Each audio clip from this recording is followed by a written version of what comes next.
Well, a funny thing happened on the way to the moon. That's the title of a video that I watched on YouTube. You can see astronauts hanging from wires, proving that astronauts and NASA are liars. They analyze photos and highlight mistakes with the moon landing missions. They show it was faked. You can see them faking the photos of Earth. They use a round window to fake the curve. That's suspicious, don't you think? Yeah, listen up. I watched another documentary called Astronauts Gone Wild. Astronaut Buzz Aldrin gets a little riled. All he was asked to do was to swear to God that he went to the moon, but he would not. He was faced with a moon landing denier. Had a chance to show that he ain't no liar, but Buzz decided to punch that dude just for asking him to swear if he went to the moon. That's suspicious. So, do you still believe we went to the moon? Do you still believe what they're telling you? Just connect the dots and pretty soon you'll find out what I found out too. But if you question this stuff, you'll be labeled a loon. You'll be called a conspiracy theory buffoon, but I don't care, man. I'm still gonna make this too, cause I know that we didn't go to the moon.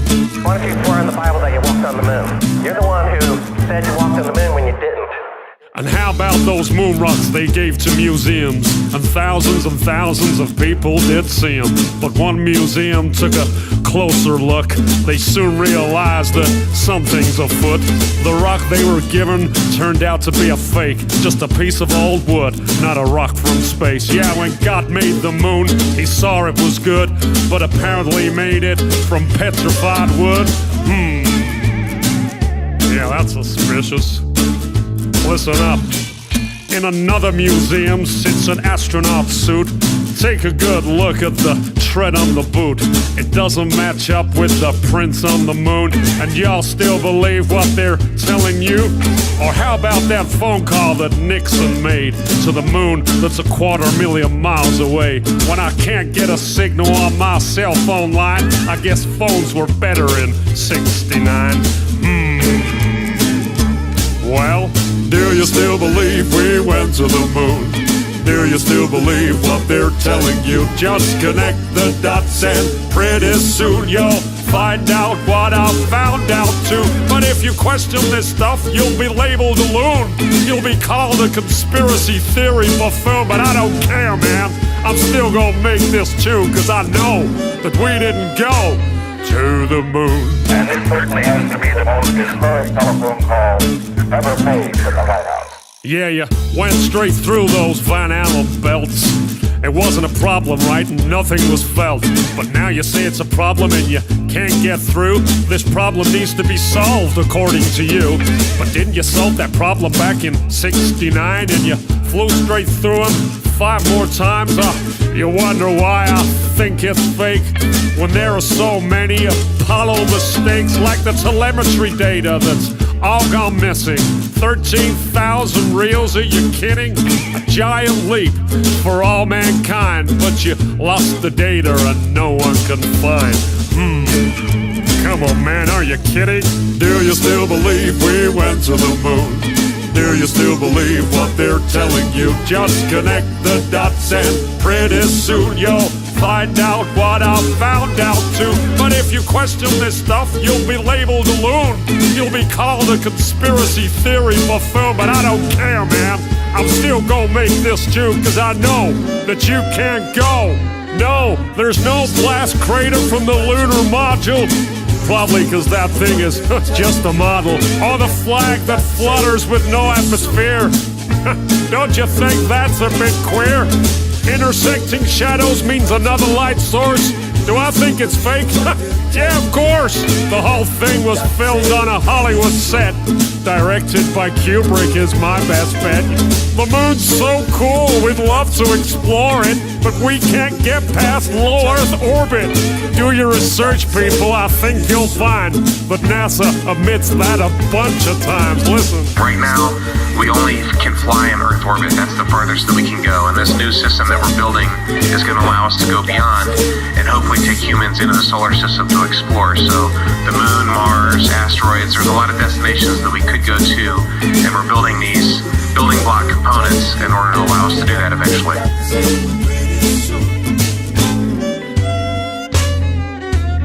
I'd go to the moon in a nanosecond.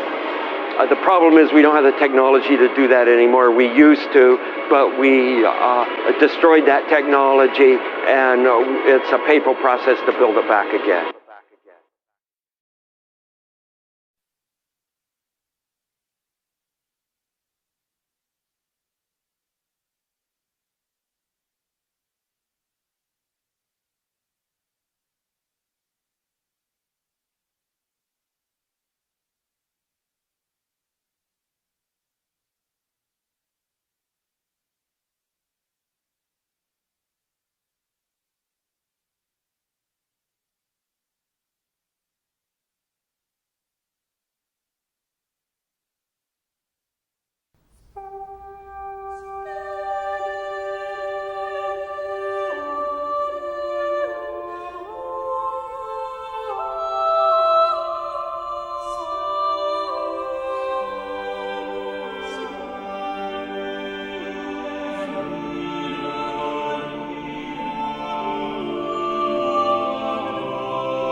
Since the beginning of recorded history, the human race has been at war.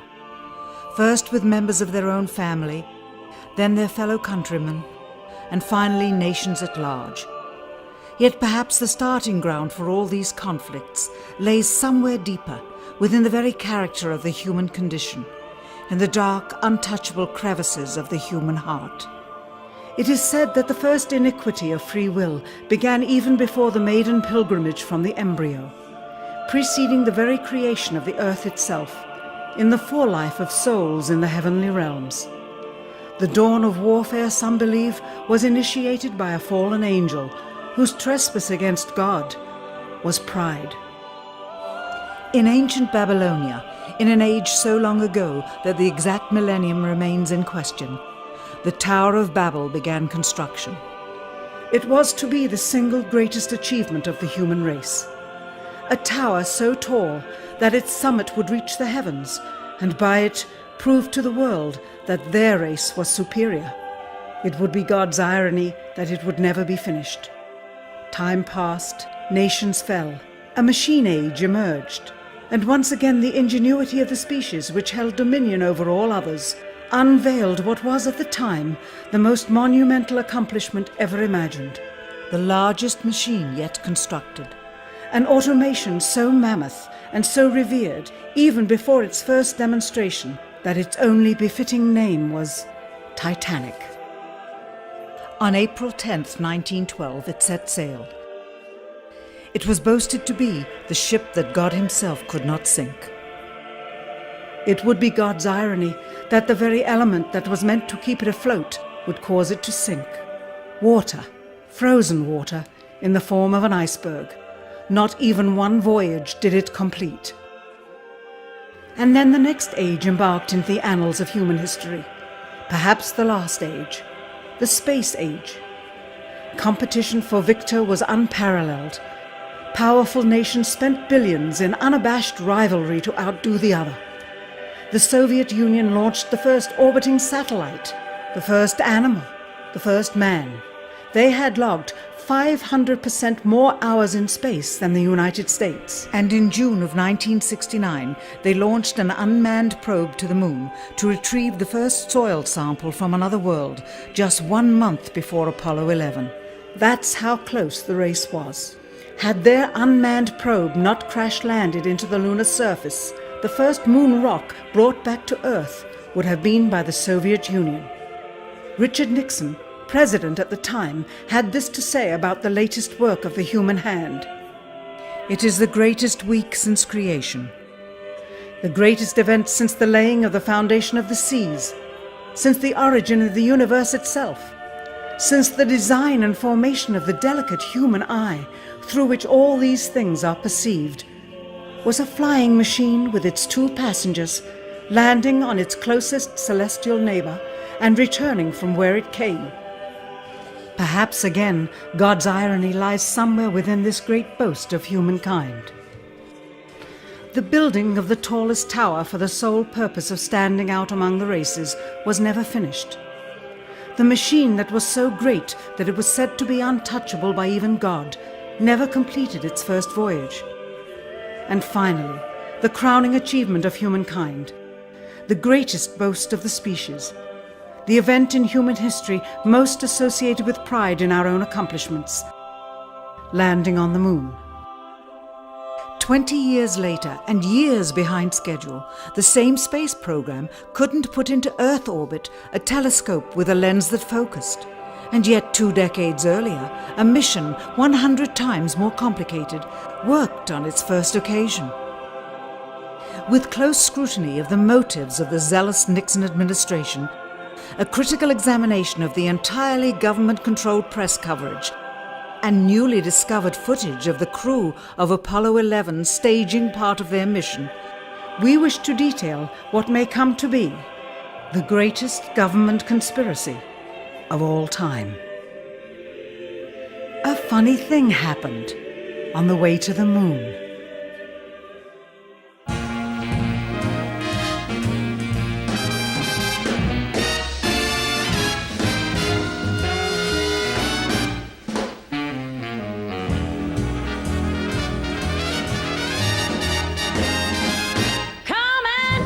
Trip in my rocket ship. We'll have a lovely afternoon. Kiss the world goodbye, and away we'll fly. Destination moon. We'll travel fast as a light till we're out of sight. The earth will be like a toy balloon. What a thrill you'll get riding on my jet. A destination moon. We'll go up, up, up, up, straight to the moon we two, high in the starry blue.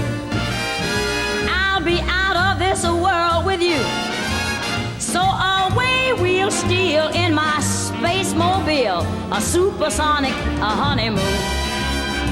Leave your cares below, pull the switch, let's go, a destination moon.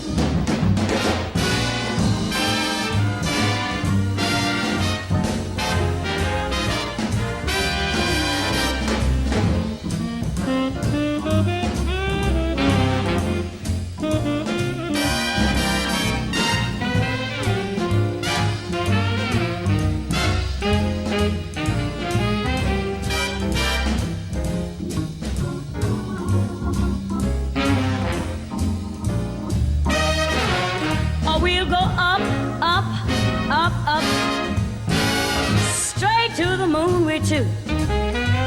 We'll be high in the starry blue.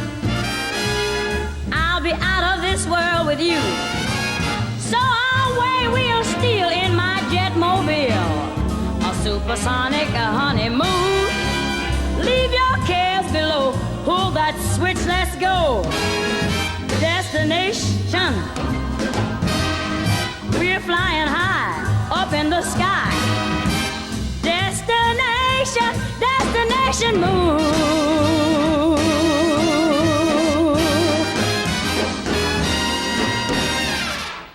Dr. von Braun, how would you say we stand in relation to the Russians, and do you think we can ever catch up? I'm convinced that in the space field, the Russians are ahead of us, particularly in large weightlifting capability, and that at the moment the problem is not so much to catch up, but first build up the working speed that they have already demonstrated. After we are running as fast as they do, there's still a considerable gap to close, and only the future will tell whether we'll manage to close that gap. We cannot and will not ever get into this race as we should, so long as all of our objectives are short-term objectives.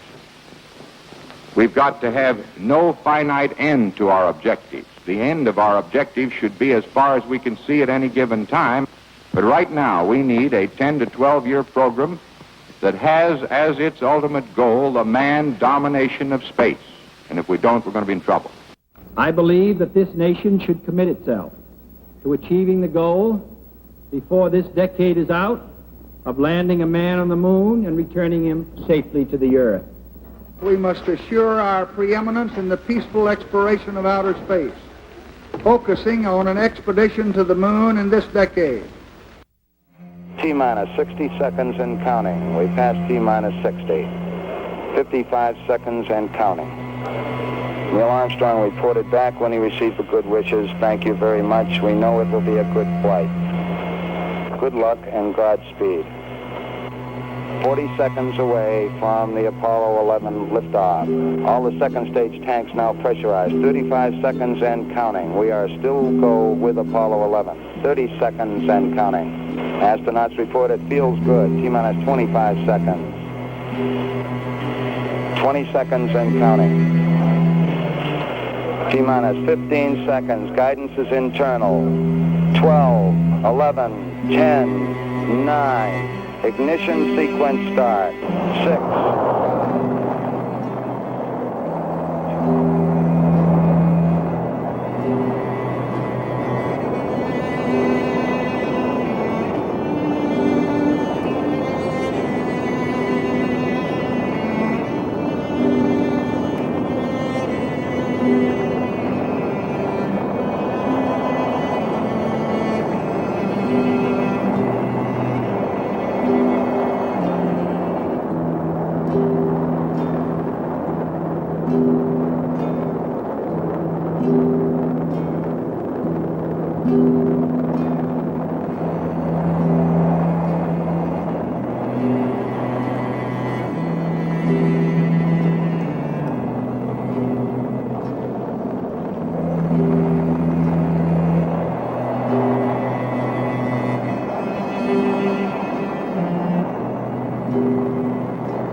Unbeknownst to the citizenry, high above the Earth, beginning at an altitude of 1,000 miles and extending an additional 25,000 miles, lay lethal bands of radiation called the Van Allen radiation belts. Every space mission in history with humans on board, from both the United States and Soviet Union, from the first in 1961 to the present, has been well below this deadly radiation field. Mercury, Gemini, Soyuz, Skylab, the Space Shuttle, all maintained altitudes well below 1,000 miles. All except Apollo. The more experienced Soviets spent 100 hours in space for every 20 hours of the US. In order to survive the hour-and-a-half journey through this radiation field necessary to reach the moon and return, solid lead shielding between the astronauts and the exposure outside would be required. The mammoth Saturn V rocket used by Apollo was already 35 stories tall and weighed as much as a battleship. To add additional tonnage in the form of a lead barrier completely surrounding the crew members would have made it impossible for the vehicle to get off the ground. That is why the Soviets, though more advanced, only sent an unmanned probe to the moon. The Apollo spacecraft's narrowest shielding was less than 1/8 of an inch of light aluminum. In 1998, the Space Shuttle flew to an altitude of 350 miles, one of its highest altitudes ever, hundreds of miles below the beginning of a field of radiation that was so severe that the astronauts inside of their shielded spacecraft and inside of their shielded spacesuits saw flashes of light with their eyes shut that they described as shooting stars, due to radiation penetrating first the shuttle's shielding, then their spacesuit shielding, then their skulls, and finally the retinas of their closed eyes. As a result, CNN issued the following report noting NASA's unpredicted surprise. The radiation belt surrounding Earth may be more dangerous for spacewalking astronauts than previously believed. Scientists say the phenomena known as the Van Allen belts can spawn killer electrons when the Earth's magnetic field changes. These electrons that are being studied could have an important effect not only on satellites, which has happened in the past, but could also affect the astronauts by creating large doses of radiation that could influence their health.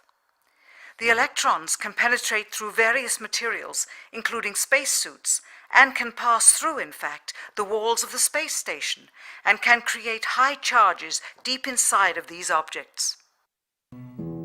President Kennedy, a man of political, not scientific background, set the irrevocable goal of landing a man on the moon by the end of the 1960s, just days after America's first astronaut had spent a mere 16 minutes in space, not even achieving a single orbit around the Earth.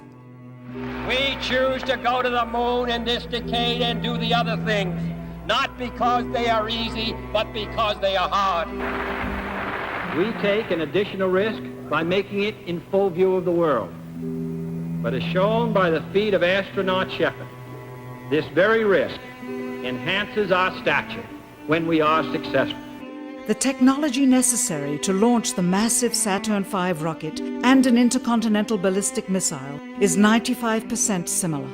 When the Soviet Union launched mankind's first satellite, Sputnik, in 1957, there was grave concern that they had mastered space ahead of the United States and might use this advantage to launch a first nuclear strike from an orbit high above North America.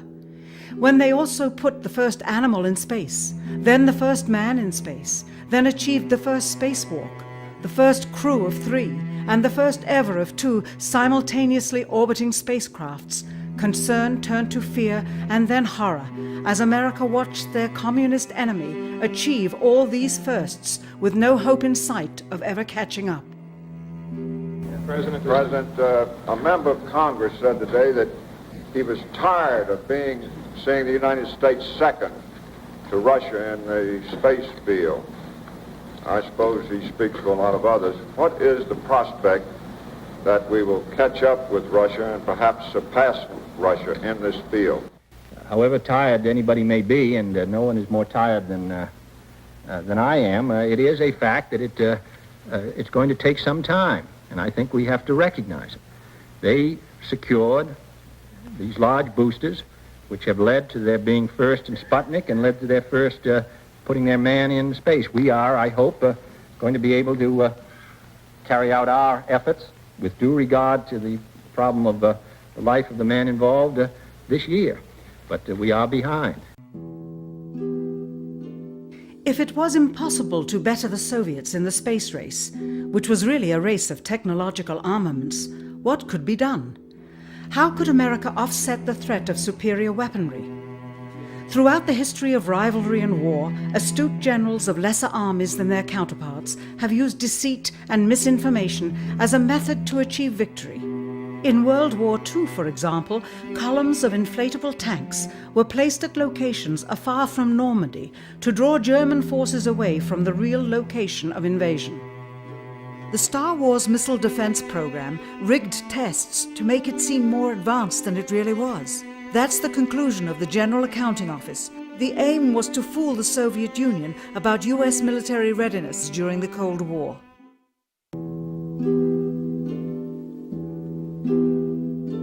Certainly, it was not possible to fool just the Soviets about US strategic capability in the 1960s, while somehow informing 200 million Americans of the truth secretly.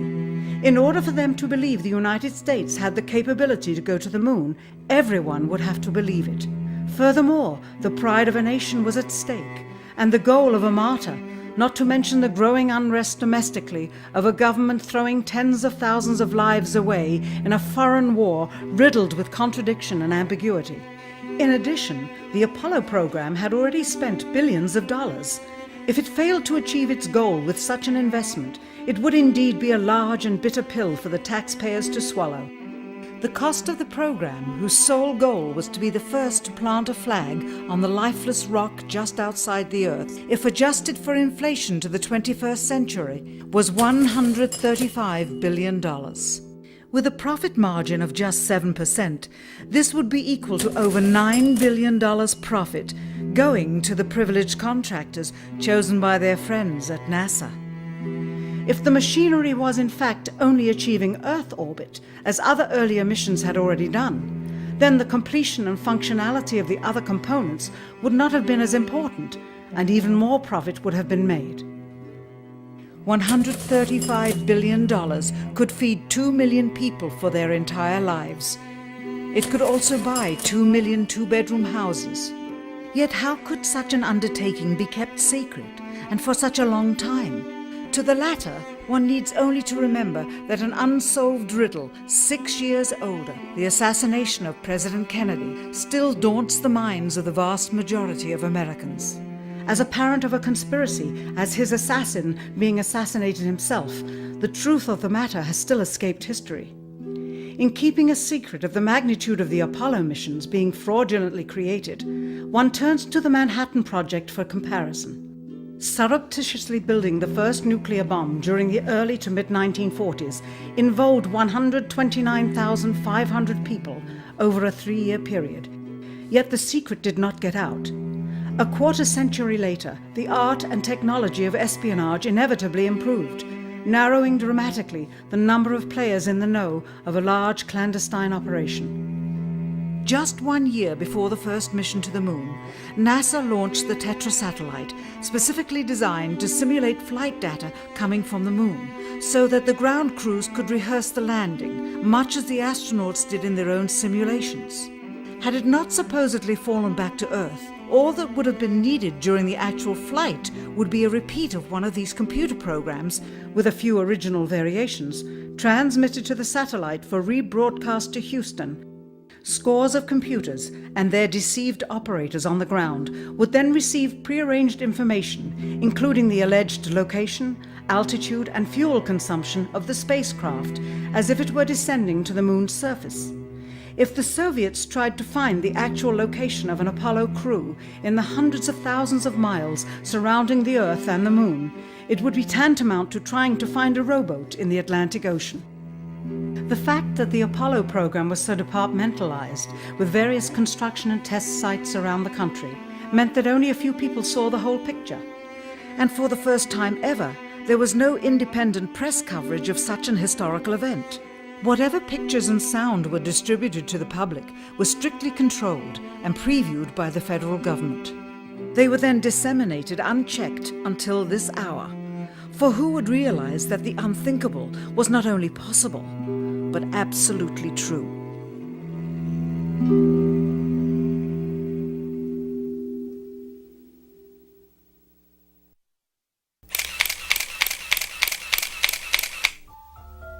And what of the photographs? What do they tell us?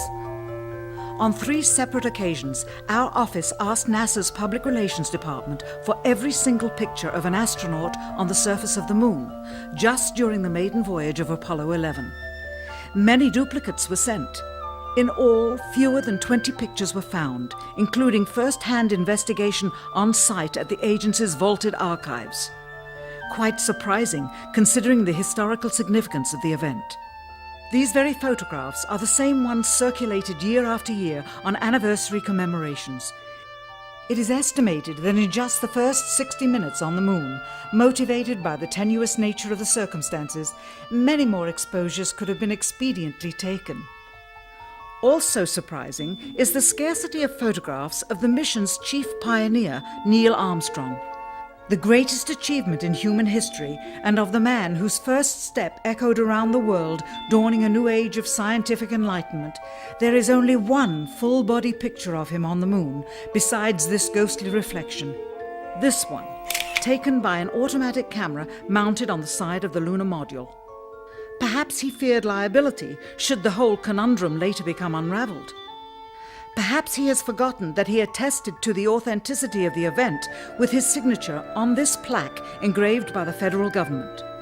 In fact, in the more than 30 years since the event, aside from NASA's initial press conference and the occasional brief anniversary remarks where few questions were permitted, he has never given one on-camera interview to anyone, ever.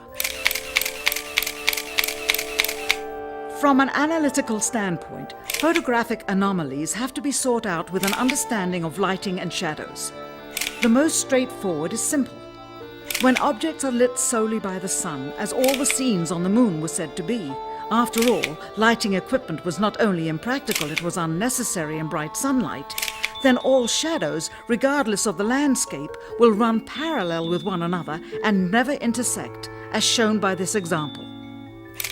In these seldom seen photographs, obtained from a rarely used auxiliary NASA archival site, it is clear that these scenes were lit with artificial light. These shadows, which are cast at different angles, are evidence that a second light source is being used. In addition, the sun would not cause an isolated hotspot like this, only an artificial light would. Again, intersecting shadows and another hotspot. And again. And again. It is simply impossible for this picture to have been taken with sunlight on the moon. Here, the shadows are shown to be as black as pitch. And yet here, completely in a shadow, the astronaut is lit up like a Christmas tree. How can this be?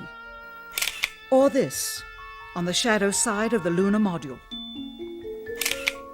In this magnification of an Apollo photograph, a rock, very likely a papier-mâché prop because of the crease here, is categorized with the letter C. In later releases of the same picture, the letter is gone, probably airbrushed out. Here, a crosshair, which was burned directly into the image from the film plate, and thus should always appear on top of the objects in the photograph, appears behind the object in this scene, clearly revealing a composite of two pictures into one. Someone apparently forgot to create a burn crater underneath the lunar module's 10,000-pound thrust engine, despite the fact that during ground tests there was a real concern for the vehicle falling into the hole the engine created as it descended. Here is a depiction based on the latest specifications and scientific data. In these enlargements, it looks as though the lunar module was simply placed there. Not even one speck of moon dust on the landing pod. As a result, all subsequent flights had to have the same discrepancy, which was explained away by the effect of no atmosphere. And what about stars? On the moon, with no atmosphere, they must have been quite a sight to behold. Yet there is seldom any mention of them, if ever, by any of the astronauts on any of the missions. Undoubtedly, creating a mural with all the constellations properly placed in the sky would have been virtually impossible to create accurately, much less realistically. A competent amateur astronomer would have been able to call attention to the slightest error in measurement. The answer? Not to talk about the stars. Ever. In their post-flight press conference, it was the only question to which Neil Armstrong responded with an absence of memory.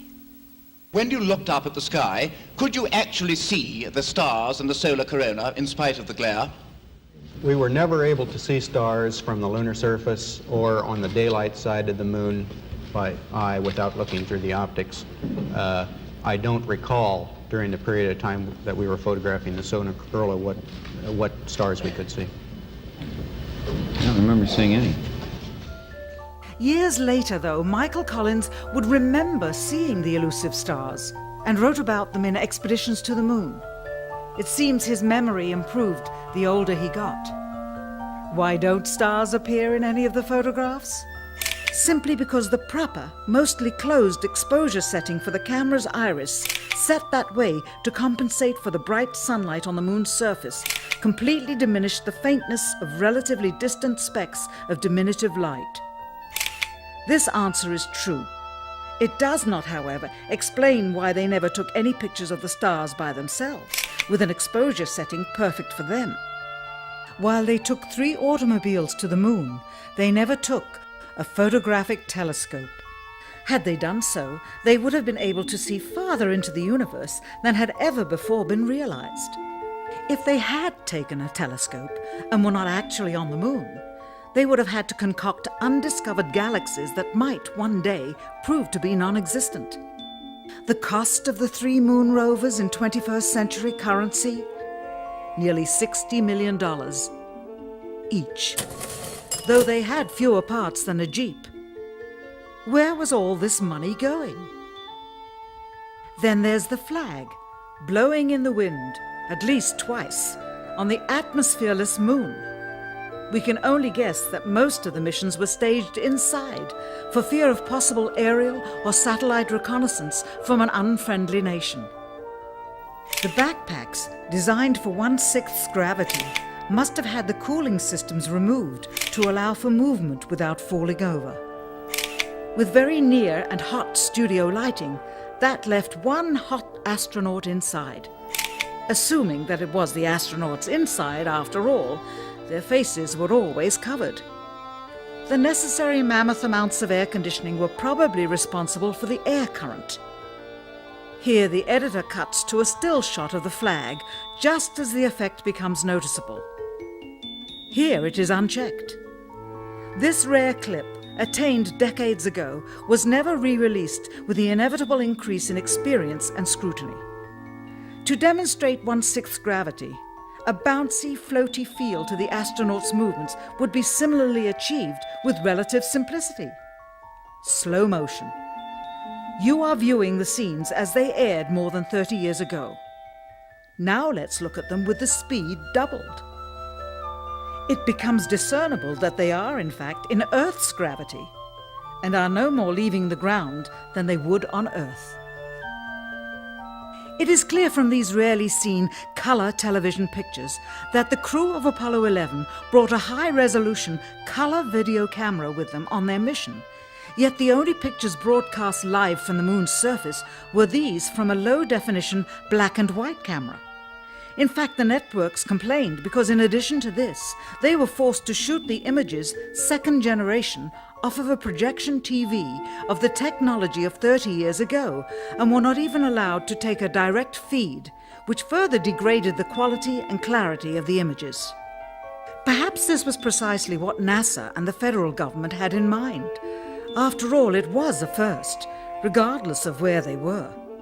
Better to open up their debut mission with fuzzy pictures and numerous blackouts, rather than show too much revealing detail of a false scene that was yet unproven.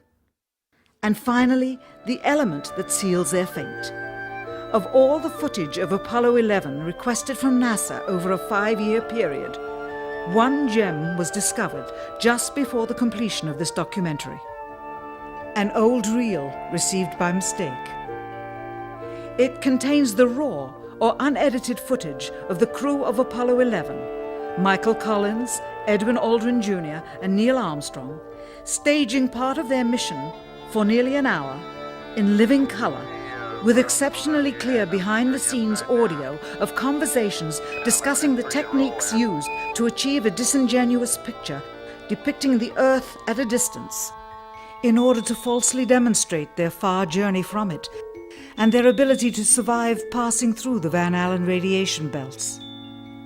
It cannot be misconstrued that this staging was done for some other reason prior to the mission, for the reel itself is slated and dated July 18th, 19th, and 20th, 1969, the very days of the mission when they were said to be approaching and achieving lunar orbit. Furthermore, it is apparent they are in genuine zero gravity aboard the actual spacecraft, necessary to convince the mass media of their authenticity, just not any further than Earth orbit, as you will see.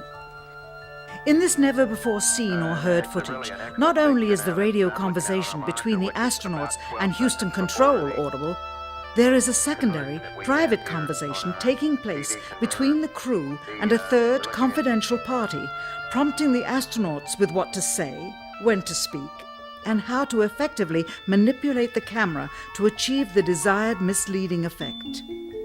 NASA claims that the Houston transmissions were the only ones taking place with the astronauts. Listen now as Houston Control initiates a conversation with the crew, only to find them too preoccupied with the behind-the-scenes trickery to respond. Moments pass and the oversight is picked up on by the clandestine third party, who quickly prompts them with talk. Immediately, Neil Armstrong speaks. Hello, Apollo 11. Houston, Goldstone says that the TV looks great. Over.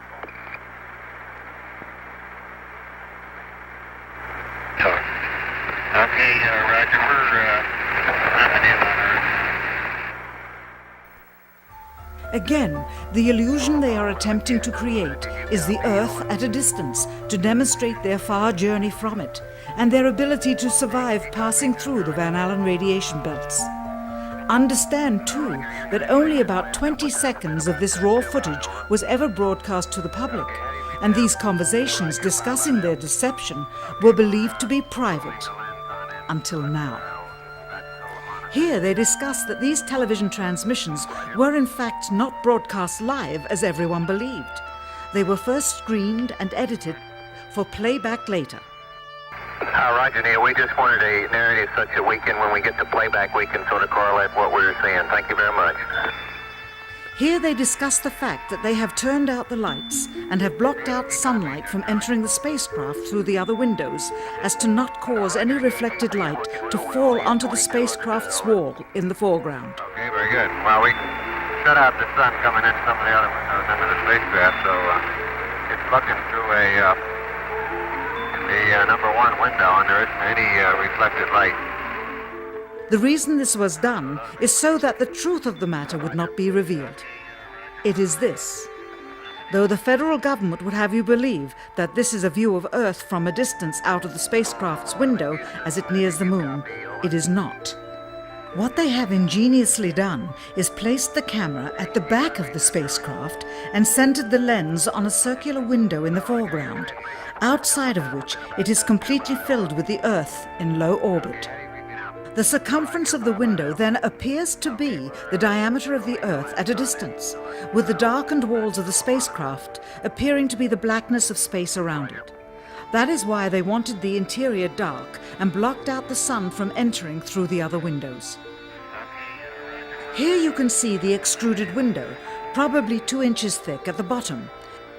This is because the Earth's shine is coming in at a downward angle. It also causes the Earth to appear to be an irregularly shaped circle, for you are seeing the outside of the window at the bottom and the inside of the window at the top, which together form 2 different sized halves of a circle. Subsequently, this take was never used.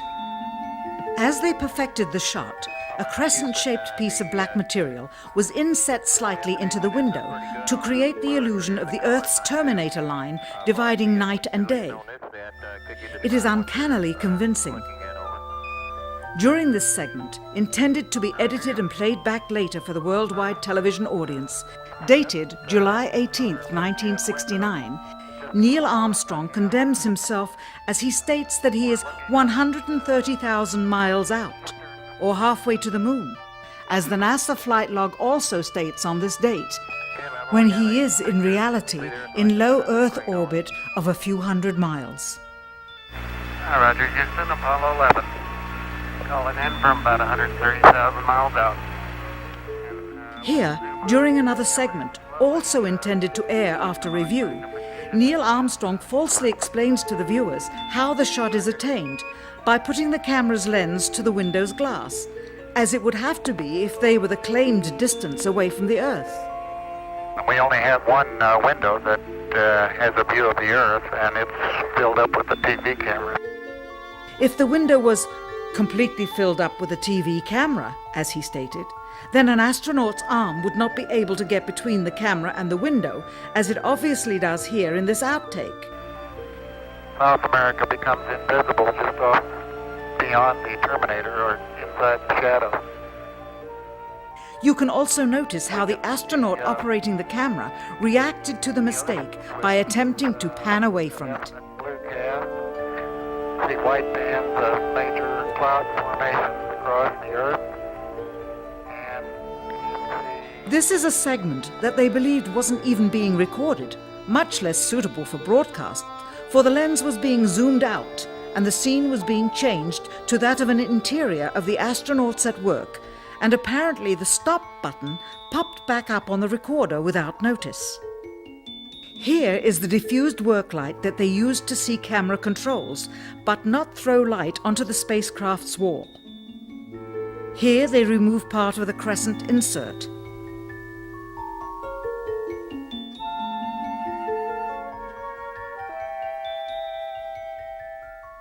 Finally, the iris is opened up and you can see the real location of the camera and the very bright and near Earth out the window.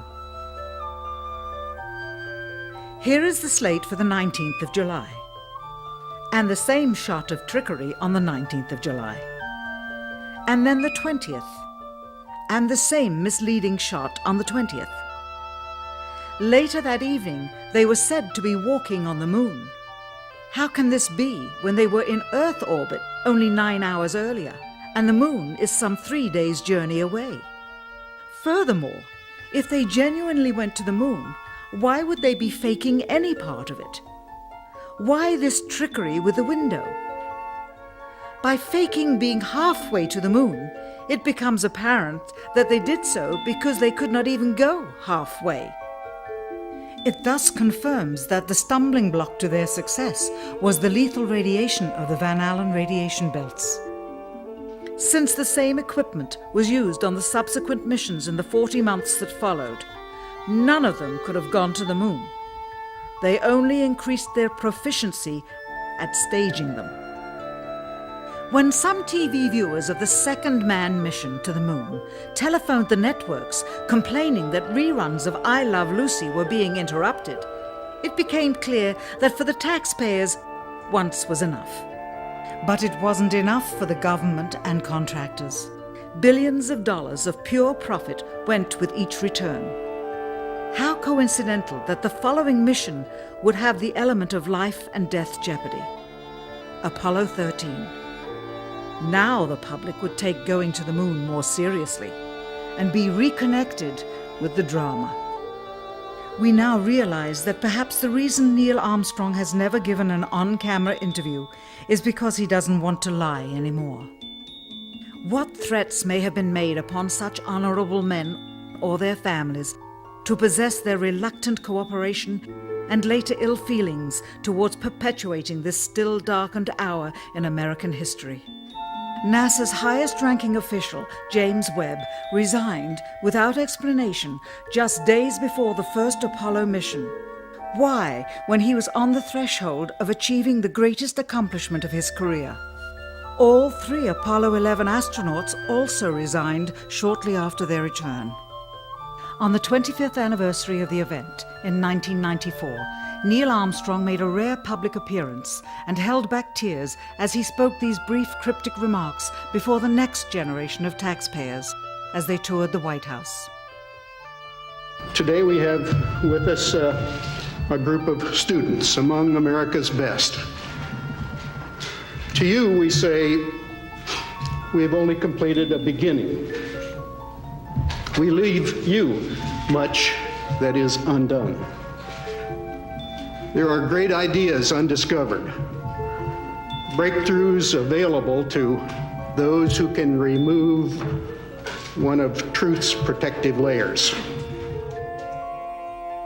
He is that layer. Perhaps someday soon, with the uncovering of this footage and its meaning, the true patriots of America will rise up or come forward and free the citizens and themselves from the sin that so easily entangles and from a federal government that needs to have the gangrene cut off. Even if the government's destruction would come from the truth, then it is not worthy to stand, and its betterment would inevitably follow. All of us are mortal. All of us will die. Perhaps the seeking of a clear conscience before that hour will motivate the truth into the light. Perhaps as citizens we should offer amnesty for this and other crimes of history, for facts from those involved, before the truth perishes with them. Why must we wait until the year 2017 to open the Kennedy assassination files? Perhaps they will not even be opened then, for the law that reluctantly stipulates their release says so with this clause, quote, with the exception of documents certified for continued postponement by the President. Whoever believes the citizens to be too immature for the truth are too immature for power. The truth will always set us free.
You really like attention, don't you? You're the one who said you walked on the moon when you didn't. Calling the kettle black, if I ever thought of it. Saying I misrepresented myself. Away from me. You're a coward and a liar and a thief.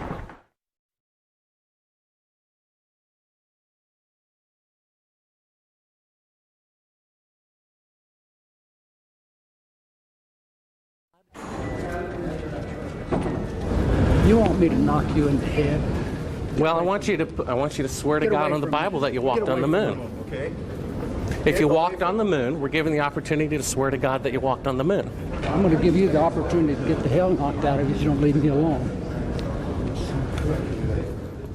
So why don't you just put the end to the record in the argument and put your hand on the Bible, swear to God you walked on the moon. Mr. Seibel, knowing you, that's probably a fake Bible. Well, you're talking to the wrong guy. Why don't you talk to the administrator in NASA? We're passengers. We're guys going on a flight. I don't hit people, but you're going to be on the deck unless you get I'm heading out. I appreciate it. And get the hell out of my house. It's okay. Well, take your stuff and get the fuck out. Why don't you quote me and say it's bullshit? The shadows in the wrong place. I don't give a damn about all that shit. You're full of shit. Of lunar orbit being falsified. Being falsified? Correct. We got an unedited tape from a source at the Johnson Space Center. Yes. Totally nonsense.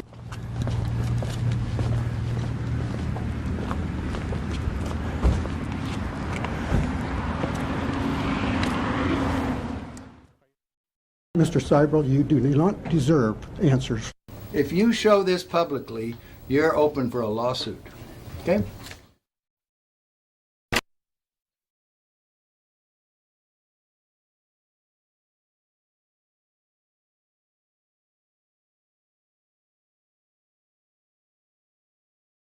I mean, do you have Neil Armstrong interviewed already? No, he doesn't want to be interviewed. Well, I know. Why does he not give interviews?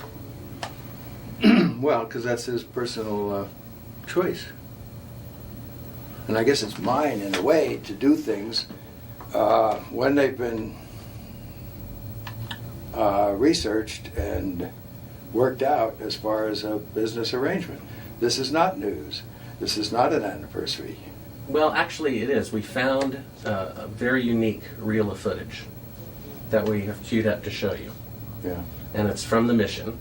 And to our knowledge, no one has ever seen it before. Mm. And it's 30 years old. And you want me to see this while you have me on camera? Well, and to tell us what it is. I mean, it's... Well, I don't know why I should do that. It's a very unique footage. It may be that I need to see it, and then we sit down and we talk about what you're taking a picture of.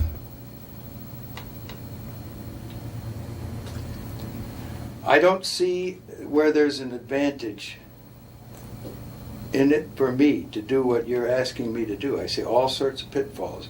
I see people who have managed to talk to somebody. Who did you talk to in our office? I talked with Heather at Tor Books. Yeah, but is this helping book promotion? Are you going to be putting anything out during the time that I'm marketing books? See, Heather does not represent me for the things you're talking about. She represents a book selling activity. I think when you see the footage, you'll see that it's very extraordinary, one of a kind, behind the scenes type of footage. Yeah. Well, if it is, why do you have access to something that no one else has seen before? Serendipity, I guess. And it was recorded on the 18th of what? Of July, 1969.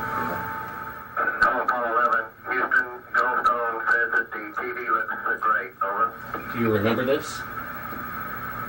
On the 18th?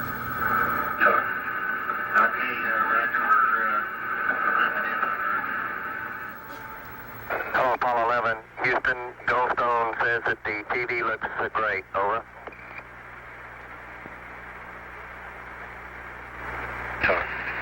Okay, Roger. Roger, Neil. We just wanted a narrative such that we can, when we get the playback, we can sort of correlate what we were seeing. Thank you very much. Well, we shut out the sun coming in some of the other windows into the spacecraft, so it's looking through the number one window, and there isn't any reflected light. We only have one window that has a view of the Earth, and it's filled up with the TV camera. South America becomes invisible just off beyond the terminator or inside the shadow. We can see the oceans with a definite blue cast, see white bands of major cloud formations across the Earth. Roger, the ATC's working real well. The F-22 looks good, over. Hello, Apollo 11. Houston, did you copy, over? Roger, we copied, Charlie. Roger, your transmissions the last couple of times have been about 2 by, over. Okay, how do you read me now? Right, you're 5 by now.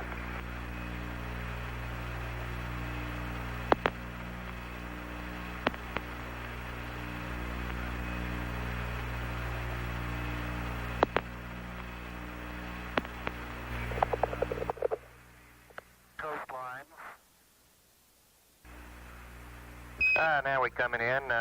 Can't quite make out who that had.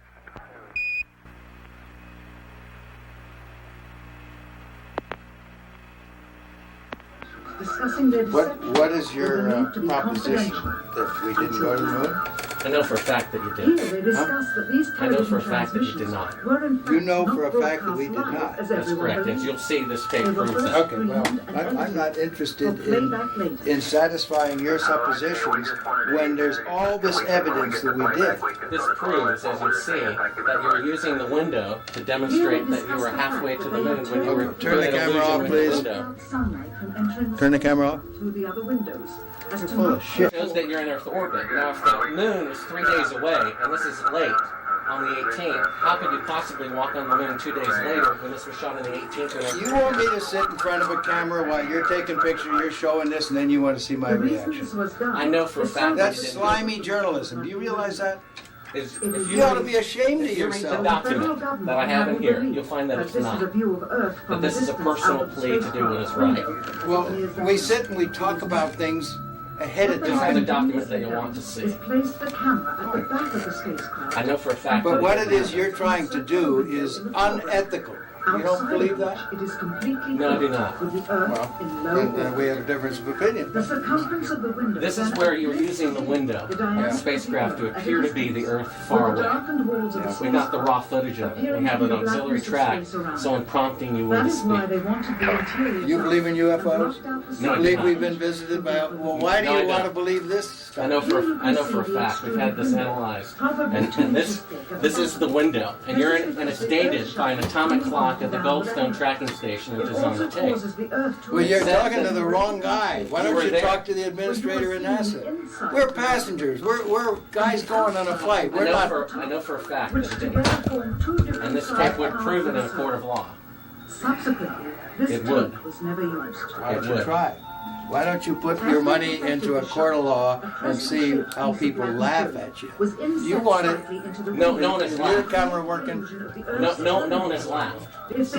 And this makes you the real famous person that has discovered this and reveals all this stuff. What an ego you must have to want to propel yourself like this. That's not why I'm doing it, and God knows that's not why I'm doing it. I'm doing it for the truth to come out because I think it was wrong. You can also notice how the No, astronaut but you're doing it the wrong way. You don't mislead somebody like me to come in here. If you didn't go to the moon, that's misleading people. I'm showing you this Okay, tape. we went to the moon. We're not misleading anybody. Then how is it possible that this is the window? It's shot to make it look like. Look, you can manufacture all you want with This these is things. straight. This isn't manufactured. Sure. You know that it to isn't. that of an interior of the astronauts at work. I believe this would prove it in a court of law that you did not go to the moon. It's dated on the 18th. It proves when you remove the Will you give me your Here's business the light. card? It's all in there. Camera controls, It's all but in there. not throw light onto the spacecraft's wall. Here they remove part of the crescent insert. This proves that it's the window. You can see them removing the crescent insert that you did to create the Terminator line in front of You're the so window. full of shit, I can't believe it. If you show this publicly, you're open for a lawsuit. Okay?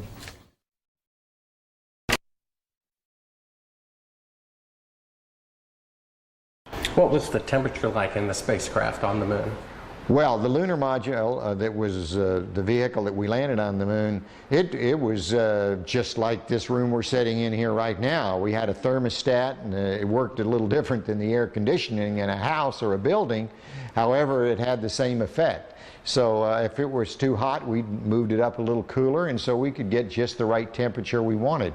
Now, when we put on our spacesuits and closed them up, then we had a backpack on, and in that back was essentially an air conditioner too, a different kind, a kind that would work in a vacuum, and then we could keep our suits the right temperature, because human beings, even though we've got a lot of good capabilities, you know, our brains are amazing, our eyes are amazing, we don't perform well if we're not within a really narrow temperature band. If we get too hot, we sweat, we don't do well. If we get too cold, we shiver and we don't do well. So it's important for human beings to have temperature control, and of course we do that on Earth real well. If the LEM didn't have climate control, and had air in it, would it be hot or cold without the climate control? If you just took a lunar module, and well, let's take the climate control and it fails. All right, what happens then, you've got air in setting there, it's 70 degrees. If the lunar module is setting in the sun, which it always is, then slowly but surely that temperature inside is going to go up to 250 degrees Fahrenheit. Now, you ain't going to make it because you're going to cook long before that. What powered the air conditioning? What powered the air? Batteries. You had a number of big batteries in the lunar module. They powered pumps, they powered the air conditioning, they powered the communication system, and that's the reason we were only able to stay on the moon 33 hours. Later on, we got a little better batteries, more batteries, and we could stay longer. But batteries turned out to be, for the weight involved, the thing that gave you the power. Now, the best. Now, the command module, which had to last from the moon and back 10, 12 days, then batteries would have been too heavy. And so we used fuel cells there, which took hydrogen and oxygen and put them together and made electricity. So it depends on, like in a car, you wouldn't want a fuel cell now because a battery can do the job. But if you were trying to replace the engine, maybe you could use some fuel cells to drive the motors. It'd be too expensive now, but maybe someday. What was the power of the engine that descended to the moon? The rocket engine? Yeah. The rocket engine that we used to descend to the moon was a very simple rocket engine. It operated at low pressure so that it was like running your car at 30 miles an hour, not running your car like a race car. The engines we used to launch from Earth was like running your car at race car speeds, you know. So everything had to be just right. But we were interested in safety paramount right there. We didn't have last minute checks we could do. We only had one engine, it couldn't fail, so it ran at lower pressure. And when you were in it, you couldn't hear it in the vacuum of space. Any ill effects from the Van Allen radiation belts? No. Now, I'm not sure we went far enough out to encounter the Van Allen radiation belt. Maybe we did. Beginning at an altitude of 1,000 miles and extending an additional 25,000 miles, lay lethal bands of radiation called the Van Allen radiation belts. Every space mission in history with humans on board, from both the United States and Soviet Union, from the first in 1961 to the present, has been well below this deadly radiation field. Mercury, Gemini, Soyuz, Skylab, the Space Shuttle, all maintained altitudes well below 1,000 miles. All except Apollo.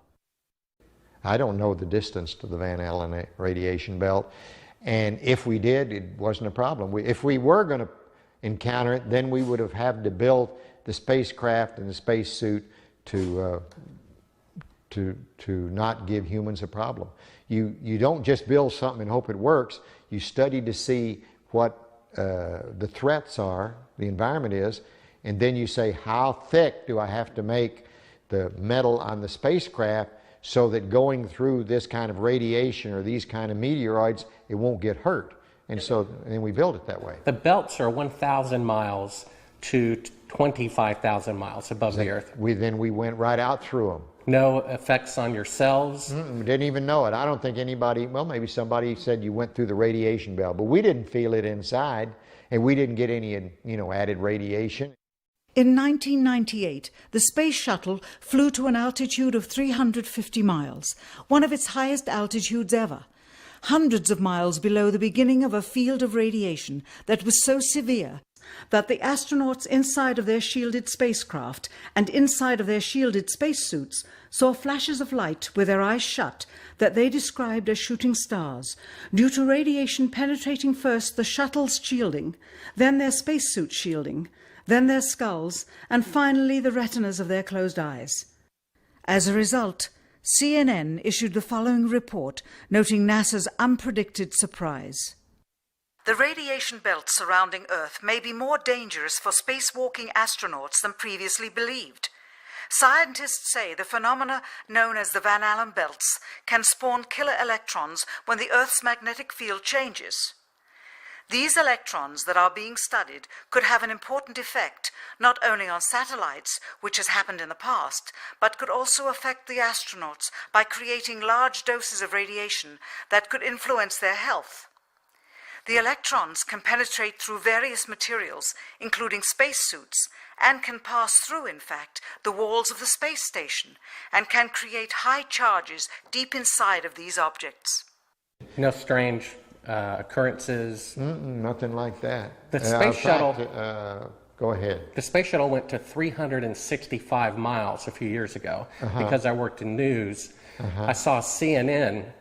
They said that the radiation belts surrounding Earth are more dangerous than previously believed because the astronauts saw shooting stars with their eyes closed when they got within 600. Radiation belt. We saw shooting stars, but they're not shooting stars from with your eyes closed, although they look like it. If you're out in space beyond the Van Allen belt, and probably within the Van Allen belt, and close your eyes and just pay attention, you don't notice it unless you pay attention, then all of a sudden you'll see a little flash like a shooting star, except it's like that. There goes one this way. Then one just blossoms. And then not that fast. Maybe you wait 3 minutes or 2 minutes and one goes whoosh. And what's happening is cosmic rays are hitting the back of your eye and exciting those sensors in the back of your eye. So that's what you see. And they got high enough apparently to close it. My guess is in Earth orbit, if you closed your eyes and just paid attention, that you would see them. The first time they were seen was when they went to 365 miles. Yes. That's 650 miles below or away from the radiation. Yeah, see, it's below. My guess if they just did it tonight. But see, if you're just going to sleep or closing your eyes or it's dark, you don't notice them. But if you'll close your eyes and pay attention, which we had an experiment to do, by the way, then you see them whistling by. Not on our mission, by the way, they hadn't been discovered yet. I saw them one day on the moon. It wasn't dark, and it was kind of dark, and I saw this flash of light. And it looked like it was on the moon, but really it wasn't. It was a flash of light in my eye. Where were you when the Apollo 1 fire happened? Apollo 1 fire, I was in my office at the Johnson Space Center. It was about 6 in the evening. I was working late there at my desk. I got a phone call, and a voice on the other end said their name, and I said, okay. They said, I knew who it was. It was the flight director or someone down at the Cape during the test, and he said, we've lost the Apollo 1 crew. We think we've lost the Apollo 1 crew. I said, well, where are they? Have you ever read the congressional report on that? Sure. They considered it, at that point, that it would be extremely difficult to go to the moon within 2.5 years from that point. We did. We thought it would be. But so what big change happened to make it possible? Well, once again, with what we knew at that time, it looked like that would be difficult. So, but we started out on the journey anyway, and as we started on the journey, we found ways to shorten it. For example, we had a lot more flights planned prior to landing on the moon than we actually did. For example, testing the Saturn V.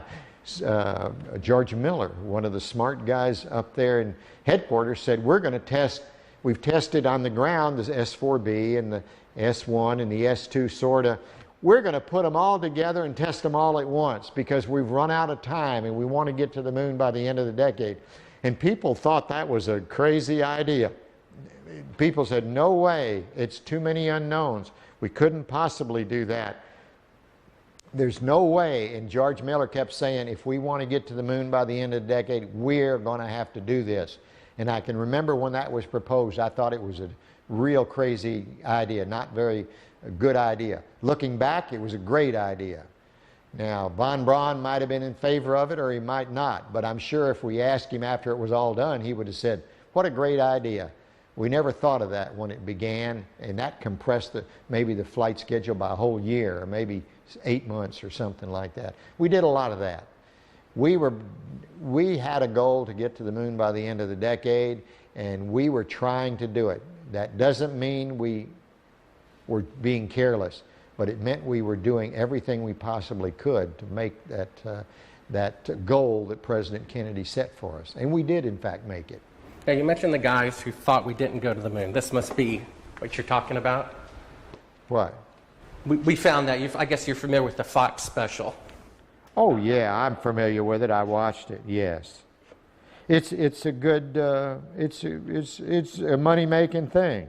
They don't have the landing legs extended. You know why? It won't hold the lunar module up on Earth. But that's not, those landing legs aren't extended. But, you know, this is some, you know, guys stand around saying, how can I make some money and make a movie?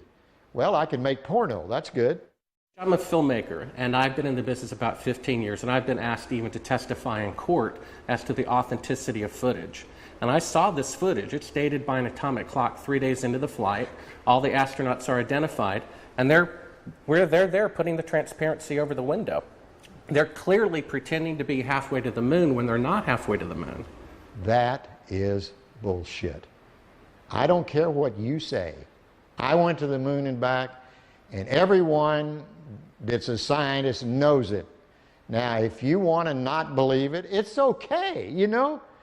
It's okay. It's a better story. It just happens to be a lie, that's all. Would you swear to on the Bible that you walked on the moon? I'm not going to do it because I'll do it over here. I won't do it on your camera. Well, why not? Because it just isn't an appropriate thing to do. Well, but you're an asshole to do that. You're the same guys, just different guys that did the other person I told you about. Well, would you put your hand on, if you walked on the moon, here's the opportunity to set the record straight, to put your left hand on the Bible. Left hand. Raise your right hand. Okay. And you realize this can be used as a video deposition in the future, and if you lie, you'll be guilty of perjury. I understand that. Okay. Say your name. My name is Alan Bean. I swear to God and affirm. I swear to God and affirm. Under penalty of perjury. Under penalty of perjury. Treason. Treason. No, not treason. Treason has nothing to do with it. Let me rephrase this and say, I've got my hand on the Bible. I went to the moon. I walked on the moon. All the other people that you think are people that NASA says went to the moon and walked on the moon go to the moon and walk on the moon. You won't say under penalty of treason. What's treasonous? That's doing something fraudulent to the taxpayers. That's crap. Well, what that about isn't treason. Under penalty of eternal damnation? Under penalty of eternal damnation. And under penalty of treason? Treason is when you sell out your country. Well, if you used $135 billion to not go to the moon. That's still not treason. Treason is if you tell secrets to another thing. I've said enough. Now, you can use that and say, well, you didn't say something else. No. I know how people are. It's okay. Well, take your stuff and get the fuck out. I've asked 6 other astronauts if they would swear on the Bible, and they refused to do it. Neil Armstrong refused to do it. He just thinks, I know that. I know they do. Now, do you believe in God? Do I? Yeah. Pretty much. I wouldn't swear on the Bible if I didn't believe it. But it doesn't make any difference. You'll change it like you want. Take your stuff and go, guys. Why don't you? Well, I know for a fact you didn't walk on the moon. I've seen the footage. That's fine. It's okay if you know it. Do you understand that? You can have any opinion you want. That's what's wonderful about this country. You can believe anything you want. And it's okay with me, for sure. Right. Get your stuff and go. Okay.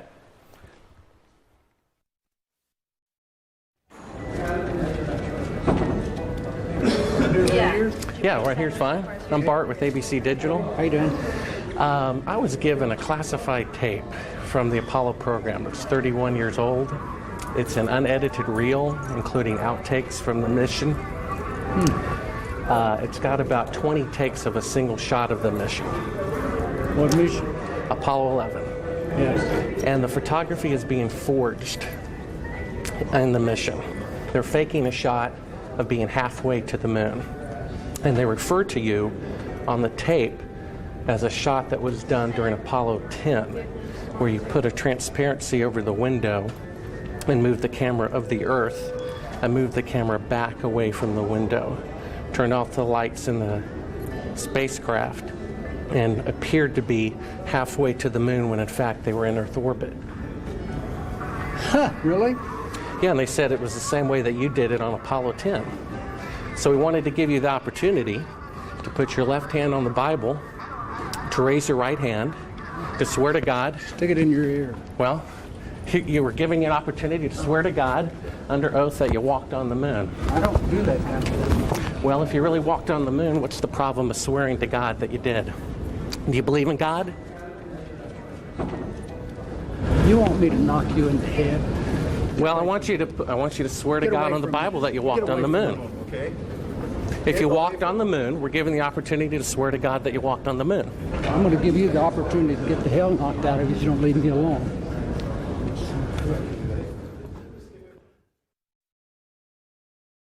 I got to a point on my 2 flights to the moon, particularly my last flight, when I actually made the moon my home for over 3 days. You know, you become detached from one planet. You become detached from Earth, which is your identity with reality. But we launched at night, circled the Earth about 1.5 times, and headed out to the moon for a 3-day voyage when we got there. So the engine is loud? You get, pardon? Is the engine loud as you're descending? Well, the engine is very loud. It's very difficult to tell the difference between feeling sound and hearing sound, but yes, it's loud.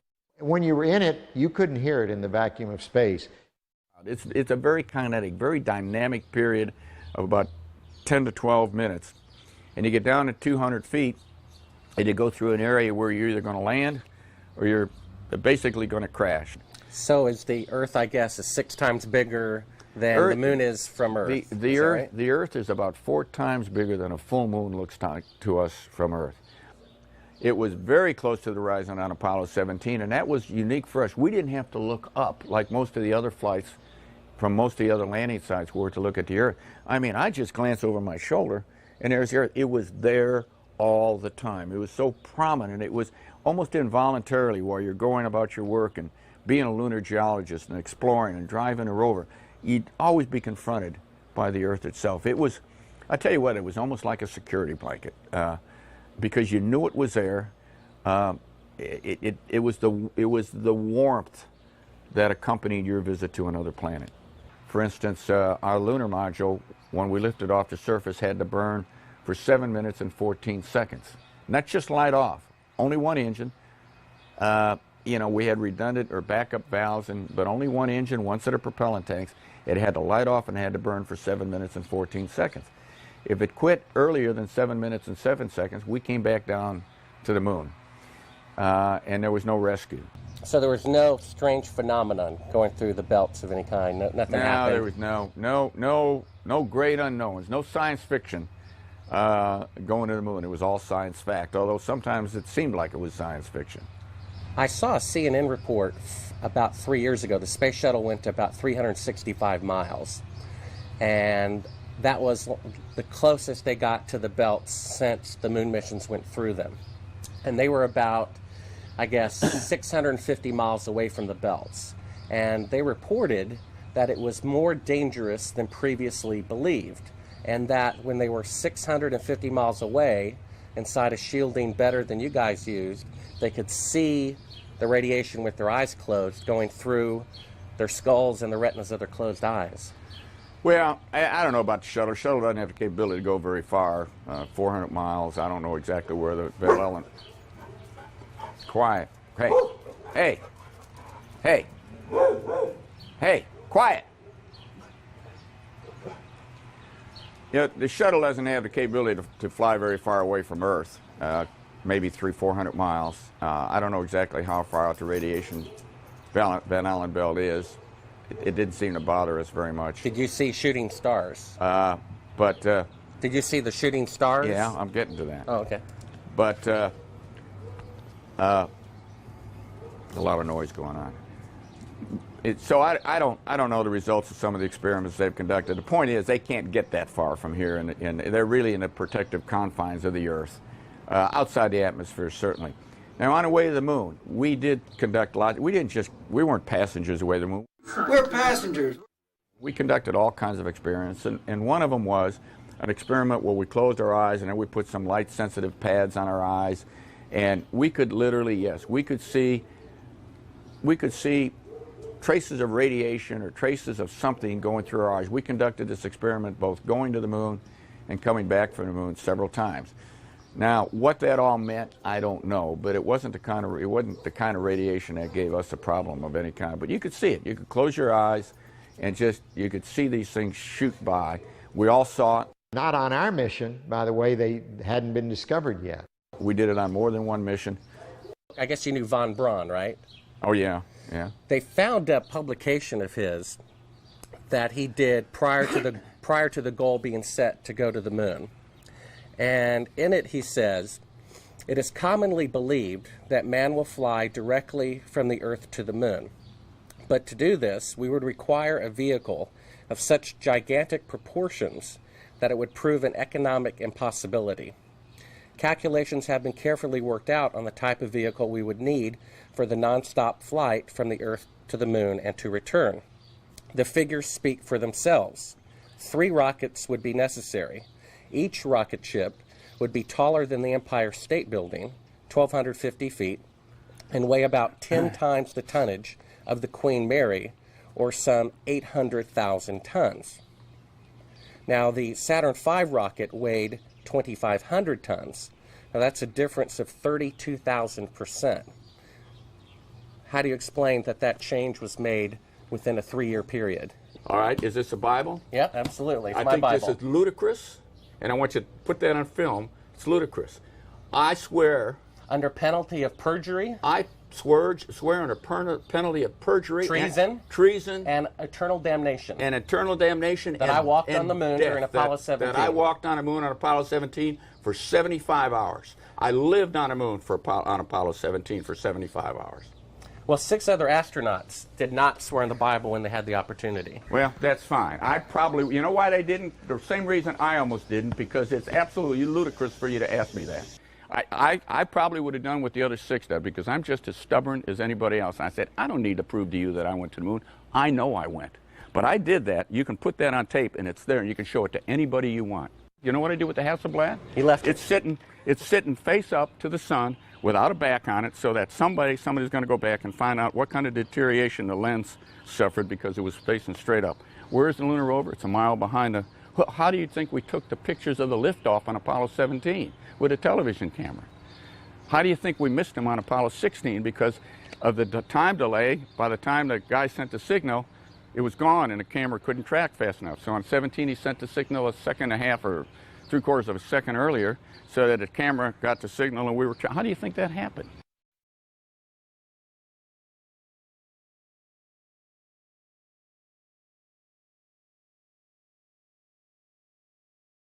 I've got a book telling me I didn't go to the moon, that thick, okay? There's a book there when you can't see stars in the daytime and the shadows in the wrong place. I don't give a damn about all that shit.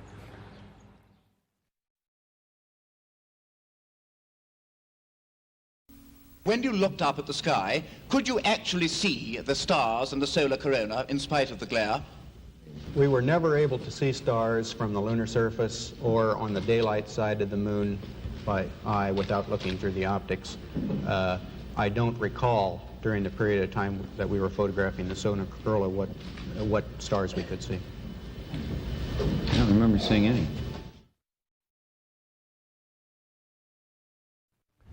Mr. Collins, Bart Sibrel, ABC Digital. How are you? Good. I'm the gentleman who found the classified tape from your mission of you faking the window shot, putting the transparency over the window when you were supposedly halfway to the moon when in fact you were in Earth orbit. I have no idea what you're talking about. I think you must be some kind of wacko. Okay, well, we have the opportunity to set the record straight. Well, we're asking you to... I'm not on the record right now.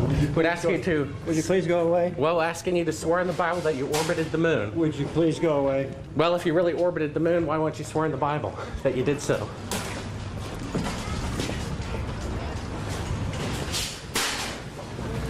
Can you tell me why you would have a problem doing that? Would you please go away? You don't remember the shot where you put the transparency over the window? We have it being done up to about 10 hours before they supposedly walked on the moon. I just don't understand why if you orbited the moon you wouldn't have a problem about swearing to the Bible on it. Can you tell me why?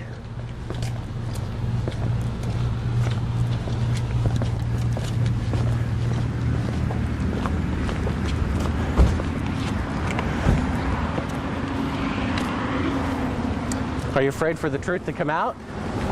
I think you're some kind of wacko, I really do. Well, I think it's wacky to not swear to God on something that's supposed to be obvious.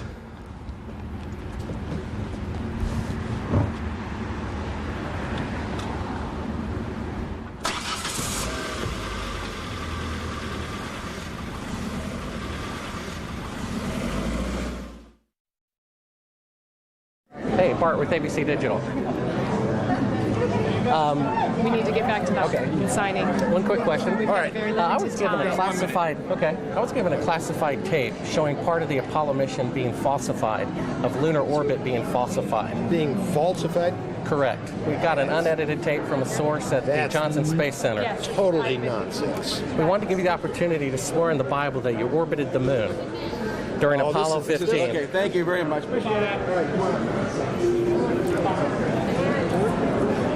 Just one last question. If you orbited the moon, why do you have a problem swearing to God that you did so? Sir, I don't, but I don't feel like I have to do that because data speaks for itself. Well, we have proof that the mission was falsified. No, you don't have to. Sir, well, we do. I appreciate it. I appreciate it. Thank you here. Thank you. All righty. Howdy, Bart Sibrel, ABC Digital. I was given a classified tape from Apollo 11 showing them taking the photography of lunar orbit. Why don't you quote me and say it's bullshit? Well, would you mind swearing on the Bible that you orbited the moon? Come on. If you really orbited the moon, why would you have a problem swearing to God that you did so? Mr. Anderson, can I take a picture with you real quick, sir? Oh, we are. No more, we're through. Okay, thank you, sir. Sorry. I've got on the tape Neil Armstrong rigging part of the photography where it puts God will tell you how screwed up. Thank you, Mr. Anderson. well, if you really walked on the moon, why do you have a problem? Orbited the moon, why do you have a problem swearing to God that you did so?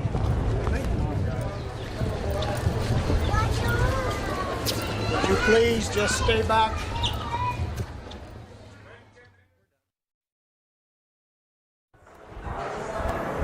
Howdy, Buzz. Who's that? How's it going? Remember me? What's your name? Bart Sibrel. Would you give your name to my assistant? Yeah, I got one for you, one for your lawyer to sue me. That's right. I hope you do. I'd love to go to court and show the window shot. I know you'd like to get a lot of attention, wouldn't you? Well, you're the one getting money for something you didn't do. You're getting a lecture for walking on the moon when you didn't. Well, that's called being a thief. Why don't you just That's called being a thief. Do you think you can get to heaven without repenting? Why don't you swear on the Bible that you walked on the moon? Please? Why don't you swear on the Bible that you walked on the moon?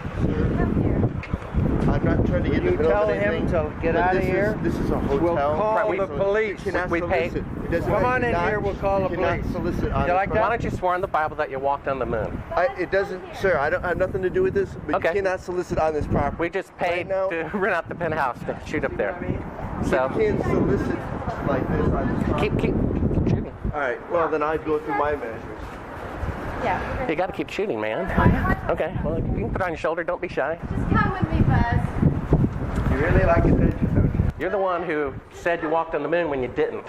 Calling the kettle black, if I ever thought of it. Saying I misrepresented myself. Away from me. You're a coward and a liar and a thief.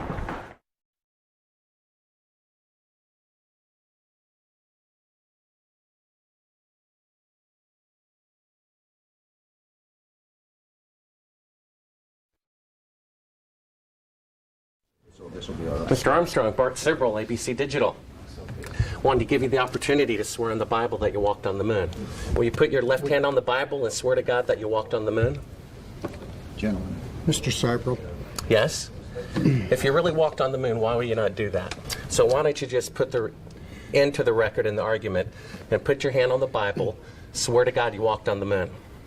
Mr. Sibrel, knowing you, that's probably a fake Bible. Really?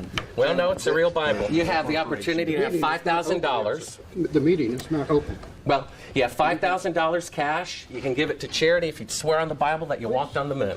Please I have give the it to tape. charity. That'd be fine. Why don't you I won't. swear to? Why not? Why won't you do it? So why don't you put your hand on the Bible and swear to God that you walked on the moon? Mr. Sibrel has made a fool of himself in front of the world. Mr. Sibrel, you do not deserve answers. Tell us, what is this video? I'm not quite following it on right now.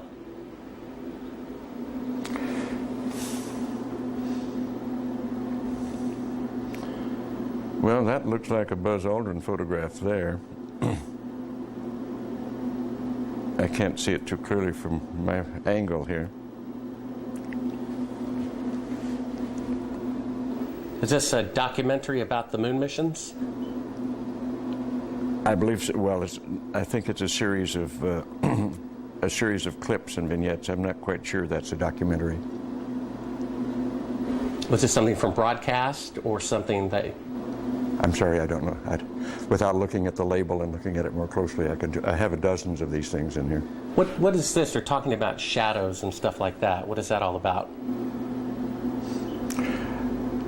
You know, this might have come from some of the challenges to the fact, yes, from the challenges by the group that has said we never went to the moon, and they're trying to pick holes in some of the lunar photographs. And it's an interesting subject because they're totally misguided. We did exactly what we said we did. And they can try to pick holes in the photography all they want to, but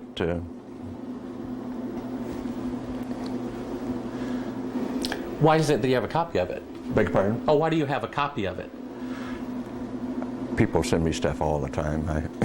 I have boxes and boxes of video from various television programs, various speeches that I've done.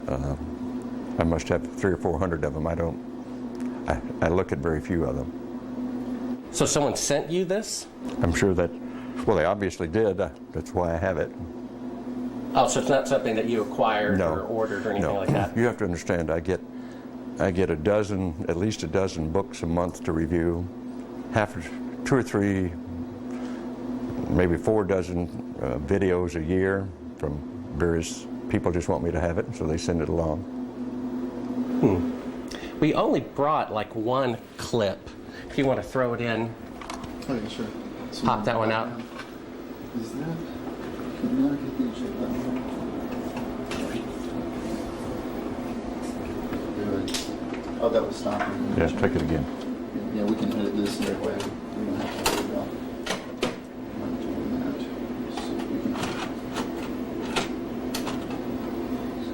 that. Yeah, just hit play. Well, it goes in. This is, what is this? Oh, this is a shot from 130,000 miles out. I guess it's from approaching. It's from approaching the moon, looking back at the Earth. Now, I've seen this on a couple of flights. Was this something that you got? Although this is from Apollo 11, did you shoot a shot of the Earth like this? So you had a TV camera in the spacecraft. That's correct. And this is, I guess, the Earth zoomed in at a distance. Yep, seems to be. I think it's shot a little bit halfway to the moon. Now it's kind of, now I guess the cloud cover looks. That's what you're looking at. Now what is that right there? What is what? There's like an arm. It looks like hair on an arm getting in front of the window. Maybe somebody got their arm in front of it. Now I thought that was the arm of God moving across the Earth. I couldn't quite figure that out. I suspect that was the edge of the window, more than likely, that they were shooting at. What did the Earth look like from a great distance? There it is like again, that. 130,000 miles out. About like that. So it was pretty small at the distance of the moon? Yes, but I think the better images are the Hasselblad images that have been taken on every flight and are the most published pictures in the history of the world. What is that in the top left? If that's the Earth, is that like another spacecraft? No. That, I have no idea what that is. It's some aberration on the film of some sort. Oh, those are shadows, I think. Or reflections, probably reflections that are just reflecting. Run that back again so we get another shot of it.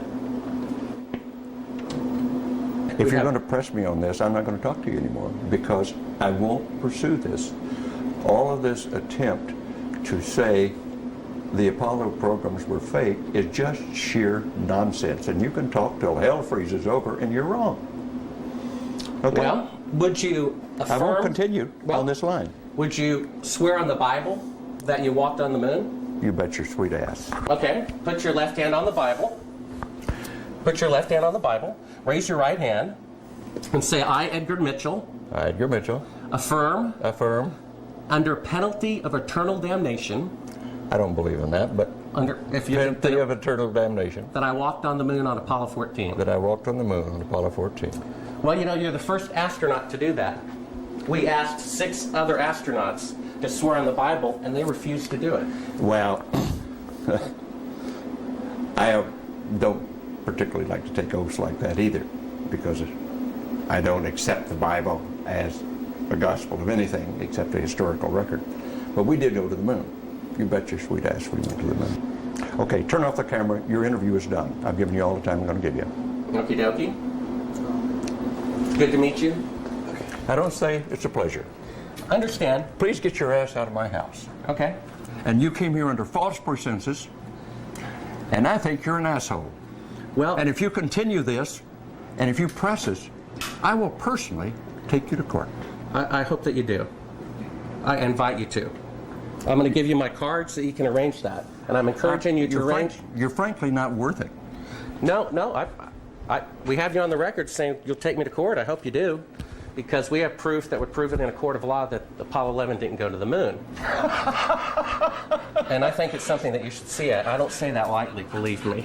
I don't say it lightly. You have joking, sir. People can have fun. And maybe do that if they feel like they want to have a little fun on a trip to the moon.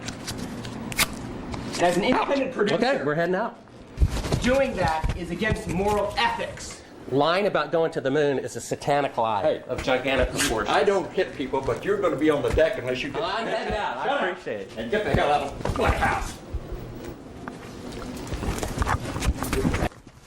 You want to get a gun and shoot them at them before they get out of the office? We have a video camera running if you want to do it. Right. That would be great footage for us. See you later. In court, I hope. Want to call the CIA? Have them whacked?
waxing.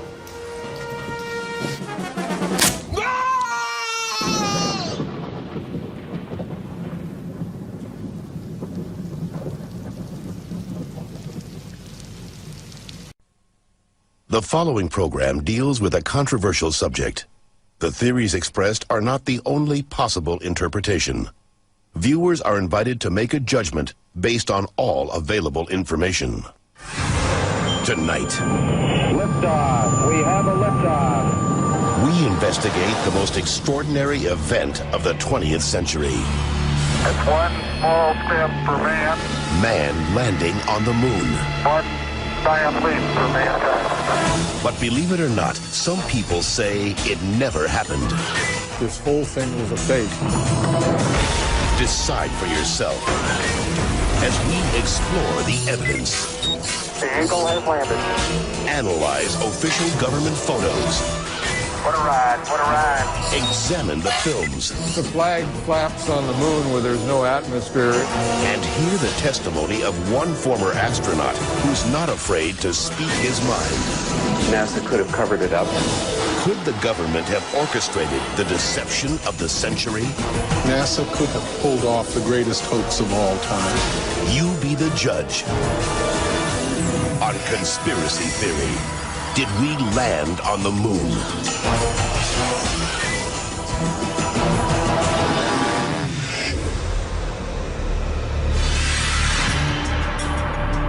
On July 16th, 1969, America held its breath.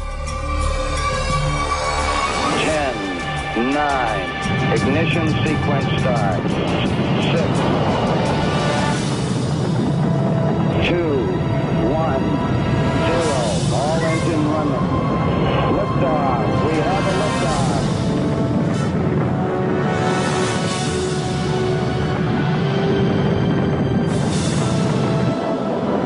Apollo 11 blasted into space, beginning its 250,000-mile journey to the moon. During their 8-day voyage, the Apollo 11 astronauts saw spectacular views of the Earth, floated in a weightless environment, and supposedly went where no man had gone before. Guys looking good, down a half. Lights on, picking up some dust. 4 forward, drift into the right a little. Contact light. Okay, engine stop. We copy you down, Eagle. Houston, Tranquility Base here. The Eagle has landed. But did it? Did they really land on the moon? Most of us think so. Millions of people watched on television as the lunar lander touched down, and these unforgettable words were spoken. It's one small step for man, one giant leap for mankind. But even today, there are those who claim that believing in man's one small step requires one giant leap of faith. Bill Casing was an analyst and engineer at Rocketdyne, the company that designed the Apollo rockets. There were many problems that evolved during the 60s that led people to believe that we're never going to make it to the moon.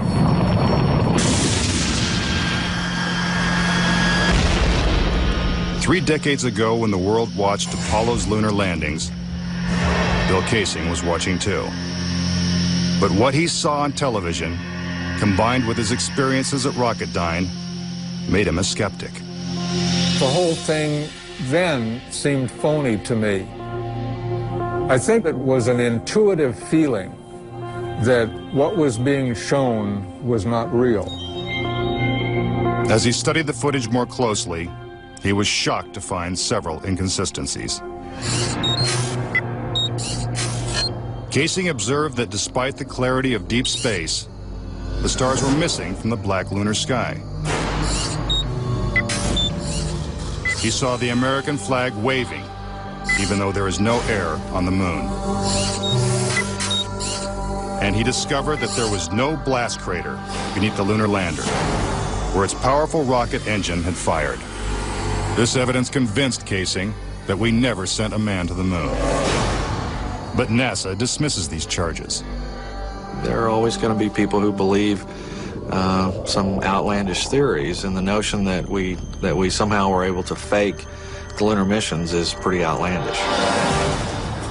As outlandish as it might seem, it has been estimated that as many as 20% of Americans believe we never went to the moon. But how could anyone think that one of the greatest moments in human history is a hoax? Is it really possible that NASA deceived the world? According to a former astronaut, it's entirely possible. Regarding the Apollo mission, I can't say 100% for sure whether these men walked on the moon. Brian O'Leary was a NASA astronaut in the 1960s and served as a science advisor during the Apollo moon missions. It's possible that NASA could have covered it up just in order to cut corners and to be the first to allegedly go to the moon. Was getting to the moon first so important that our government would consider faking it? To find the answer, we have to go back 40 years, to a time when America and the Soviets were locked in a struggle for world domination. People assumed that the nation that won the space race would win the Cold War. We defined that as being first to the moon. It was a time of more or less national hysteria.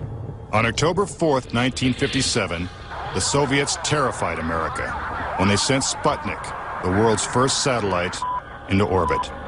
The New York Times had to publish an article explaining to Americans that it did not carry nuclear bombs that could be dropped on the city from that altitude. The American public's fear of nuclear annihilation intensified as Russia took the lead in the space race. House Speaker announced in Congress that we may be headed for extinction. Many feared that the Soviet Union's ultimate goal was to put a missile base on the moon. Meanwhile, America's space program was having difficulty even getting off the ground. The chances of getting to the moon and returning safely to Earth were something like 0.0017%. In other words, virtually an impossibility. What actually happened, in my mind, is that during the 60s, they said, if you can't make it, fake it. But if the Apollo missions were fake, how was this monumental hoax accomplished? According to Casing, the launch of Apollo's Saturn V rocket was real. It just never sent astronauts to the moon. The astronauts were launched with the Saturn V. Then, in order to account for their disappearance, they simply orbited the Earth for 8 days. And in the interim, they showed these fake pictures of the astronauts on the moon. But on the 8th day, the command capsule separated from the vehicle and descended to Earth, as of course was shown in films.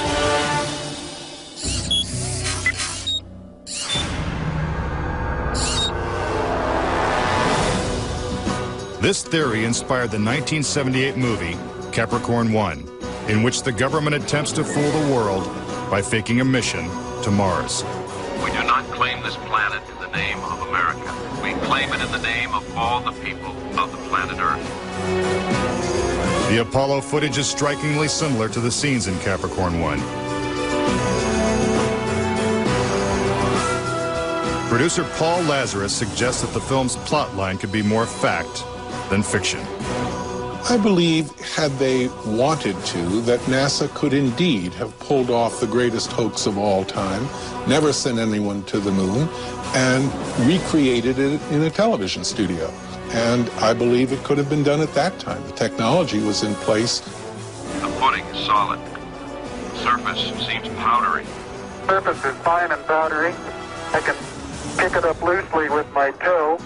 What we put up on the screen was our own simulated version of whatever we could do within a $4.8 million budget. But with NASA's $40 billion budget, Casing believes they had the resources to pull off a hoax if they couldn't make it to the moon. The reason I believe that NASA and the government faked the moon landing was basically it was technically impossible to do it. And they simply had to come up with some sort of alternative that they felt the public would believe. Casing theorizes that the lunar landings were actually filmed in Nevada's high desert, at the top secret military base known as Area 51. Area 51 is one of the most heavily guarded facilities in the United States. If you went in and tried to get some information, you could be shot and killed without any warning. Russian spy satellite photos of Area 51 reveal not only a series of hangars that resemble movie sound stages, but also barren moon-like areas which coincidentally are covered with craters.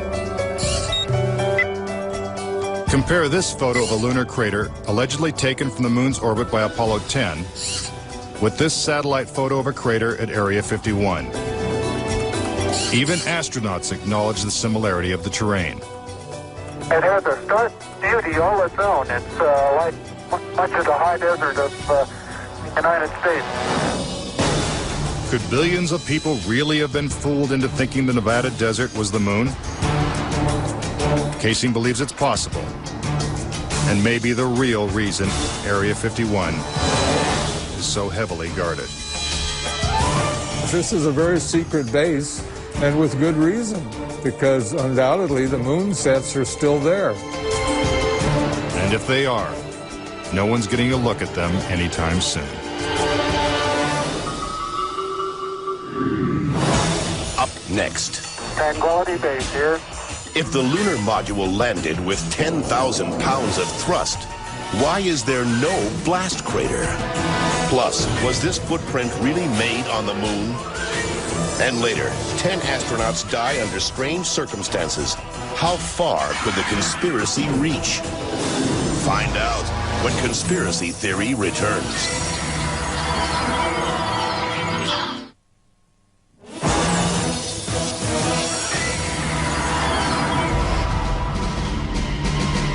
We've all been led to believe that on July 20th, 1969, the Lunar Excursion Module, also known as the LEM, carried American astronauts to the surface of the moon.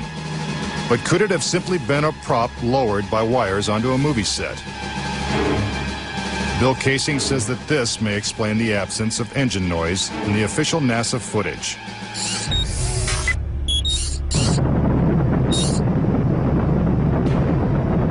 The noise level of a rocket engine is up into the 140, 150 decibel range. In other words, enormously loud. How would it be possible to hear astronauts' voices against the background of a running rocket engine? Picking up some dust. 30 feet, 2.5 down. Straight shadow. 4 forward, drift into the right a little. Contact light. Okay, engine stop. Is this evidence that the footage is actually fake? A sequence shot in a controlled environment here on Earth? Just months before this historic landing, a prototype LEM was flight tested at Ellington Air Force Base. While NASA cameras record the test flight, Neil Armstrong struggles to control the unwieldy craft. Then, at approximately 300 feet, the lander flies wildly out of control. At the last second, Armstrong ejects.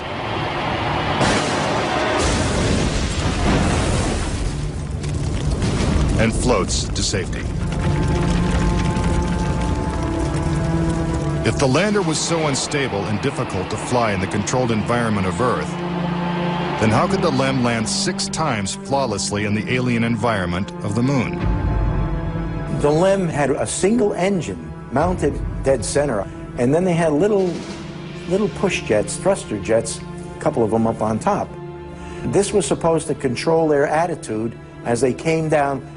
Well, I'll tell you a secret. The instant you moved your tail in that cabin an inch, you would change the load pattern, it would begin to tilt, and it would start that thing spinning. The arguments that have been arrayed on the side of those who believe that the lunar landings were a hoax are very elaborate, and they have to be to support a theory like this. In the end, there's one set of evidence that is irrefutable, and that is that there are footprints, boot prints, still on the lunar surface. But conspiracy theorists say that the footprints themselves are suspicious. The surface appears to be very fine-grained as you get close to it. It's almost like a powder. To have a powerful rocket engine blast the surface of the moon, blasting away all of the dust, and then find footprints surrounding the lunar lander, that to me would be an impossibility. Photo after photo reveals that the lunar surface surrounding the LEM is covered with footprints. But Casing says there's something even more difficult to explain. The fact that there's no blast crater under the LEM is one of the most conclusive pieces of evidence that I find supporting the hoax. In fact, no sign of a blast crater is visible for any of the 6 lunar landings. But LEM specialist Paul Fiel says he can explain why the lunar module left no crater when landing on the moon. The amount of thrust that you need coming out of the bottom of the descent engine is about 1,500, 2,000 pounds of thrust. And all that does is just push dust away. There's no burning or anything like that. Yet NASA's own scientific illustrations clearly depict a blast crater. Then there's one other point. If they had truly landed on the moon, this dust would have then descended on the lunar lander, on the foot pads, and we find not a trace of dust on the foot pads. When I discovered that alone, I said, no way am I looking at a lunar lander that landed on the moon. Could it be that the LEM was just a prop on a giant lunar movie set? When Armstrong said, that's one small step for man and one giant leap for mankind, the footprint that he made could have easily been made in Area 51. Casing points out that the LEM's departure from the lunar surface is even more suspicious. In the footage of the ascent stage going up, what you don't see is an exhaust plume coming out of the rocket engine nozzle. What a ride, what a ride. But what do we see?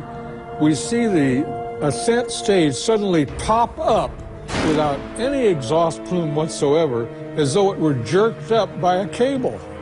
Is this evidence of a conspiracy? Was the government capable of such a massive cover-up? To propose that this was all faked and a hoax, they have to say that every piece of evidence, that every physical, scientific test that one could offer to support the reality of the lunar landings, they have to say that all of those are fake. I would say that my conviction that Apollo was a fake was really not according to one specific piece of evidence, but it was cumulative. This whole thing was a fake. Coming up. We're getting a picture on the TV. If there's no air on the moon, why is this American flag waving? Plus, could these official NASA photos have been doctored? All of the photographs were faked. And later, is it possible for humans to have survived the deadly radiation in deep space? When conspiracy theory continues.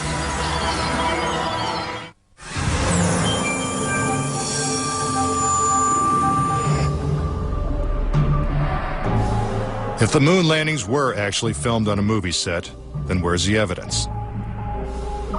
According to David Percy, an award-winning filmmaker and photographer, the proof is in NASA's own lunar photos and video. Our research suggests that images of the Apollo landings are not a true and accurate record.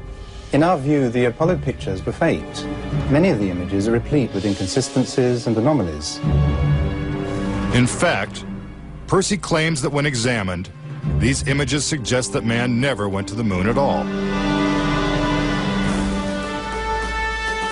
This famous scene of man taking his first steps on the lunar surface is one of the most recognizable in history. But why are such important images so grainy and hard to see? And we're getting a picture on the TV. You had a good picture, huh?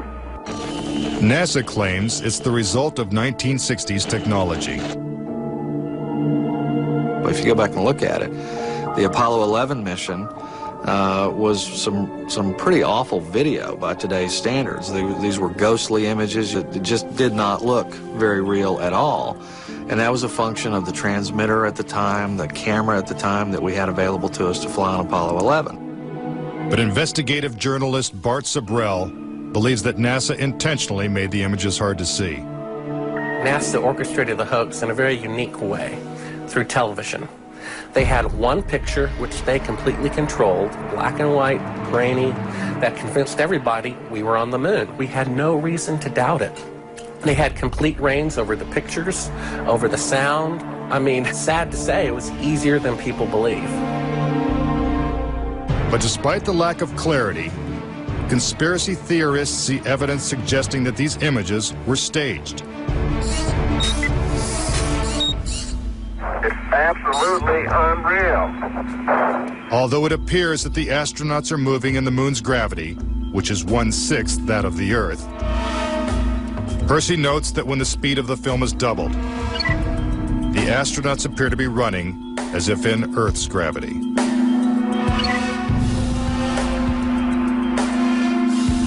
Also, when the footage of the lunar rover is doubled in speed, it looks as if it's driving here on Earth. But there's another reason some believe the Apollo missions were shot on Earth.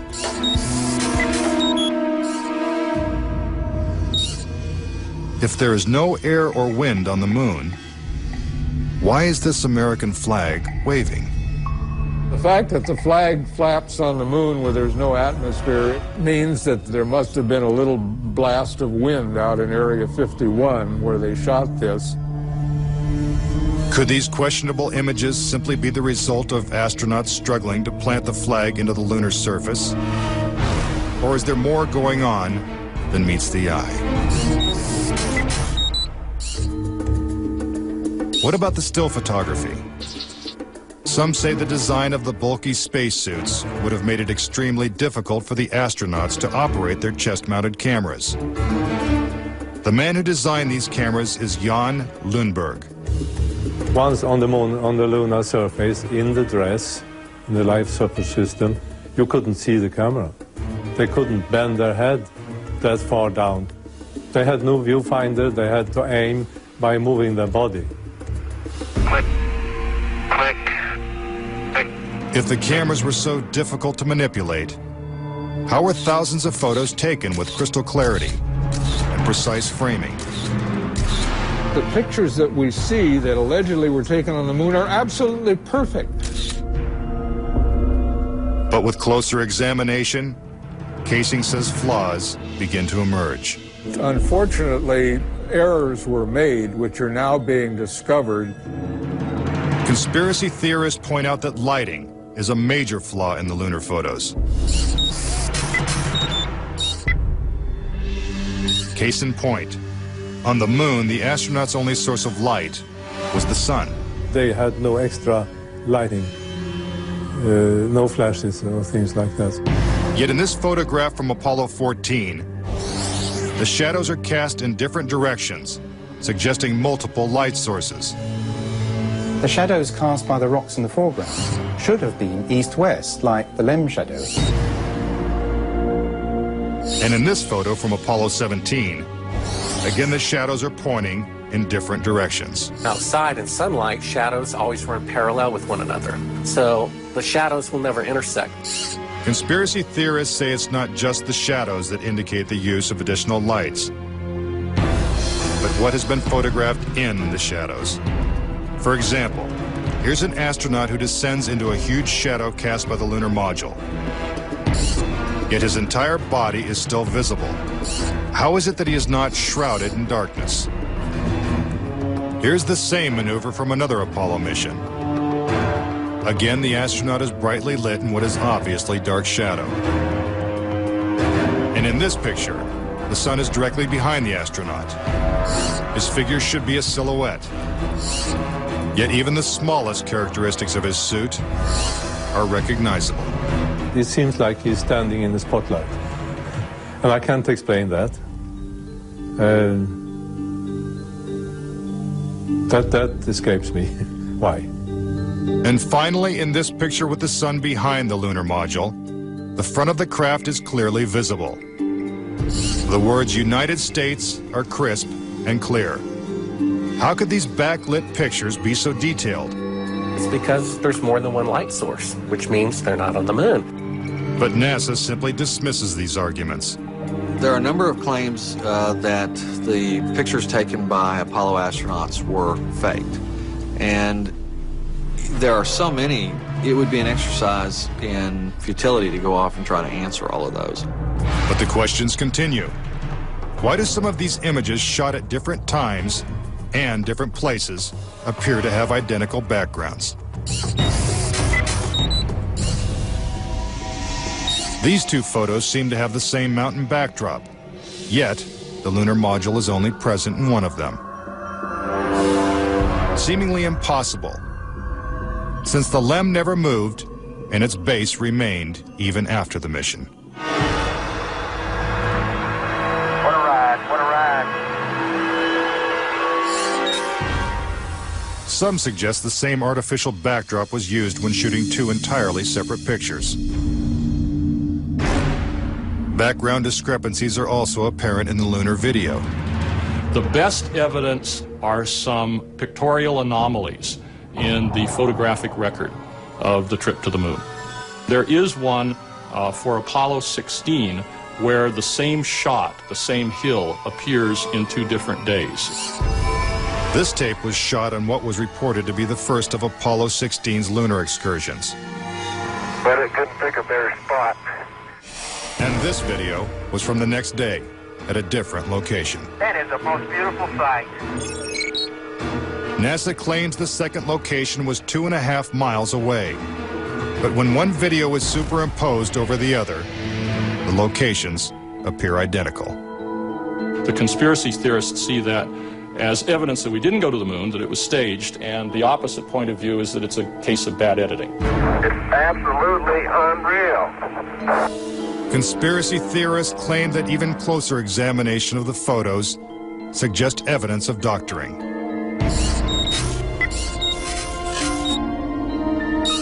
For reference, crosshairs were permanently etched into the lunar cameras, so they would have to appear on top of every image.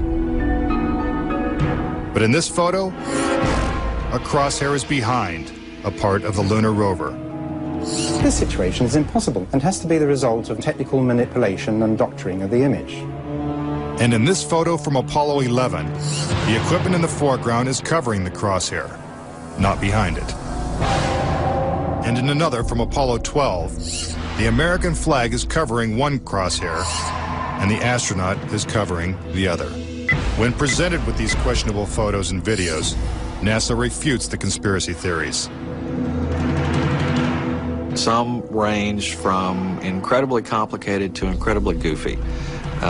There are arguments that are wrong optically, they're wrong physically, they're wrong scientifically, they're wrong historically. There's a great deal of claptrap that is sort of woven in to these arguments. But despite what NASA says, conspiracy theorists still insist that Apollo was a hoax.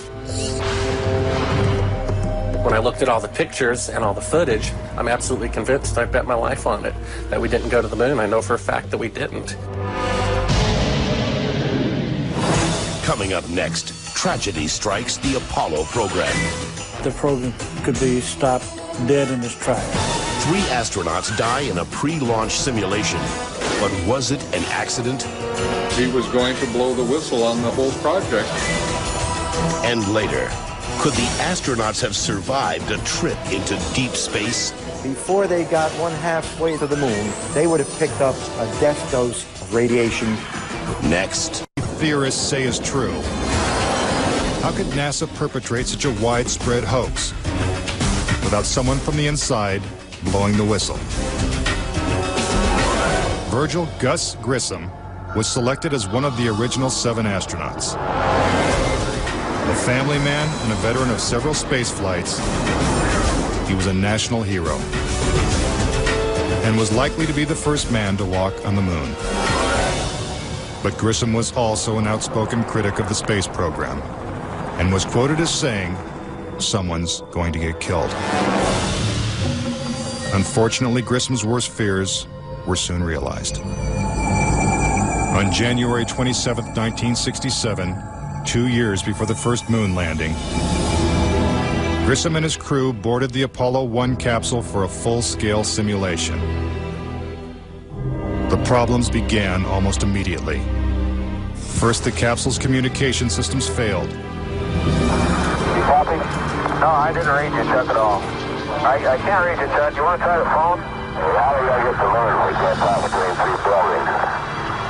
I can't hear what you're saying. Suddenly, the capsule burst into flames with the astronauts sealed inside.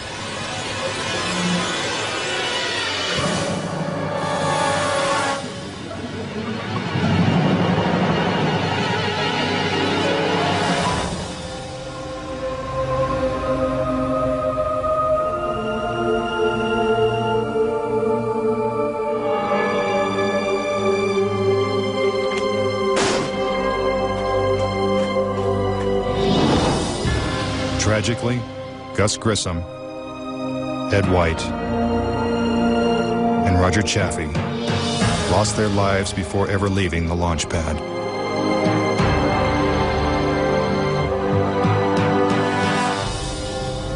Gus Grissom's family believes the Apollo 1 fire was no accident. I think it was intentionally sabotaged by someone. It's been a question in my mind, what was found in the accident investigation and how was that handled? Was the CIA involved or whoever?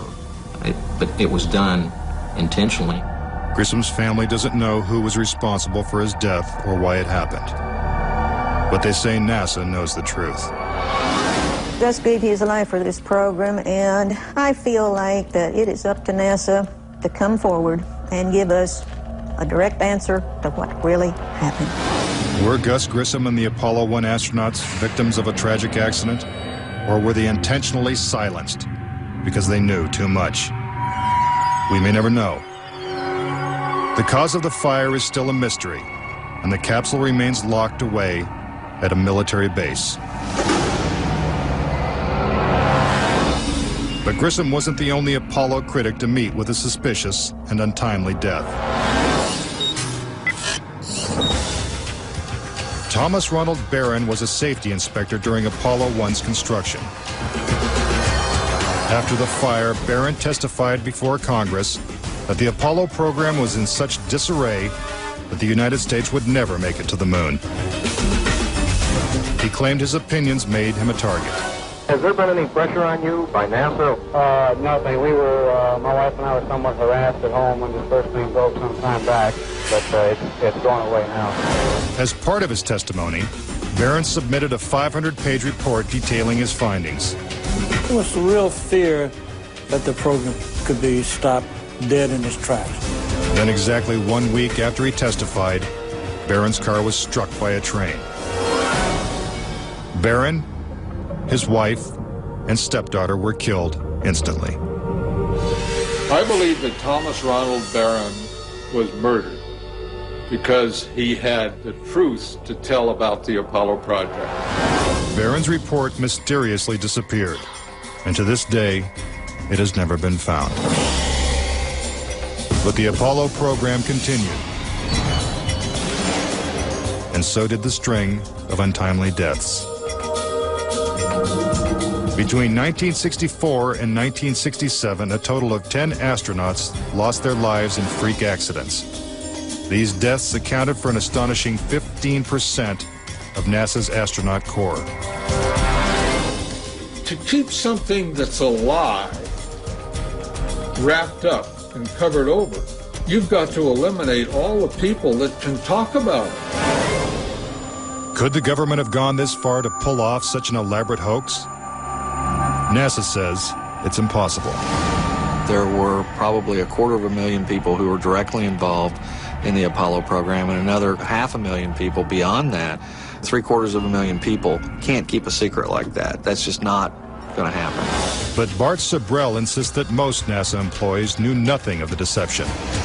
Very few people at NASA knew. The thing is so departmentalized. You got the person building the bolts in Houston, or doing this in Seattle, or doing this in Florida. No one knows the full picture. So, you know, you had no one seeing the full picture of anything except a handful of people. If the conspiracy theorists are right, and only a few people knew the whole story, then the truth may remain buried forever. When we return, could the astronauts have survived the deadly radiation of space? Getting them past the radiation belt would have been impossible. And a Russian cosmonaut breaks his silence when conspiracy theory returns.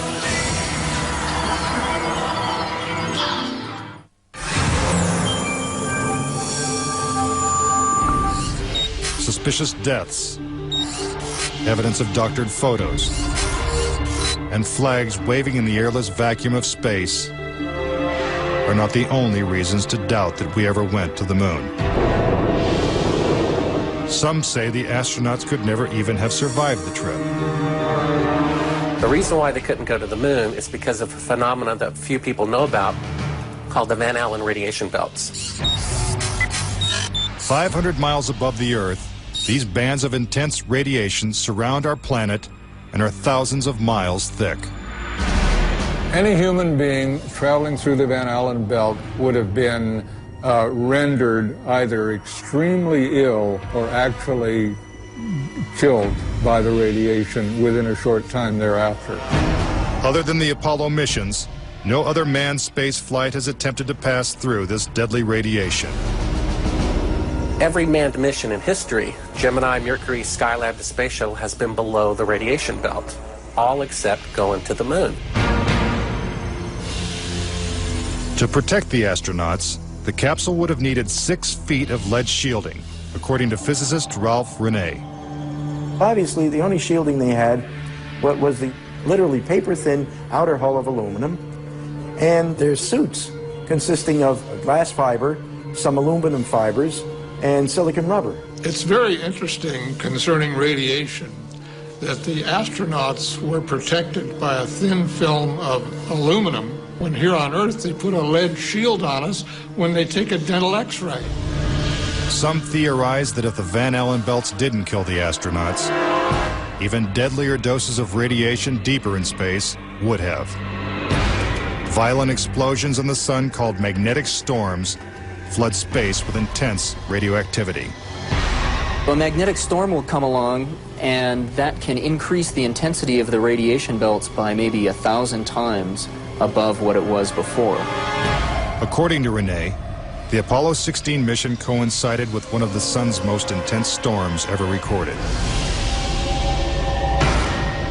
Around the rotating sun came this immense flare, the biggest one of the 20th century. It went on for 3 or 4 days, all the while it's slowly rotating around. Although the effects of radiation are horrific, ranging from hair loss to cancer to death, the solar flares had no adverse effect on the Apollo 16 crew.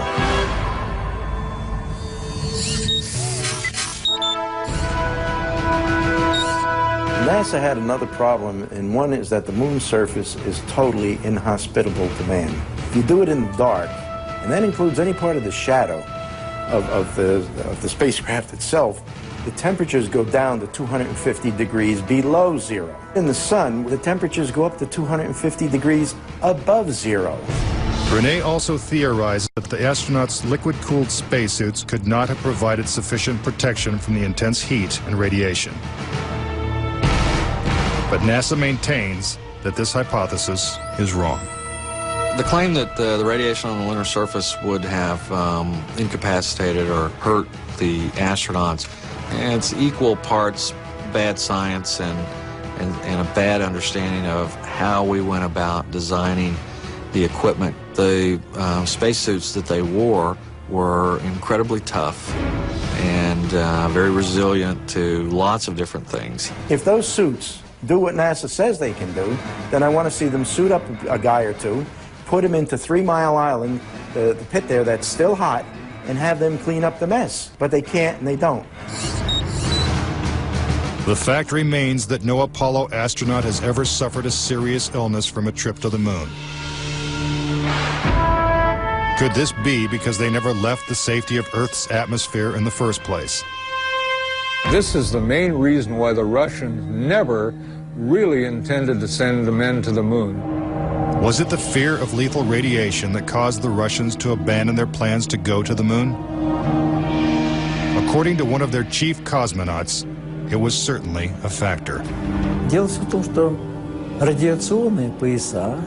Of course, we were worried to go out into the unknown of space. Of course, we were fearful. We had no idea how human would be affected by the radiation. We suspected that possibly the radiation could even penetrate through the craft itself. Are the deadly perils of space proof that NASA faked the Apollo missions? To this day, the Russians have never sent a man to the moon. And we have no plans to return. A final word when conspiracy theory continues.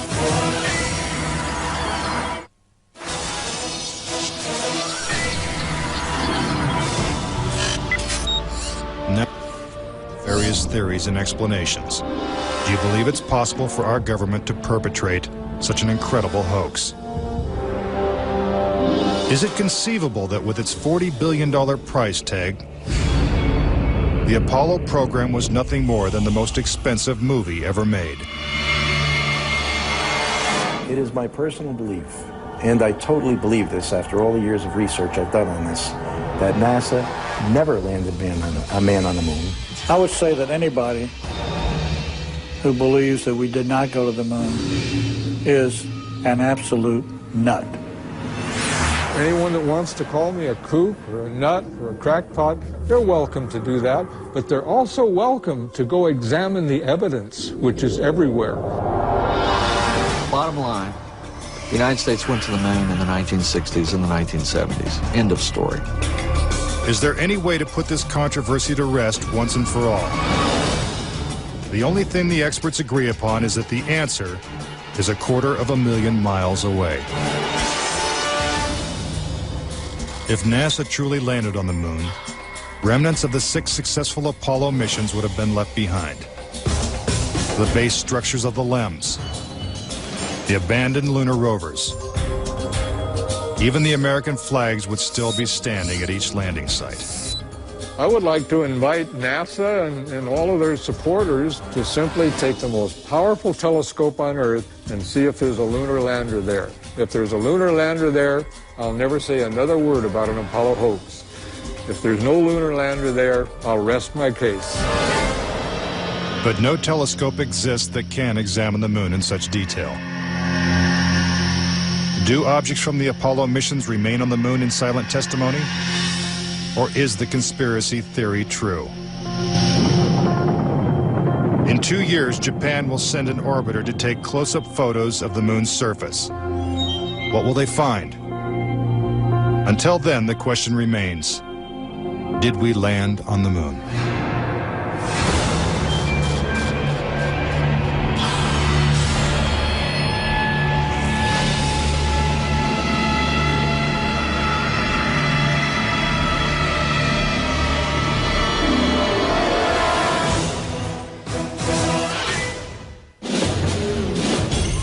Followed by question and answer.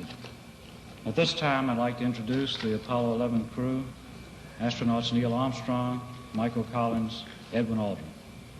Neil?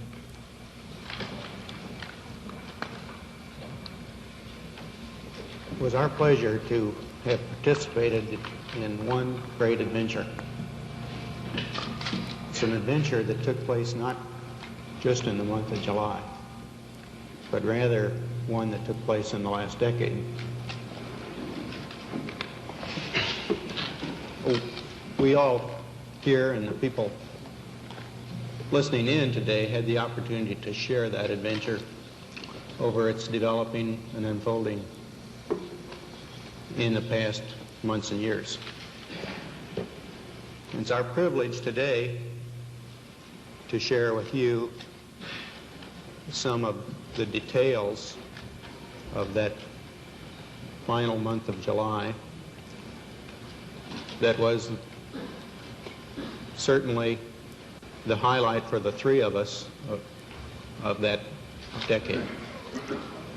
We're going to divert a little bit from the format of past press conferences and talk about the things that interested us most, in particular the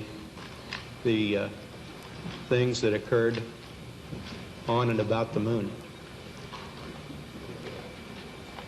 We will use a number of films and slides which most of you have already seen, and with the intent of pointing out some of the things that we observed on the spot which may not be obvious to those of you who are looking at them here from the surface of Earth.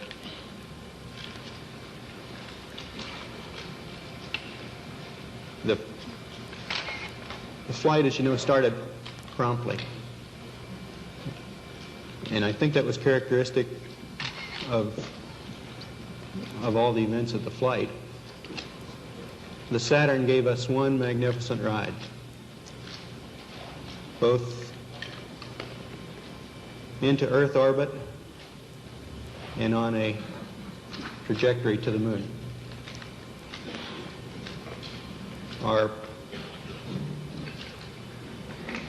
Our memory of that actually differs little from the reports that you have all heard from those previous Saturn V flights, and the previous flights served us well in preparation for this flight in the boost as well as the subsequent phases.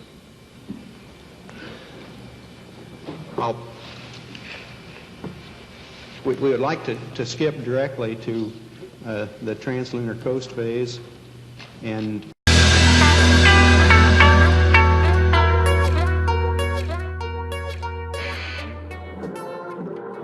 NASA claims that during the Nixon administration, between the years 1969 and 1972, 12 astronauts walked on the surface of the moon and returned safely to Earth. This event was even commemorated on 2 United States coins, the Susan B. Anthony dollar, which was minted from 1979 to 1981, and then again in 1999, and the Eisenhower dollar, which was minted from 1971 to 1978. The reverse sides of both of these coins were based on the Apollo 11 insignia and show an eagle landing on the moon with the Earth in the background. Okay, engine stop. We copy you down, Eagle. Houston, Tranquility Base here. The Eagle has landed. Roger, Tranquility. We copy you on the ground. You got a bunch of guys about to turn blue. We're breathing again. Thanks a lot. The belief that men actually walked on the moon is shared by the vast majority of the world's population. There are no high-profile scientists, astronauts, or officials that have openly expressed any doubt as to the reality of this alleged accomplishment. The only exception to this is former United States President William Jefferson Clinton. In his autobiography, My Life, published in 2004, he states on page 156, "Just a month before, Apollo 11 astronauts Buzz Aldrin and Neil Armstrong had left their colleague Michael Collins aboard spaceship Columbia and walked on the moon, beating by 5 months President Kennedy's goal of putting a man on the moon before the decade was out. The old carpenter asked me if I really believed it had happened.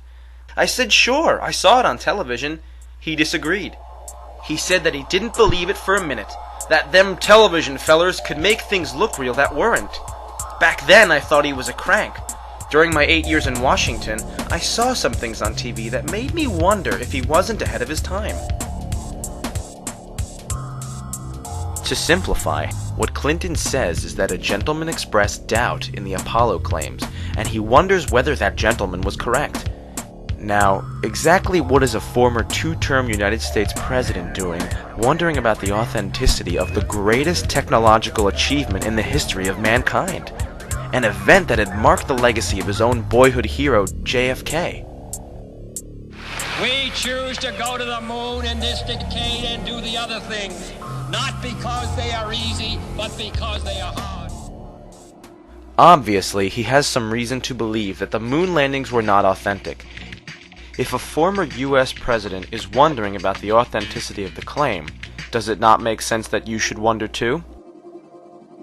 One can imagine why a former president would not want to come right out and blow the whistle by unequivocally stating his true beliefs. But he did, probably for the sake of his legacy, want to have it recorded that he did subtly flag the issue for those paying attention, and he flagged it by using the old carpenter acquaintance to get his point across. Regardless of precisely how much time Mr. Clinton actually spends wondering about this, a closer examination of the claim reveals that to have performed such a feat in 1969 completely contradicts the evidence and otherwise offends common sense.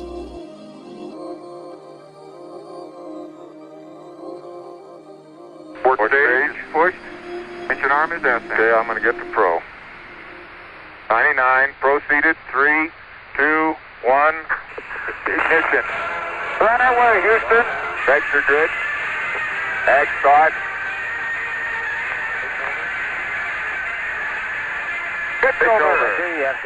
The last alleged mission to the moon was Apollo 17, which NASA says took place in December of 1972. Since then, absolutely no country claims to have sent astronauts or even animals more than 400 miles above the surface of the Earth. In recent years, space shuttle astronauts completed a trip wherein they attained a maximum altitude of 365 miles.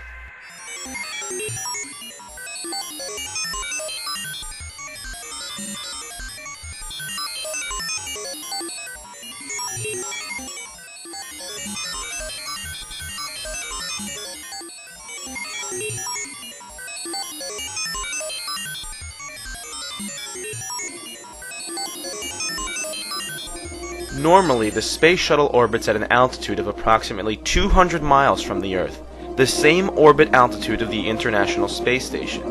Now, you might be asking, why exactly is this maximum distance from Earth relevant to our discussion? Well, let's put it this way. The Moon is 240,000 miles away from the Earth. The diameter of the Earth is 8,000 miles. This puts the Moon at about 30 Earth diameters away. In relation to the space shuttle's orbit on this scale, it has never traveled more than 1/2 of 1 inch away from the Earth's surface.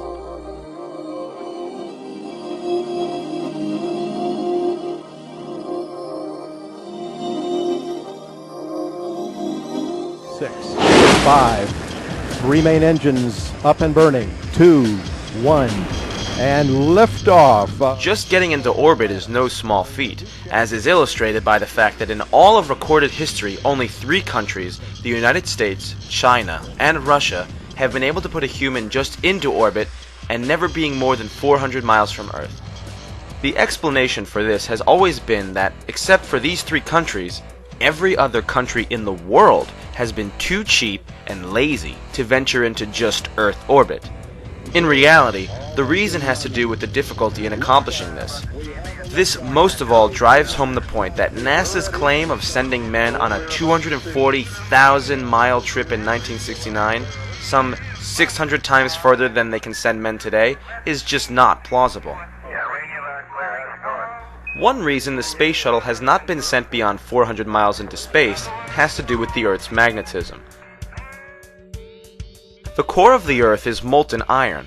As it slowly swirls around, it generates a powerful magnetic field surrounding the Earth. These fields cause the formation of 2 radiation belts around the Earth, called the Van Allen radiation belts. They are made of charged particles and are named after James Van Allen, who was in charge of the Geiger counters installed on the Explorer 1 satellite, which discovered the belts in 1958.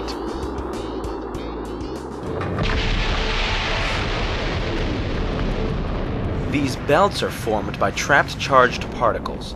The magnetic field traps these particles that originate from the sun. They then spiral around the lines of the Earth's magnetic field, going back and forth between magnetic poles. As pointed out by Ralph Renee, author of NASA Mooned America, Dr. James Van Allen published an article in the March 1959 issue of Scientific American that described the danger in traveling through these belts. In this article, entitled Radiation Belts Around the Earth, on page 47 of this issue, Van Allen states, "Our measurements show that the maximum radiation level as of 1958 is equivalent to between 10 and 100 Roentgens per hour, depending on the still undetermined proportion of protons to electrons. Since a human being exposed for 2 days to even 10 Roentgens would have only an even chance of survival, the radiation belts obviously present an obstacle to spaceflight. If anyone ever really does go through these belts, it will become apparent just how lethal they really are to humans." Other than the alleged Apollo trips, all other manned spacecraft have stayed below the belts. These belts do not officially begin until an altitude of 1,000 miles is reached. But when one space shuttle crew was brave enough to go nearly 400 miles above the Earth, they started to experience some unusual effects. They reported seeing shooting stars, which were a result of the radiation hitting the retinas of their eyes. And if I'd have landed 20 feet behind where I landed, we'd have landed right smack in that crater. When interviewed, Alan Bean of Apollo 12 initially stated that he had not gone through the belts and did not observe any effects caused by them. Any ill effects from the Van Allen radiation belts? No. Now, I'm not sure we went far enough out to encounter the Van Allen radiation belt. Maybe we did. When it was pointed out that the flight pattern took him through the belts, he changed his story. The belts are 1,000 miles to 25,000 miles above the Earth. Then we went right out through them. No effects on your cells? We didn't even know it. I don't think anybody, well, maybe somebody said you went through the radiation belt, but we didn't feel it inside, and we didn't get any, added radiation. The space shuttle went to 365 miles a few years ago. Because I worked in news, I saw CNN. They said that the radiation belts surrounding Earth are more dangerous than previously believed because the astronauts saw shooting stars with their eyes closed. Just when they got within 600. Radiation belt. We saw shooting stars, but they're not shooting stars from with your eyes closed, although they look like it. If you're out in space beyond the Van Allen belt, and probably within the Van Allen belt, and close your eyes and just pay attention. You don't notice it unless you pay attention. Then all of a sudden you'll see a little flash like a shooting star, except it's like that. There goes one this way. Then one just blossoms. And then not that fast. Maybe you wait 3 minutes or 2 minutes and one goes whoosh. And what's happening is cosmic rays are hitting the back of your eye and exciting those sensors in the back of your eye. So that's what you see. And they got high enough apparently to close it. My guess is in Earth orbit, if you closed your eyes and just paid attention, that you would see them. The first time they were seen was when they went to 365 miles. Yes. That's 650 miles below or away from the radiation. Yeah, see, it's below. My guess if they just did it tonight. But see, if you're just going to sleep or closing your eyes or it's dark, you don't notice them. But if you'll close your eyes and pay attention, which we had an experiment to do, by the way, then you see them whistling by. Not on our mission, by the way, they hadn't been discovered yet. I saw them one day on the moon. It wasn't dark, and it was kind of dark, and I saw this flash of light. And it looked like it was on the moon, but really it wasn't. It was a flash of light in my eye. Some scientists argue that the trip through the belts was so brief, that is only a few hours, that the radiation would not have had a negative effect on the astronauts. But the question remains, if these belts are not dangerous, why in the last 30 years has absolutely no country put even a monkey past these belts? The standard excuse is that no one has wanted to spend the money to do so. But to write off every advanced country in the world as too stingy and incompetent in over a third of a century to explore further than 400 miles from Earth really is a bit too much to fathom. it is more likely that we simply do not have the technology to go further at this time.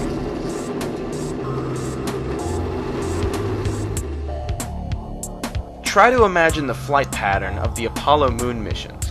NASA says that 3 astronauts took off in a multi-stage rocket, and then 3 days later were in lunar orbit some 60 miles above the moon's surface, going about 4,000 miles per hour, or a little over Mach 6. Then, the spacecraft separated into 2 modules. 1 astronaut stayed in lunar orbit in the CSM. The other 2 flew down to the surface of the moon in the lunar module. 10 feet. Contact. Engine stop. Okay, Houston, the Challenger has landed. The first question that immediately comes to mind is how they were able to design a craft on Earth that would perform so well under quite different conditions on the moon, namely in a vacuum and in 1/6 gravity without killing anyone. The Lunar Landing Research Vehicle used to train the astronauts for a landing had a jet engine, which of course would never have worked out in the vacuum of space. NASA's answer to this is that the simulator provided 5/6 or 83% of the propulsion to simulate the amount of thrust that the rocket engine would need to lift the craft while flying down to the surface of the moon.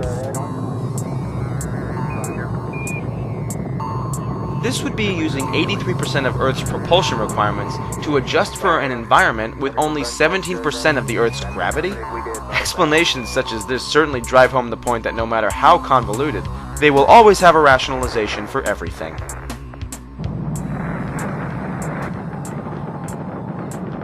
After supposedly landing on the moon during Apollo 17, 2 astronauts allegedly spent 3 days there. During this time, they were either in a small capsule, walking on the surface in their air-conditioned spacesuits, or riding around in the $60 million lunar rover. The lunar surface temperature in the sun should be around 135 degrees today. In the shade, the temperature would again be about minus 100 to minus 150 degrees Fahrenheit. That would be in the shadow of the lunar module. If the LEM didn't have climate control, and had air in it, would it be hot or cold without the climate control? If you just took a lunar module, well, let's take the climate control and it fails. All right, what happens then? You've got air and setting there, it's 70 degrees. If the lunar module is setting in the sun, which it always is, then slowly but surely that temperature inside is going to go up to 250 degrees Fahrenheit. Now you ain't going to make it because you're going to cook long before that. What powered the air conditioning? What powered the air? Batteries. You had a number of big batteries in the lunar module. They powered pumps, they powered the air conditioning, they powered the communication system, and that's the reason we were only able to stay on the moon 33 hours. Later on, we got a little better batteries, more batteries, and we could stay longer. Now let's examine some problems with the astronauts' time on the moon's surface. In the sunlit areas, the temperature on the surface of the moon is 250 degrees Fahrenheit. If the sunlight struck the astronauts' suits or the surface of the moon, they would heat up very quickly. Considering that they always landed on the daylight side of the moon, the energy from the sun would be radiated directly at them, and additionally, the heat would be collected and radiated by the moon itself. Put simply, the astronauts had no energy source that would have enabled them to reject the sun's intense heat. The moon has no atmosphere. It has a vacuum.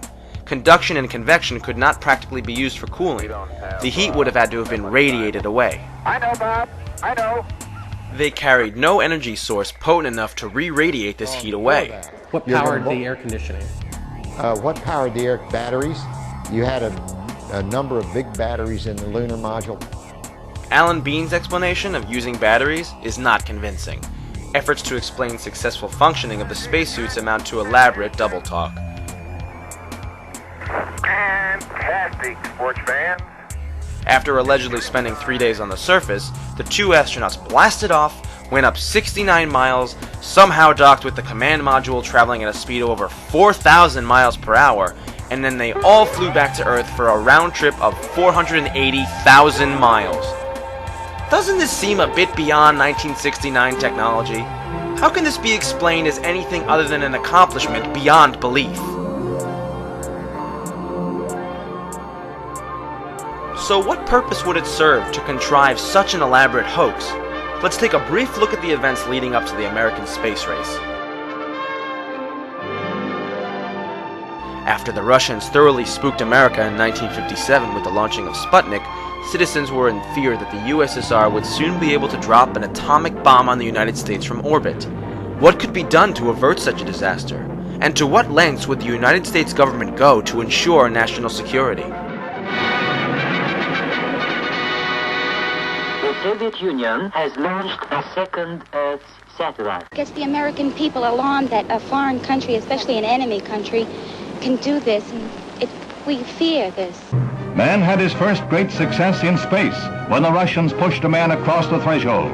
He was Yuri Gagarin, the astronaut the Russians lionized as the first to orbit the Earth. It was the propaganda coup of the year. After the Russian flight, U.S. plans were accelerated. Commander Alan B. Shepard was sent into suborbital flight. Unlike the Russian venture, this took place in the white-hot glare of worldwide publicity. The Mercury capsule is right on course as the commander took over the controls to become the first man to guide a spacecraft. As the tension increasingly rose between the world's two dominant post-war powers, the space race went into high gear, with Kennedy promising in 1961 to put a man on the moon by the end of the decade. We choose to go to the moon. We choose to go to the moon. We choose to go to the moon in this decade and do the other thing. Not because they are easy, but because they are hard. Of course, the United States would spare no expense to hold off an attack from space by the USSR. What countermeasures were at their disposal? Could they not simply stage a moon landing as an elaborate form of propaganda against Russia, while emboldening U.S. morale?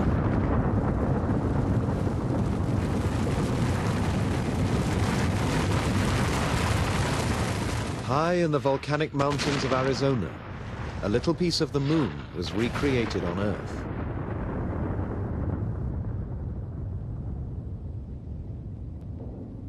This field of craters seen from the air precisely matches a view of the Sea of Tranquility on the moon. It is common in the history of warfare to intimidate your foe by means of deception. For example, during World War II, the Allies placed inflatable tanks on the battlefield to make the enemy think they were confronting a more formidable foe. One could say that the Apollo bluff worked, as there never was a nuclear war.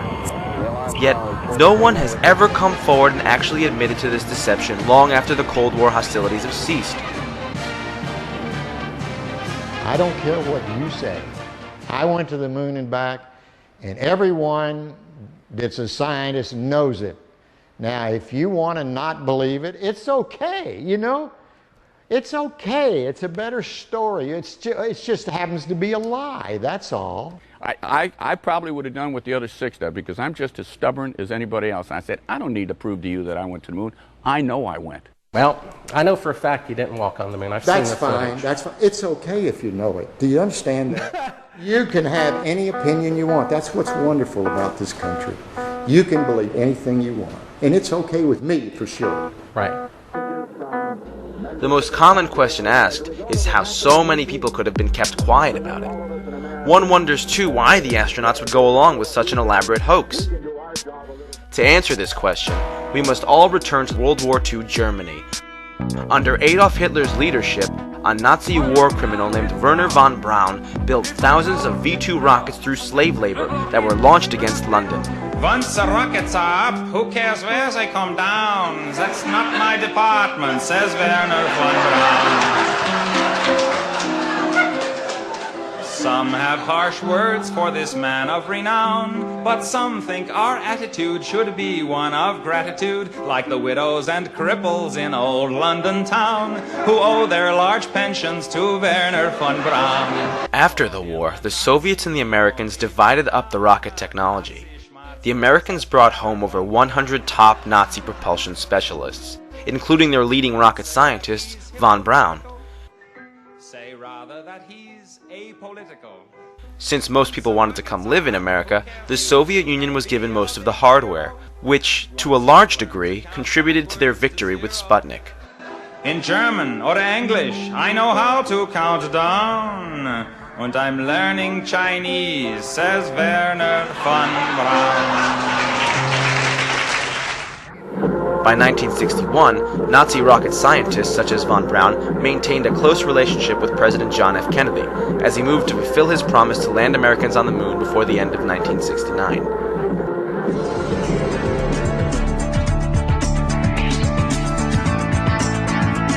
Yet today, NASA says it will be 2018 before we go back to the moon, despite having supposedly been there over 35 years ago.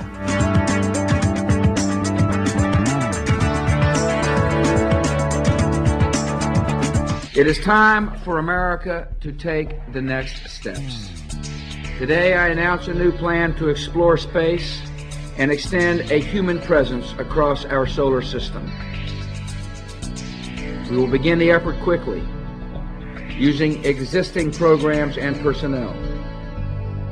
We will make steady progress, one mission, one voyage, one landing at a time.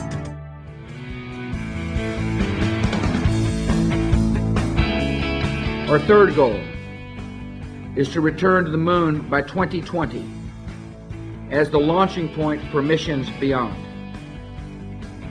Beginning no later than 2008, we will send a series of robotic missions to the lunar surface to research and prepare for future human exploration. Using the Crew Exploration Vehicle, we will undertake extended human missions to the moon as early as 2015, with the goal of living and working there for increasingly extended periods of time. Would we ever consider it reasonable if there were a 40-year span between the first and second trips across the Atlantic Ocean? Why such a late date? In 1953, von Braun wrote a book on how to get to the moon, titled Conquest of the Moon. On page 14 of his book, he states, "It is commonly believed that man will fly directly from the Earth to the moon, but to do this, we would require a vehicle of such gigantic proportions that it would prove an economic impossibility. It would have to develop sufficient speed to penetrate the atmosphere and overcome the Earth's gravity, and, having traveled all the way to the moon, it must still have enough fuel to land safely and make the return trip to Earth. Furthermore, in order to give the expedition a margin of safety, we would not use one ship alone, but a minimum of 3. Calculations have been carefully worked out on the type of vehicle we would need for the non-stop flight from the Earth to the moon in return. The figures speak for themselves. Each rocket ship would be taller than New York's Empire State Building, 1,250 feet, and weigh about 10 times the tonnage of the Queen Mary, or some 800,000 tons. The Apollo program's 3-stage Saturn V was only 3,000 tons. The Saturn V was 266 times smaller than it had to be.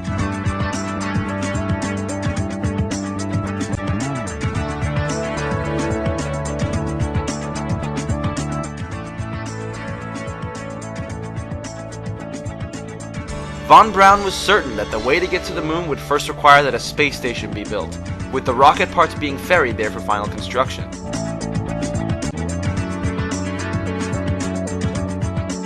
Our first goal is to complete the International Space Station by 2010. We will finish what we have started. We will meet our obligations to our 15 international partners on this project.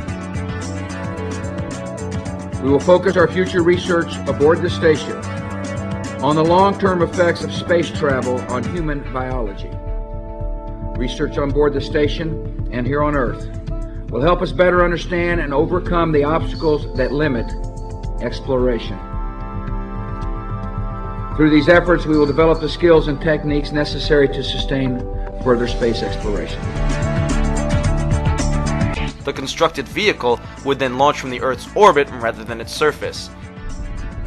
The Saturn V used only 3 fuels: liquid oxygen and kerosene in the first stage, and liquid oxygen and hydrogen in the upper stages. No exotic new fuels were invented to bring down the fuel requirement. Also, the Space Shuttle has 30% less mass at liftoff than did the Saturn V. We have ignition and liftoff of Atlantis and the Galileo spacecraft bound for Jupiter. Yet has never attempted to travel beyond the 400-mile altitude. With Kennedy's promise, the space race was in full swing. Yet it became apparent in the mid-60s that there was absolutely no way anything of the sort was going to happen. Following in Commander Shepard's star-studded footsteps came Captain Virgil Grissom.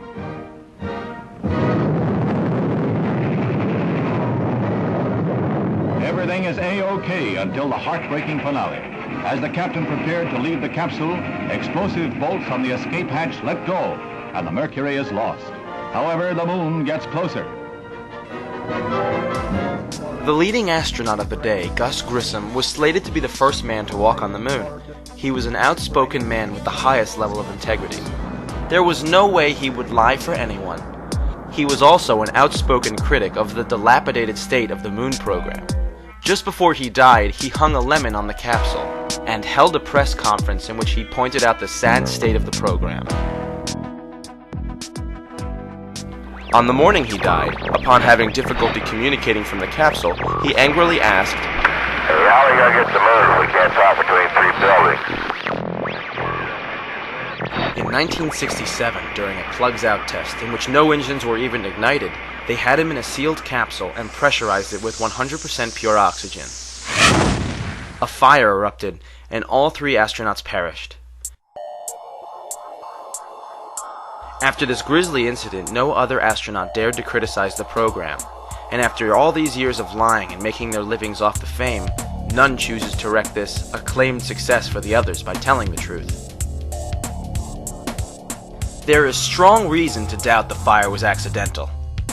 Page 81 of the Apollo 1 Accident Investigation Report, issued by the U.S. Congress, reveals that prior to the fire, NASA, by their own admission, were very well aware of the respective fires at the Johnsville Navy Air Station and Brooks Air Force Base. The fires in question, as pointed out by author Ralph Renee, were a result of sparks and even static electricity igniting the pure oxygen environments. In spite of these past fatalities, NASA used a 100% oxygen atmosphere in the Apollo 1 spacecraft, arguing that they had done it previously on the Gemini program. Of course they had. However, Gemini had a cabin pressure of only 3 pounds per square inch, the pure oxygen equivalent to the 14.7 pounds of nitrogen and oxygen at sea level. All previous aviation flash fires had been only slightly higher than Gemini's cabin pressure. Apollo 1's cabin pressure was more than 5 times higher. NASA was aware of the dangers, but they went ahead and sealed 3 of their astronauts inside a highly volatile capsule that had already been packed full of combustible and highly toxic materials, most of which were untested and had not been given their seal of approval before they were installed. The technicians on Pad 34 needed at least 5 minutes to open the command capsule's door. The astronauts had a mere 15 seconds before the fire consumed their cabin. Fire! We are fired, Captain! Additionally, in 1999, when Grissom's son, Scott, was granted access to his father's spacecraft, he uncovered evidence that a metal plate had been shoved behind the dashboard to deliberately trigger a spark.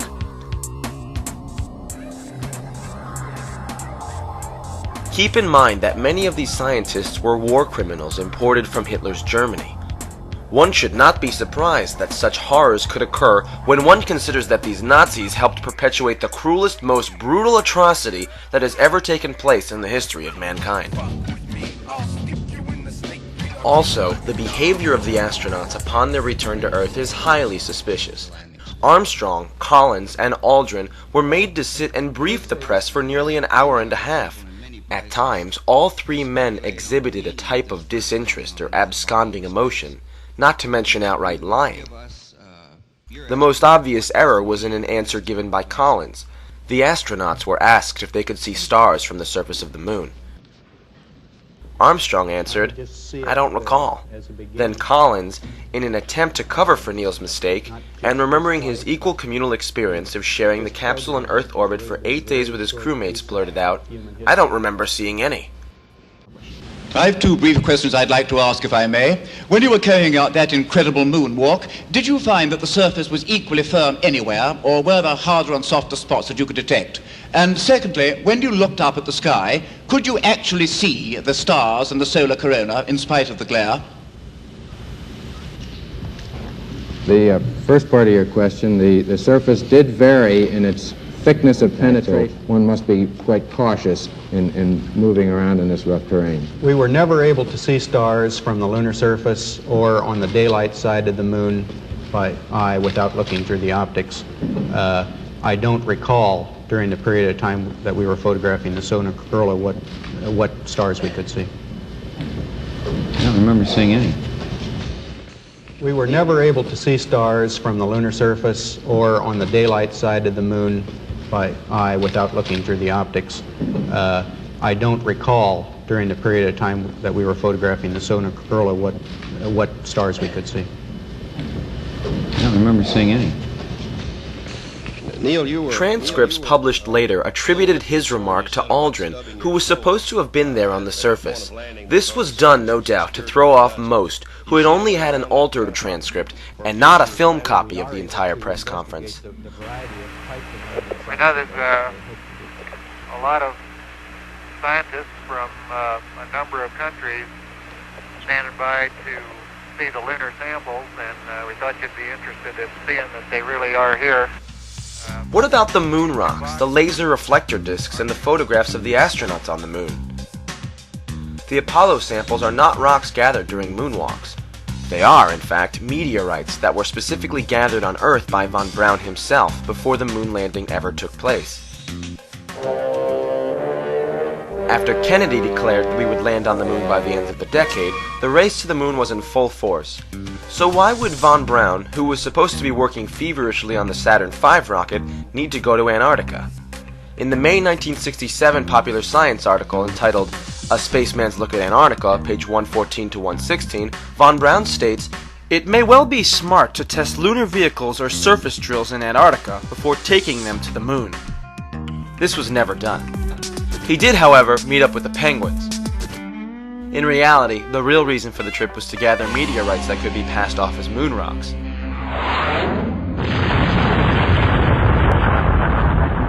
Some meteorites that actually originated from the moon can be found on Earth, as they can be expelled from the moon during meteor crashes. After von Braun found them, the outer surfaces were probably blasted with an abrasive in a ceramics lab to hide the fact that they had fallen through the Earth's atmosphere. After the conclusion of the Apollo missions, some Apollo astronauts made money by taking tourists down to Antarctica to gather meteorites. Due to the contrast with the landscape, meteorites are easier to spot there.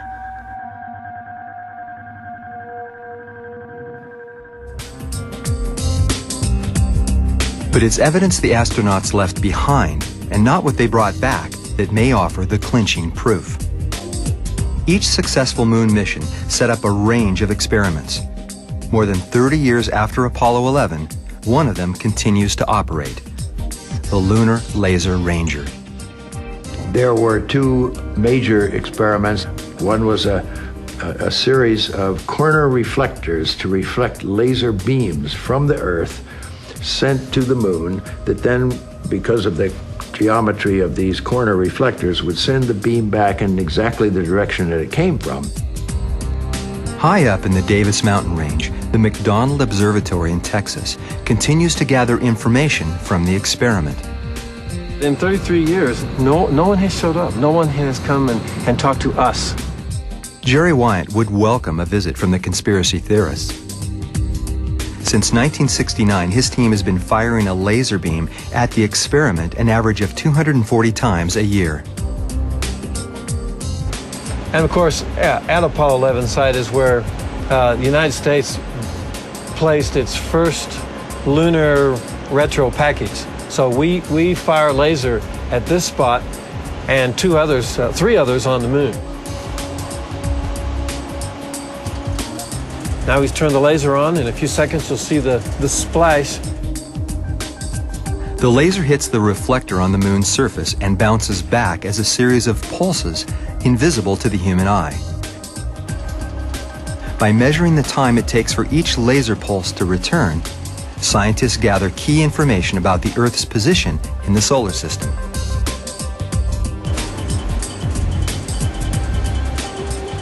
That's not light coming from the moon. The splash you see is light coming from the end of our own telescope. That's the first spot where a man walked on the moon. Our search for the truth has revealed the definitive answer. Maybe that's why conspiracy theorists have so little to say on this subject.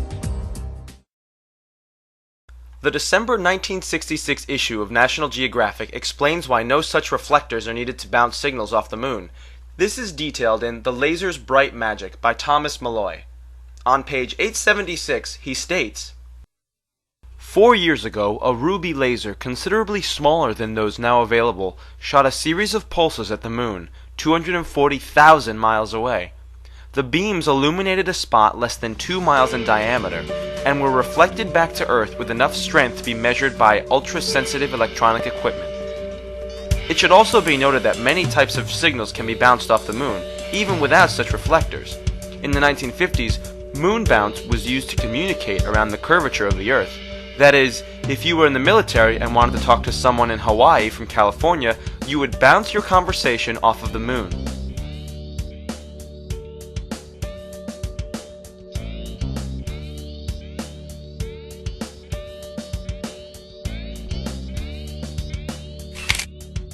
The photographs also fail under critical analysis. There are flags waving in the wind even though the moon exists in a vacuum, and astronauts that cannot jump more than 6 inches high on the first mission when the gravity is only 1/6 that of Earth's. But just the sheer perfection of the setups and appearances of the photos is enough to make you wonder whether they were shot in a studio. There is no fog on the film from immense temperature variation, no discoloration from radiation, no lightning streaks from micrometeoroids passing by. Other anomalies include photos that seem to be taken using artificial light.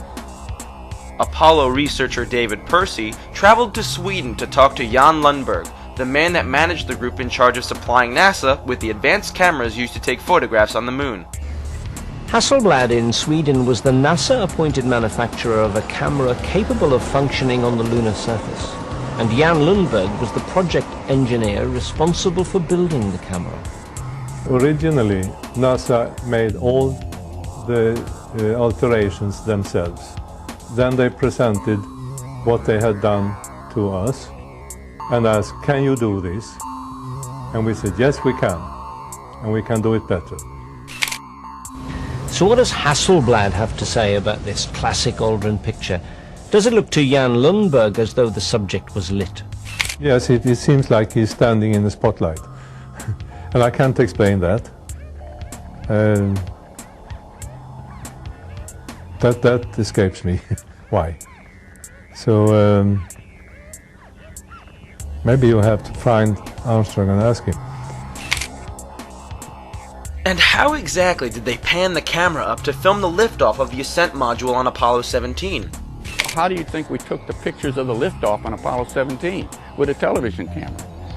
How do you think we missed them on Apollo 16 because of the time delay? By the time the guy sent the signal, it was gone and the camera couldn't track fast enough. So on 17 he sent the signal a second and a half or 3/4 of a second earlier so that the camera got the signal and we were... How do you think that happened?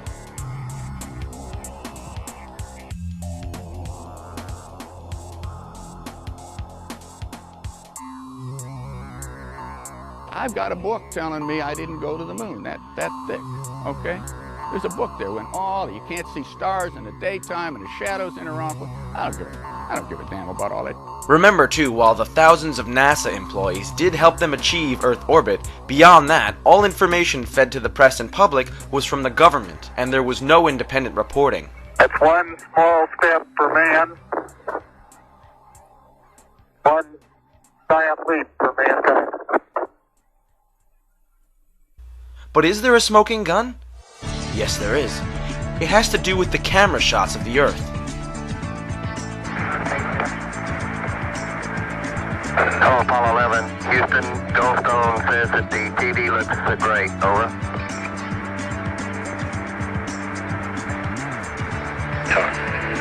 Okay, Roger.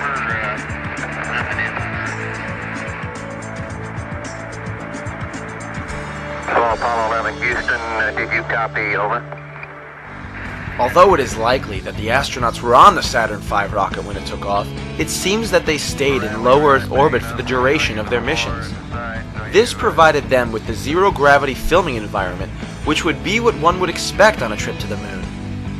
They may also have done dives in a KC-135 to get the zero-gravity shots.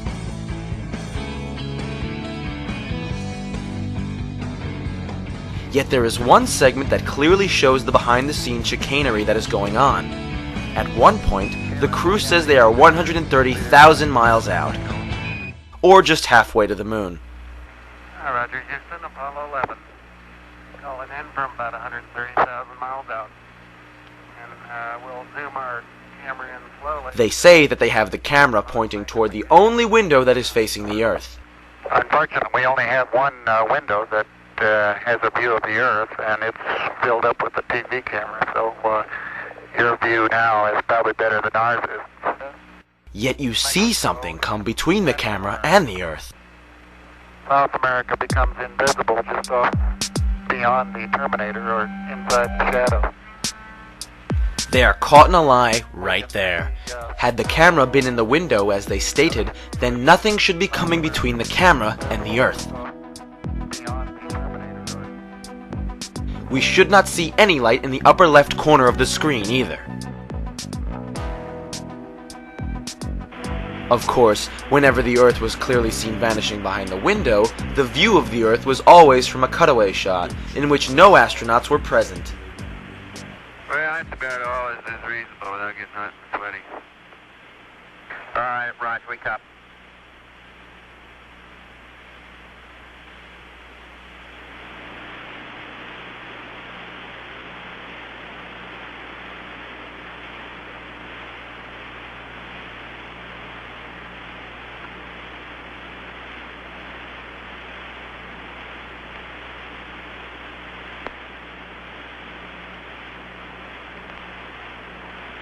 In this circumstance, it was probably a globe on the outside of a mock command capsule in a studio environment. But in this other video, it is easy to see how a different method of trick photography was used. They had placed a transparency over the window to make the window look like the Earth. You can actually see a corner of this transparency pulled away from the window when the lights come on. Can't quite make out who that had.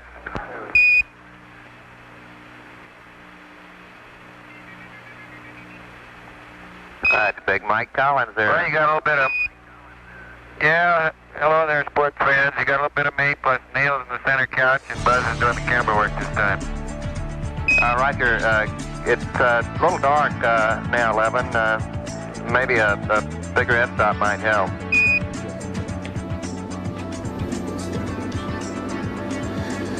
This is, what is this? Oh, this is a shot from 130,000 miles out. I guess it's from approaching. It's from approaching the moon, looking back at the Earth. Now, I've seen this on a couple of flights. Was this something that you got? Although this is from Apollo 11, did you shoot a shot of the Earth like this? So you had a TV camera in the spacecraft. That's correct. And this is, I guess, the Earth zoomed in at a distance. Yep, seems to be. They get shot a little bit halfway to the moon. Now it's kind of, now I guess the cloud cover looks. That's what you're looking at. Now what is that right there? What is what? There's like an arm. It looks like hair on an arm getting in front of the window. Maybe somebody got their arm in front of it. Now I thought that was the arm of God moving across the Earth. I couldn't quite figure that out. I suspect that was the edge of the window, more than likely, that they were shooting at. What did the Earth look like from a great distance? There it is again, 130,000 miles out. About like that. So it's pretty small at the distance of the moon? Yes, but I think the better images are the Hasselblad images that have been taken on every flight and are the most published pictures in the history of the world. What is that in the top left? If that's the Earth, is that like another spacecraft? No. That, I have no idea what that is. It's some aberration on the film of some sort. Oh, those are shadows, I think. Or reflections, probably reflections that are just reflecting. Run that back again so we get another shot of it.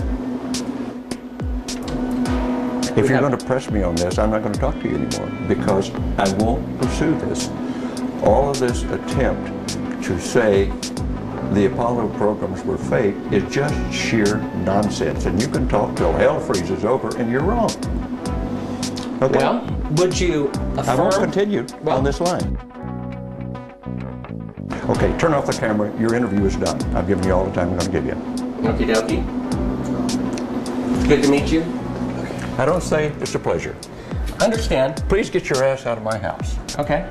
And you came here under false pretenses, and I think you're an asshole. Well, and if you continue this, and if you press this, I will personally take you to court. I hope that you do. I invite you to. I'm going to give you my card so you can arrange that. And I'm encouraging you to arrange. You're frankly not worth it. No, we have you on the record saying you'll take me to court. I hope you do. Because we have proof that would prove it in a court of law that Apollo 11 didn't go to the moon. And I think it's something that you should see. I don't say that lightly, believe me. I don't say it lightly. You have joking, sir. People can have fun. And maybe do that if they feel like they want to have a little fun on a trip to the moon. As an independent producer, okay, we're heading out. Doing that is against moral ethics. Lying about going to the moon is a satanic lie of gigantic proportions. I don't hit people, but you're going to be on the deck unless you get... I'm heading out. I appreciate it. And get the hell out of the Black House. Don't get a gun and shoot them at them before they get out of the office? We have a video camera running if you want to do it. Right. That would be great footage for us.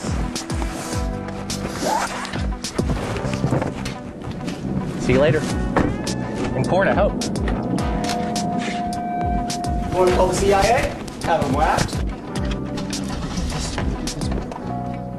Someone prompting you. That is why they wanted the interior. You believe in UFOs? You believe we've been visited by? Well, why do you want to believe this? I know for a fact. We've had this analyzed, and this is the window, and you're inundated by an atomic clock at the Goldstone tracking station, which is on the tape. Well, you're talking to the wrong guy. Why don't you talk to the administrator at NASA? We're passengers. We're guys going on a flight. We're not. I know for a fact. You really like attention, don't you? You're the one who said you walked on the moon when you didn't. Calling the kettle black, if I ever thought of it. Saying I misrepresented myself. Away from me. You're a coward and a liar and a thief.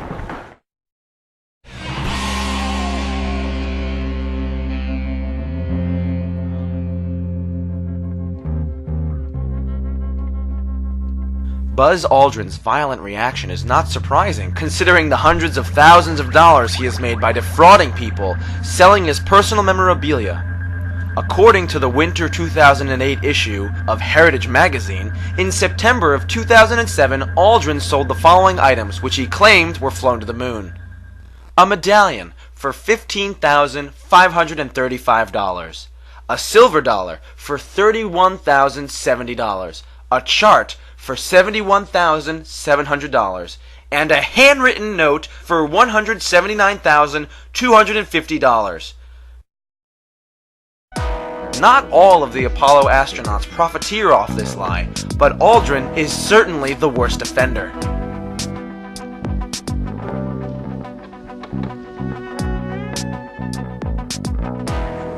Mr. Armstrong, Bart Sibrel, ABC Digital. Wanted to give you the opportunity to swear on the Bible that you walked on the moon. Will you put your left hand on the Bible and swear to God that you walked on the moon? Gentlemen. Mr. Sibrel. Yes? If you really walked on the moon, why would you not do that? So why don't you just put the end to the record in the argument and put your hand on the Bible, swear to God you walked on the moon. Mr. Sibrel, knowing you, that's probably a fake Bible. Really?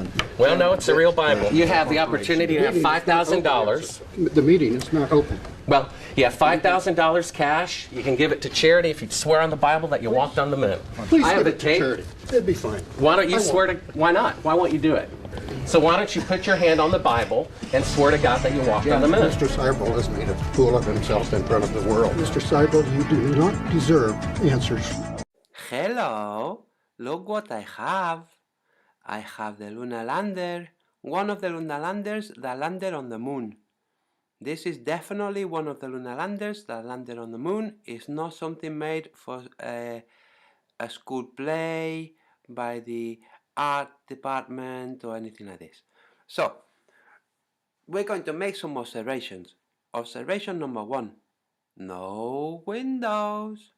So there's no air pressure on the moon, so they can't use a barometric altimeter. So how do they know how far they are from the surface of the moon? Don't know. Maybe this is why they didn't have to use this. The jet here in the bottom, you see how there is no little sign here of disturbance? There is no little crater or anything. No, it's because the gravity is only 1/6, so it could just fall gently. So, okay, so it falls gently. Now, let's have a closer look. Let's do this. And let's see. What material is this? What is this? With all this buckling. And let's look closer. Look. You see here at the top? They started with very good intentions. They said, we are going to make this look very neat and everything will be very great. Okay? And they have these bendy over things that they put a nail through. Dun, dun, dun, dun, dun, dun. And then they just ran out. They ran out of them. So they just use a press-on stud. And here is a very important bendy thing. They had another one, so they use it here. And some more press-on stud. You can see by this shape here, the highlight here, you see, and a little bit of highlight here, compared to the low light here and the highlight here. You can tell that this is a thin material. It's not a thick material like drywall, plastering, something. No, this is more like parcel paper. Okay? So, another nail here, another nail here, another one here, and some more buckling. Look at this buckling. Whoa, it's a like big S shape.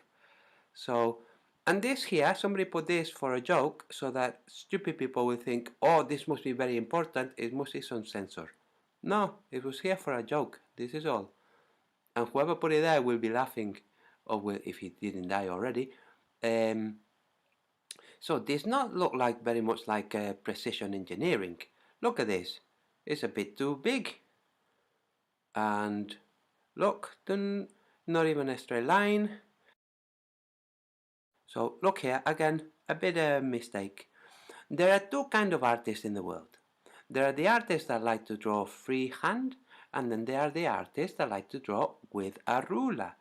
And artists that like to draw with a ruler because they are jealous of the people that can draw freehand. So what they do is they make extra lines. They put extra angles like this. They like to do this. It's to compensate. You know, so they do all these things just because they like to use the ruler and they like to say, look, I can do octagonal shape here and then I can work out how to do the shapes that converge on a point. And they are very proud of this.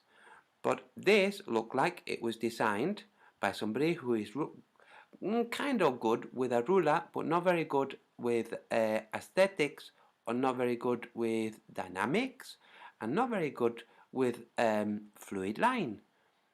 You can see there is no fluid line here. So now let's look at these here. See, one here, another one here, another one here. These multi-directional jets. Okay. Here there is a guard because the jet is going to come out very hot and it's gonna here. And there is another guard because the jet is gonna come very hot and go here, very hot. And here, oh, there is no guard, but it's going to come here, just like this one, no? It's going to fall here, but no guard. It must have fallen off. Let's see. Maybe it's this here, but maybe it's here in the shadow and we cannot see it. I don't know, but there is definitely not here because if you look how close the guard is to the bottom of this inverted cup, look how close. There. Look how close here, and look how it's not there. Not there at all. So, now, let's look at one more thing. You see these things here, the padding here, with the press studs? This looks like a BMX card for the crossbar, but it's too thick, it's not for a real BMX. But look, here, press stud. Okay, and here, press stud. But here, tape. And here, not even tape. This is like the rubber padding that you get for things. Can you see? You can see the gap there and there. Okay? And people will say, "You stupid, this is for heat resistance." It's like, okay, if this is for heat resistance, why they use cardboard here? This doesn't look like very heat resistance. And look here, this little pointy thing. If you look close, it looks like it's a peephole. It looks like somebody inside looking. Or maybe this is directional and somebody look and there's a little mirror here and they could see the lunar floor and this is how they landed. And it doesn't matter about this big gap here or all the crimping, and it doesn't matter about all this. The stains, it doesn't matter about the stains. It doesn't look, this is definitely, it means that this definitely worked because you can see all this here. It's not like somebody spitting on it to make it look wet. No, don't be so silly. And look, all this precision engineering. I would like engineers to look at this and to write to me and tell me that this really is the result of precision engineering, especially the way that this overhang. Okay? And let's look some more. Oh yes, look. See all this gold here framing this kind of thing, this bigger space there. Is this a hot dog? No, it's not a hot dog. But anyway, this with the buttons, something very important for him to do. In this part of the lunar lander that stayed on the moon, because this is the part that went off when the camera was filming, and people say, so who was using the camera? And people say, oh, it was the people in ground control controlling it remotely. Like, wow, mega long distance remote control, huh? But anyway, so this gold framing this box, this would have acted like a capacitor when they were going through the Van Allen radiation belt. So all this heating proofing here, it doesn't matter. This here would have made the whole thing melt. And all of this, everything, all of it, melt as they go through the Van Allen radiation belt. Either melt or lose the atomic bonding and make all of the atoms separate and fly off without association with another atom. Maybe, who knows? NASA doesn't. So yes, now even though I'm pointing this out, people will come to me and say, look, the reason they use black here is because it's very important. And here, if they didn't use black, they would have all died. And here, they didn't need black. Or here, or here. Or this little piece here, it didn't need black. Okay? People will still say to me, you're so stupid. They went out of the earth in a rocket. And then they separated, and it separated into two units that were together. The other unit instead took this all the way to the moon, and then they separated from that unit, and then this landed, and the other unit carried on going around doing orbits of the moon, while this one was landing, and they were doing things on the moon. And then this one took off, and the top bit here attached again to the other one that was orbiting the moon, and the one that was orbiting the moon took them all the way back to the Earth. Okay. This is what people will still say even when you show that this is like cardboard or maybe plaster for doing drywalling. Look at these lines, okay? Look, I'm looking to see if there's a lemon hanging from the top, like a Grissom, but no lemon. Look at this crimping. Okay? If you really think this went to the moon, and you think I am a retard for thinking this did not go to the moon, then maybe you should go and have your IQ evaluated. Well, not your IQ. Maybe your IQ is very high. You should have your common sense evaluated. Okay? Go to the people who like you the least and ask them what their opinion of you is. Whether they think that you are a well-balanced individual who has a normal sense of discernment. Okay? Now, let's look here. Look.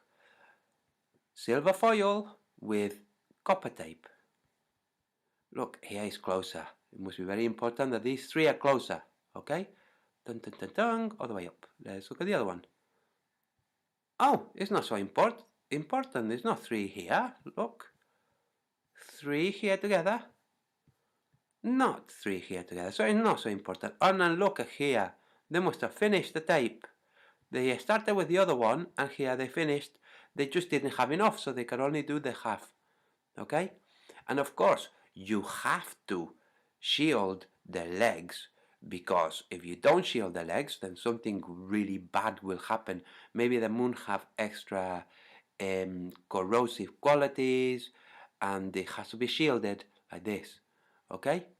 So, don't question NASA, or question NASA and say, what have you been showing us? What have you been doing with the money? This looked like it was made by somebody's. There are two types of very intelligent people. There are some people who are very, very intelligent with academic smarts. Okay, I knew someone like this, very intelligent, but he could not change a light bulb. Okay, this looks like what that kind of person would do if they had to, maybe like 3 or 4 of them had to build something like this. One of them, the one who likes to say that he's very good at designing, designed it, okay? And then somebody brought the materials and said, there you go, make it with this. So they made it. But look, you see how they didn't know to put a pin there so that this doesn't buckle? You see how they didn't know to maybe move this in a little bit so it doesn't overhang? And you see all the buckling here and all the warping, buckling and warping and everything. This is because they are not very good at doing things like changing a light bulb. So they can't make a lunar lander, but they had to make it because they are very, very smart. So they said, look, I'm not going to pay and make somebody sign a secret thing so that they will build a lander. They will think that we are inept and incapable and all kinds of things. So we will make it all ourselves. You have this thing? Hey, you know that thing that you showed me the other day? Yes, let's put this on here. Yeah, it will be very funny, and people will think it's a sensor or something. And the bottom of it, don't worry about the bottom of it, okay? Don't worry. No, relax, don't worry. And what about the curtain rods? What about the curtain rods? Don't worry about the curtain rods. People will think it's an ultra powerful steel that we made especially for a metal alloy. We made especially for the lunar lander. We can sell a patent for it. We can get millions and billions. Yeah, and everything will be fine, okay? We will show this on television with bad quality. People will not be able to see all of this stuff. So, now that you have seen this, either you are an intelligent person and you think this went to the moon, or you are an intelligent person and you think this was made by people who are not very good at art and craft, certainly not by master engineers, and this did not go to the moon. You will either be one of the very intelligent people or the other one that is very intelligent people. If you're the kind of intelligent people who say this is look like shit, then you will think maybe they didn't go to the moon and it's all a big lie. Or you maybe are the other kind of intelligent person who says it doesn't matter what it looked like, they still went to the moon. And all of these things, maybe they didn't have to be precise because of some reason that you can invent on the spot. On the spot, you will invent a reason. You will say these shapes are necessary for things. And all of this is all necessary for things. And if it were not necessary, they would not be like this. This is called rationalization. And globe earthers love to rationalize. So, rationalize this. What the hell is this here? This tape that's going down to the floor and across and then up is clipped onto something here and then goes up and kind of disappears here. What is that? Oh, it must be something mega important. What's in this void? Must be something very mega important. What is this? Look, it's just like it's got buttons and things. Must be mega important. Never mind the laws of experimental physics and electronics that says the whole thing would have been electrified whilst it went through the Van Allen radiation belt. Ignore that. It doesn't matter. Look at this. It's not even covering that properly. Okay? And what is this bits of stuff there? What is that? That looks like a big cable. What is this? Who knows? What is all this stuff? What's this? It looks like a bag of cement. What is that? Has he taken the helmet off? No, it looks like the helmet is there. So this is not a helmet. What the hell is this? Don't know. Okay, what is this? Don't know. What else? What is this big weird thing here? Don't know. Must be very important. So, look, the cable is going, of course, from the battery, from this, the energy to send all the picture and the sound all the way to the Earth. Or all the way to the other lander, and then the other lander, the other LEM, send this over. Who knows? And this here is all true, and if you think it's not true, you're a conspiracy theorist. You probably think vaccinations are not safe. You're putting everyone in danger, and you think 9/11 was not done by Osama bin Laden, and you are crazy and you are an enemy of the state, and people should put you on a no-fly list and put you in jail. That's what should happen if you think that this is showing that they did not go to the moon. Either this, or they did not go to the moon, they don't have the power that they pretend like they have, satellite spying on you and all this, and it's all a bunch of bullshit. You really don't know very much about anything, apart from things you have experience of, and all the theories you have experience of are all just fairy tales. So, enjoy the rest of your life, and if you have a problem with this, don't have a big go at me, have a big go at NASA, and say to them, what have you been doing, you crazy bunch of people? Huh? Sending people in the moon with inside a cardboard box? What are you? Why are you laughing like this? Why? Stop laughing. Hey, I'm talking to you. So, there. I hope you enjoyed this little presentation. Go and look for the pictures yourself. You might think this was done for a school play, but no, sadly no. This was not done for a school play. This was done by NASA for the American government and for you. And I hope you enjoy your ego exploding and screaming around inside your head, saying, no, no, no, it's not true, it's not true. And then you look at this,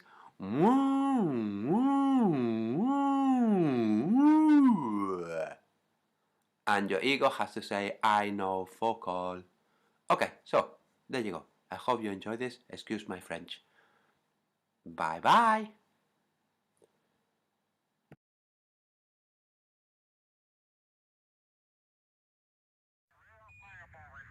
The command module would be traveling at 25,000 miles per hour when it hit the upper atmosphere. If you travel down the highway, you're traveling at 60 miles per hour. You're traveling at 88 feet per second.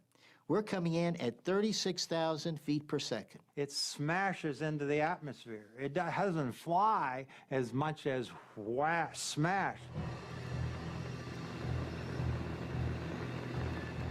To protect the capsule, the engineers had built the largest heat shield ever. Re-entering the Earth's atmosphere is dangerous because of the enormous heat it causes. The heat shield protects the command module for several minutes as it passes through the atmosphere. Down below, an aircraft carrier waits for the astronauts' arrival. Once we get about 2 miles above the surface, the parachutes are deployed to slow us down even more. The hard part is over. Now we just enjoy the ride. The final part of every mission, splashdown.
fantastic shot. Landing velocity on 2 chutes is 28 feet per second, or 32 feet per second versus 28 feet on 3 chutes.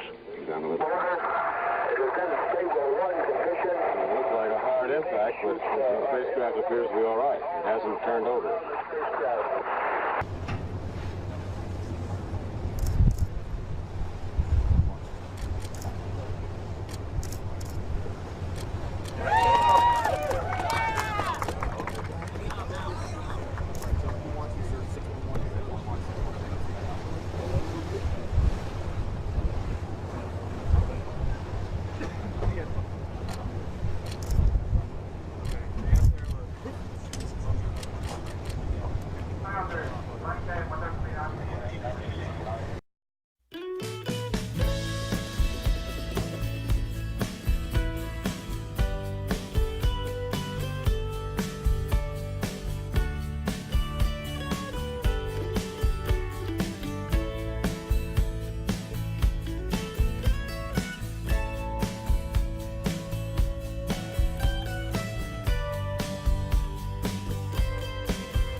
was almost dangerous. You lose sight of the fact that it's a vacuum out there, and if you spring a leak next to it, you're going to be dead. Uh-oh.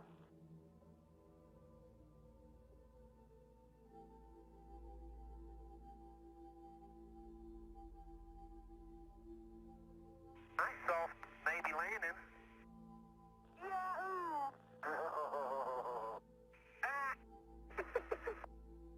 Boy, do I like to run up here.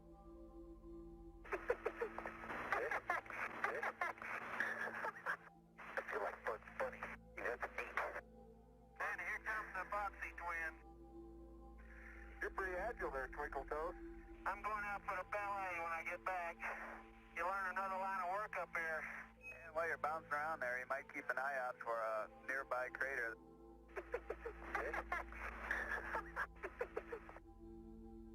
Oh, rat. I've been on my knees twice to get there. John? Yes, sir. You are black from the knees down. No way to avoid it. That's why I'm glad the pressure suit bends. John, you are filthy. I tell you, there's a pot calling the kill blast. Hey, here's a rock I'll be glad to see in Houston. Man, Tony, you don't know how much fun this has been.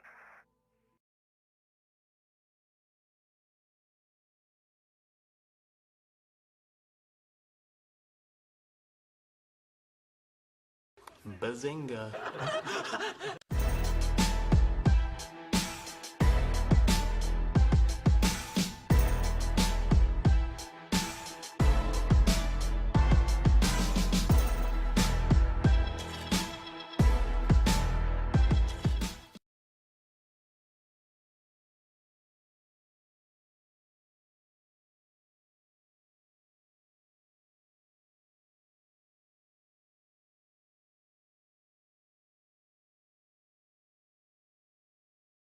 One of the main defenses that people make to show or argue that we had to have gone to the moon, and they often say that there would have been so many people involved in the conspiracy it would have been impossible to keep it quiet.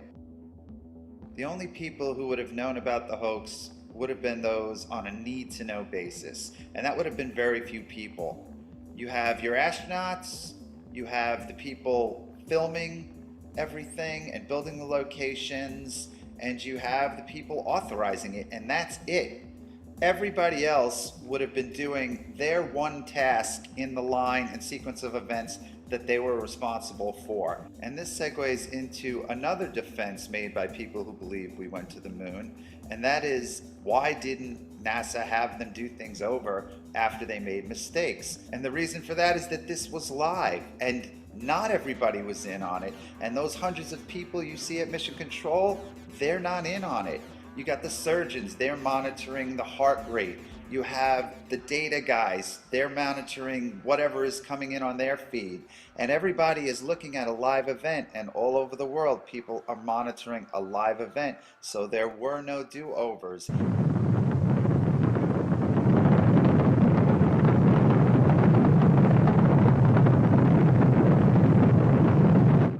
Going back to what John Young said, by way of illustration, about the photo guys would have received the film. The film couldn't be developed on the moon. It had a chain of custody. That had to take place, and those guys were not in on it.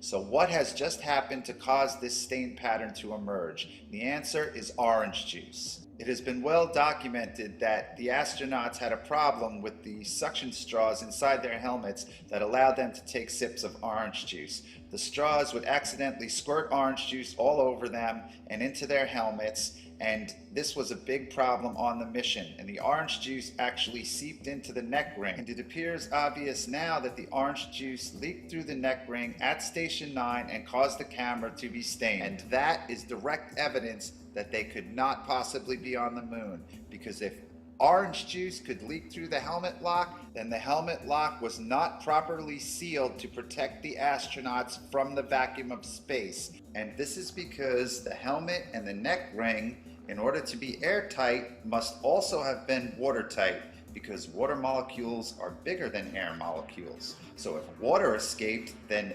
oxygen also escaped, and the suit would not have been pressurized, and in that case, the astronauts would be dead.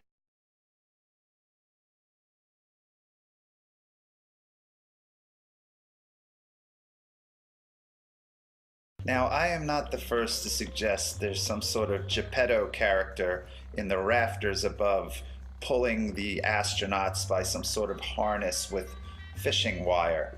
Like, why does Charlie Duke want John Young to push on his head here? Oops, here we go again. Give me a help.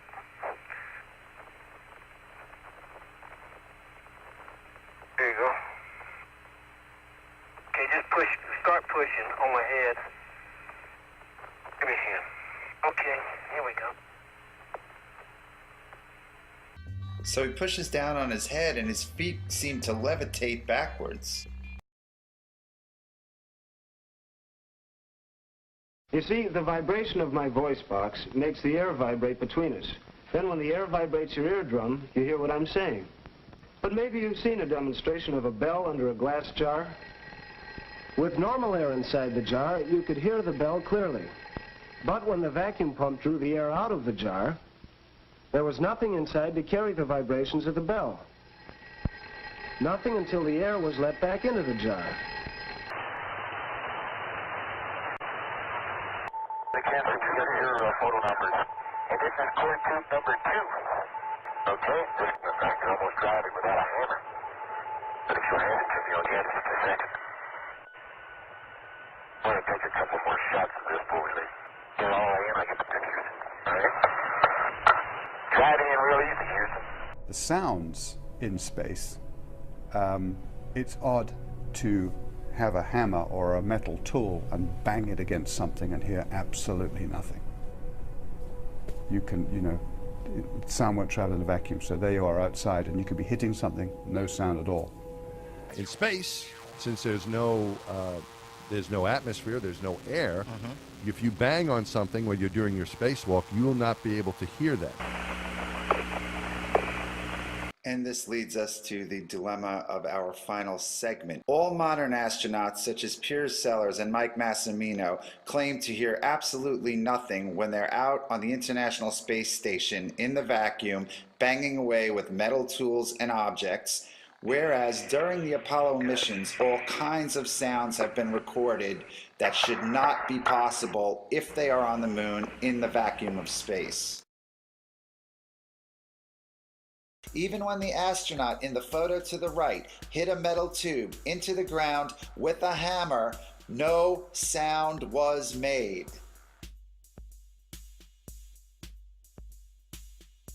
All of the sounds so far analyzed were made by the astronauts as they were handling tools, but now we are going to analyze some sounds that are made a distance away from the astronauts.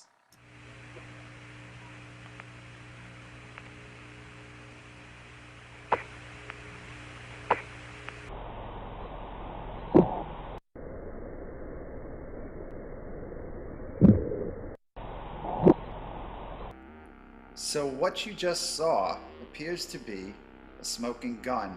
That scene, which was broadcast live to the world during Apollo 15, shows astronaut James Irwin. He takes this cord or band off of a canister, and those canisters are in the mesa table, which Irwin is standing in front of. He unravels the cord, which has two metallic locks at the end of it, pictured here. They look like bullets. He takes that off, he unravels it, he reaches back with his right hand, and he throws the cord away. Let's take another look at it.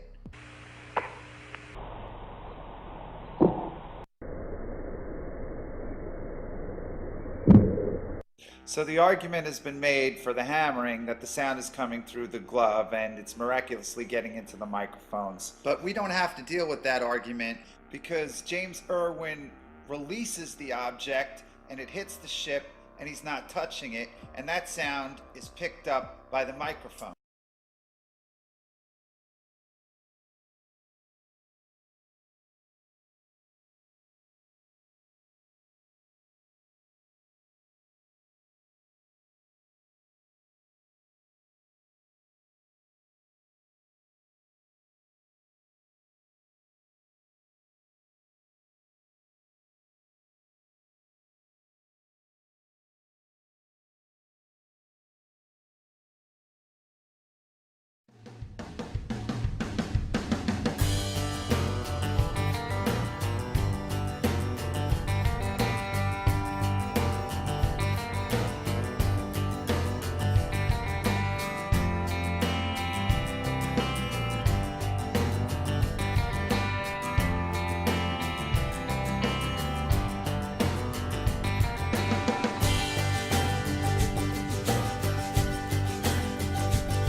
Muffins are done.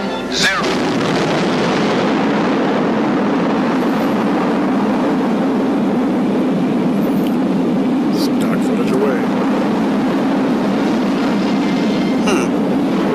It's great. Can't zip my fly. Oh. By this time, my lungs. Buddy Ebsen likes this ride. Bye. Bye. Get out of my valley. I can't see.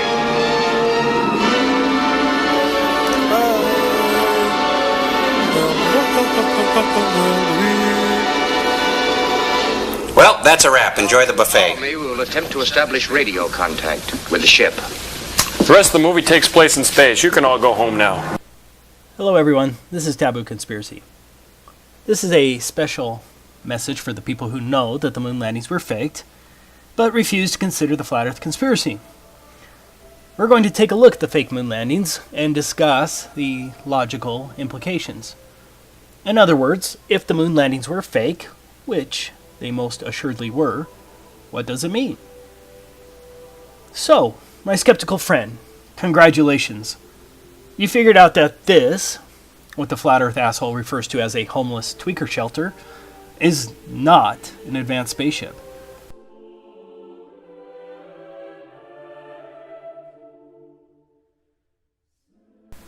You understand that cardboard, curtain rods, tar paper, scotch tape, silly looking gadgets, and lots of gold foil do not make a spaceship.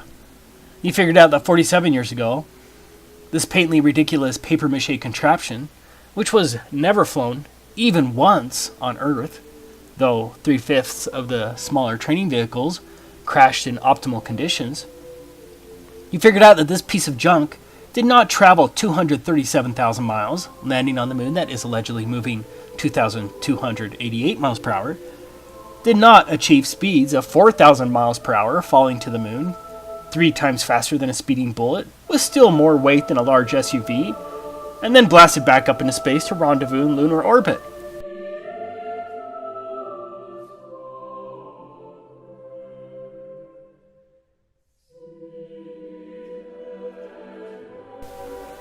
You know, this homeless tweaker shelter did not have enough oxygen, battery power, that's 1960s battery power, and other life support for up to 3 days for 2 people with multiple repressurizations. Could not absorb substantial amounts of dust without a problem as the dune buggy cruising astronauts entered and exited the landers several times. This contraption did not have ample space to hitch on a fold-up dune buggy for later Apollo mission flights, along with the other major equipment, as though the engineers had the prescience to include a huge trunk for a dune buggy for future flights. This silly-looking gimmick did not include one miraculous 1960s air conditioning system able to function in the harshest environment imaginable. Most certainly, this gold foil jalopy could not have safely landed on a boulder and crater-infested surface with extremely poor visibility. I must emphasize this. Even though 3/5 of the far simpler training vehicles crashed, this vehicle was never flown on Earth. Ever. And the astronauts never practiced landing this vehicle, let alone tumbling from orbit. Did NASA ever push this bucket of curtain rods, tar paper, and scotch tape out of a high-altitude C5 to let the astronauts practice landing while tumbling to the Earth? No, they did not. These complex landing maneuvers were never performed by anyone in any manner, and that alone proves the entire Apollo missions were fake. No practice with an actual bulky vehicle in rough terrain. No flight time. Little to no visibility. Harsh and strange conditions on the moon. And one rock, one crater, one slope, and they're all dead. And there would go NASA's funding forever. It's ridiculous. But you, on the other hand, you were smart enough to figure out that these 2 NASA videos from Apollo 15 and 17 of the lunar lander blasting from the moon to rendezvous in lunar orbit with a spacecraft that had been orbiting above the moon for up to 3 days at 4,000 miles per hour are laughably fake. Seriously, do these videos even need further comment? Do I actually have to argue with any genuine, intelligent human being regarding whether these videos were fake? Moreover, there's simply no way the lunar lander would ever have found the command module, which had been zipping around the moon for 3 days at 4,000 miles per hour. Now talk about finding a needle in a haystack, in a field of haystacks, at night while flying at 4,000 miles per hour, sitting on a rocket engine that had never actually been fired up, let alone flown. Ever. In your propaganda-infested investigation, you likely realize that NASA would not have had the foresight or technology to remotely operate the Apollo 17 camera left behind to zoom out and pan up as the ascent stage launched into lunar orbit at 4,000 miles per hour to begin its search for the command module. Zoom out, pan up. Zoom out, pan up. Yeah, I'm sure that NASA remotely operated the camera 237,000 miles away at a time when we couldn't even operate a television without getting off of the couch to change the station. But you were smart enough to figure out that NASA would never have foolishly risked throwing in a fold-up dune buggy into the lunar lander with no flight testing for the off-centered, bulky weight, and would never have risked one of the astronauts wearing a bulky suit crashing the so-called lunar roving vehicle into a rock or crater or just bouncing connection loose on an astronaut's spacesuit, or risk the rover simply breaking down miles away from the landing site after breaking an axle or dislodging a huge 1960s battery. In fact, you may have realized that the NASA dune buggy looked just like a kid's remote control car, as the astronaut never even moves as he drives the vehicle. Look at how stiff he is. It's a stupid toy. You probably also knew that a dune buggy should actually leave tracks. Here are several photographs showing strange and missing tracks.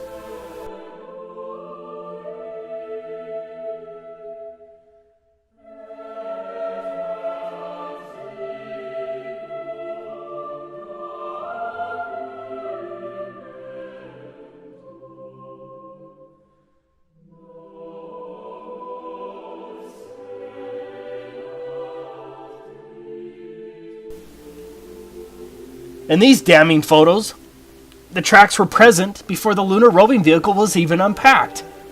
Now let me make that clear. The tire tracks appeared on the surface of the moon before the fold-up dune buggy was even deployed. These photos alone prove the fakery of the entire Apollo moon missions.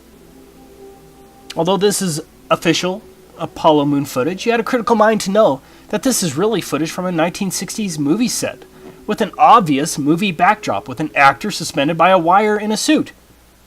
The line between the backdrop and the stage is unmistakable. Come on, people, it's a damn movie set backdrop, and you have to be a damn lying NASA apologist to say otherwise.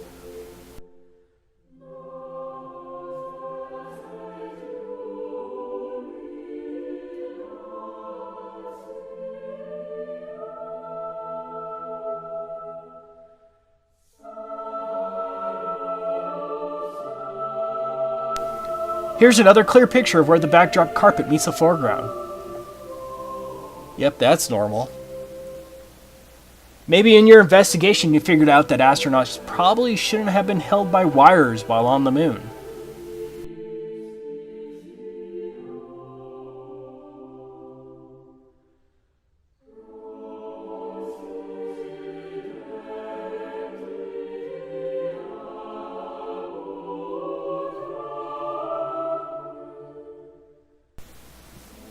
You probably thought it's not just mere coincidence that the astronauts training in Hawaii looked remarkably similar to the alleged moon missions. How did NASA pull that off?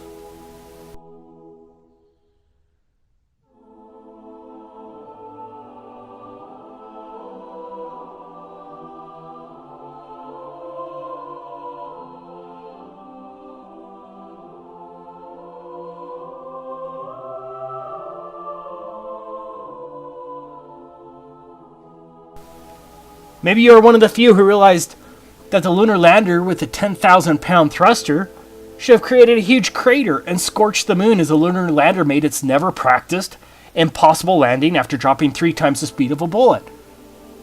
Watch this footage of a smaller, NASA-made 7,500-pound thruster. See any problems?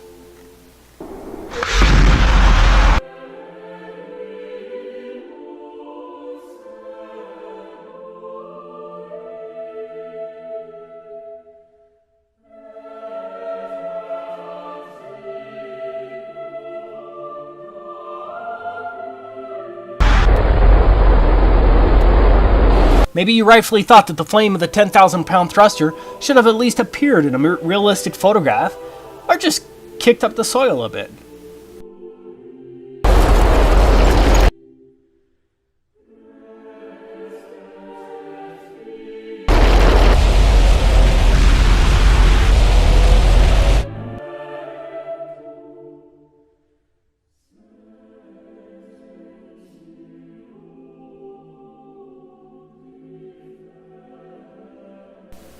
Importantly, you probably came to know that it has been 44 years since man supposedly was last on the moon, and you have enough brains to realize there is no way in hell that's possible, regardless of the lame-ass excuses of the NASA propagandists. So you figured out the world was conned big time by NASA. That's a remarkable achievement in today's indoctrinated society. Seriously, congratulations, as you are one of a small minority of truth seekers, and I speak to you as a friend. But what's next? What does it mean? Is that it? The moon landings were fake and that's it, and we can all go home because NASA beat the Russians to the moon via Hollywood, and NASA never lied again? The rest of the movie takes place in space. You can all go home now. Do you sincerely believe that? What are the realistic implications of the fake moon landings? Once you know that the moon landings were faked, and you have to be damn gullible to believe otherwise, there are a few more inescapable conclusions you must reach that have far-reaching consequences. First, NASA cheated, lied, and stole America's money to perpetrate one of the biggest frauds in human history. Not one person went to jail for this fraud, and they continue to steal over $51 million a day. That's every day, under false pretenses. Clearly, the FBI, the CIA, the NSA, Homeland Security, FinCEN, and your local police aren't serving the American people, but ultimately only serve those in power. Now, the lie didn't end in 1972. It has been continually reinforced by NASA and every major institution since 1972. Meaning that NASA and all major institutions, including religious ones, are still lying about the moon landings. Because our foundations of so-called space travel are all based on these moon landing lies, there will never be a real moon landing or a mission to Mars, and we can rightfully assume any subsequent mission will be faked with advanced computer graphics. To fake the moon landings, NASA used the most advanced Stanley Kubrick theatrical effects existing at that time, like this beautiful backdrop here. We must assume the fakery would be much better 47 years later with advanced CGI, and we must expect fakery all the time from these damn liars. Are you truly naive to think that after faking the moon landings that NASA would just give up on all fakery? How could they? How could they continue to swindle taxpayer funds without the fakery? Reality would only reveal the fakery. Remember, these liars have stolen millions of dollars. They should all be in jail, but instead we pay them over $51 million a day to continue the lies. Based on this alone, you must assume that every NASA and other space agency mission is fake. Indeed, due to the pervasiveness and magnitude of the lie, we can assume some anti-truth, nefarious group or theology is controlling all of these institutions and telling them to participate in the chicanery against mankind. And these people are enemies to truth and humanity. Second, our universities and schools are full of the most pathetic, gullible spaniels in the world who only kowtow to NASA.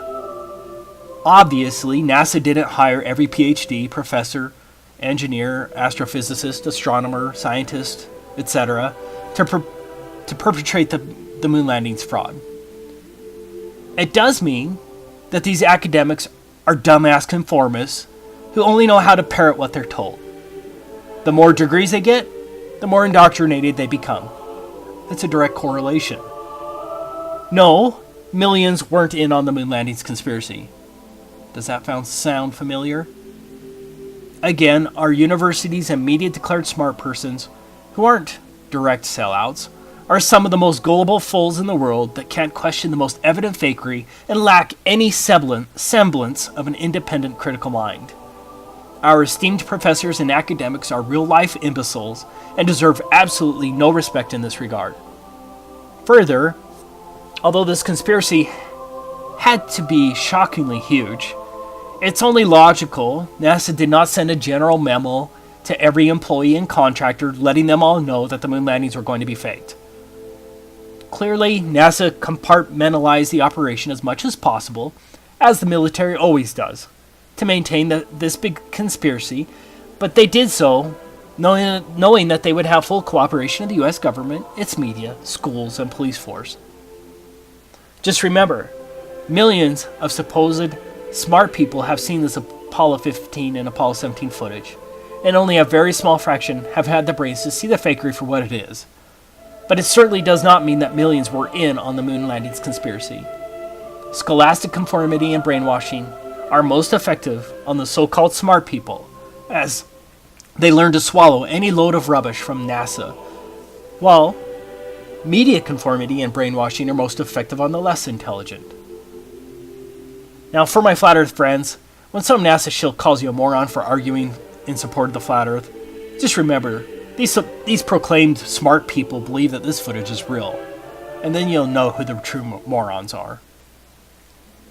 Third, NASA, the government, and a whole lot of other groups have invested billions into this conspiracy to fake the moon landings. There must be a big reason why these conspirators saw the moon landings as a necessity. You should be asking why. These people are not like you and I. We try to not lie, cheat, and steal. But these frauds lie their asses off and have stolen billions. Stop projecting your beliefs and good morals onto these evil men. The astronauts were damn liars. They were not heroes, and you can just rightfully assume that they lied about everything, even if they were convinced to lie out of patriotic duty. Fourth, our media and news organizations all played a big role in faking the moon landings. I think we can safely assume that every major publication and news organization were all in on the big lie, due to the amount of support that they have always given to the fake moon landings. Because of this, we now know that the media is just another branch of the evil owners of the world, as these media organizations, with minor exceptions, have continued to exercise no degree of scrutiny with respect to the moon landings, and have always supported everything NASA. There isn't a day that goes by without a major pro-NASA related article. Fifth, Russia and the other space agencies like the ESA have never exposed the lies of NASA. They must also be in on the lie, meaning our international relations are not as they appear. China is currently faking moon landings itself. There was no big space race between the Americans and the Russians. It was fake. There was no real Cold War. This is realpolitik. The same applies to our own politicians who have always shied away from disclosing this brazen conspiracy, notwithstanding their oaths to their constituents.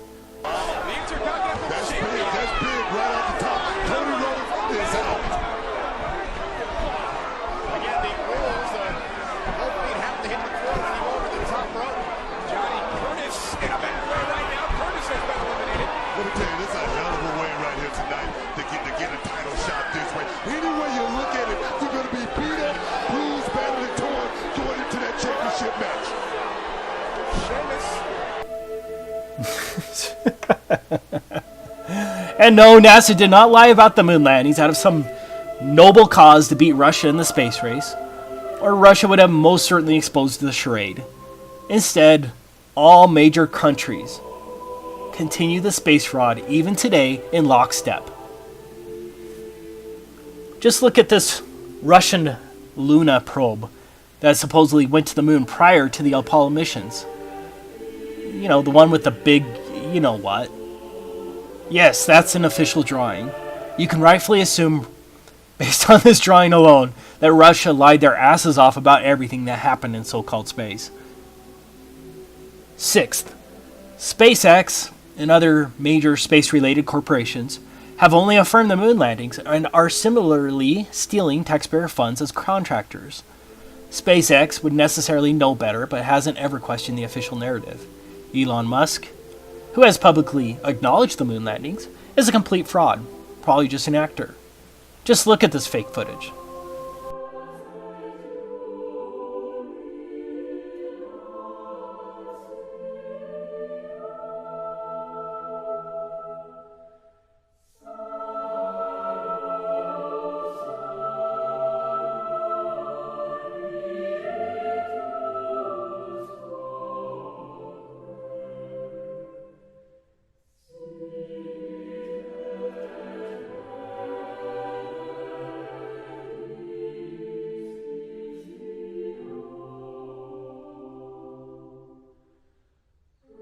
Look at this fake SpaceX landing. It's ridiculous. You similarly cannot trust any and all military and industrial complex institutions as well. They are stealing our money, our science, and our souls.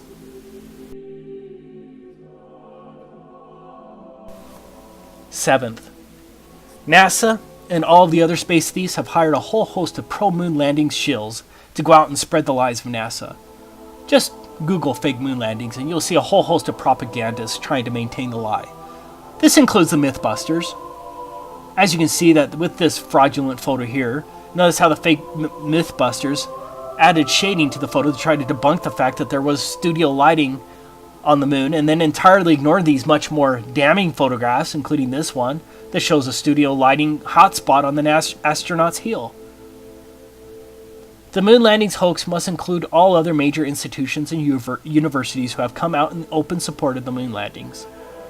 Understand that these propagandists, some of whom are very intelligent, will create videos, comment on videos under multiple accounts, write articles, publish websites, falsify experiments, etc., to maintain people's confidence in NASA. Do you really think that NASA would allow public relations to ever sway against them? Eighth, all aspects of the moon landings are most likely fabricated, including those famous photographs of the Earth from space. Those same photos shown to children everywhere. Again, we cannot believe anything from NASA and all of the other space programs.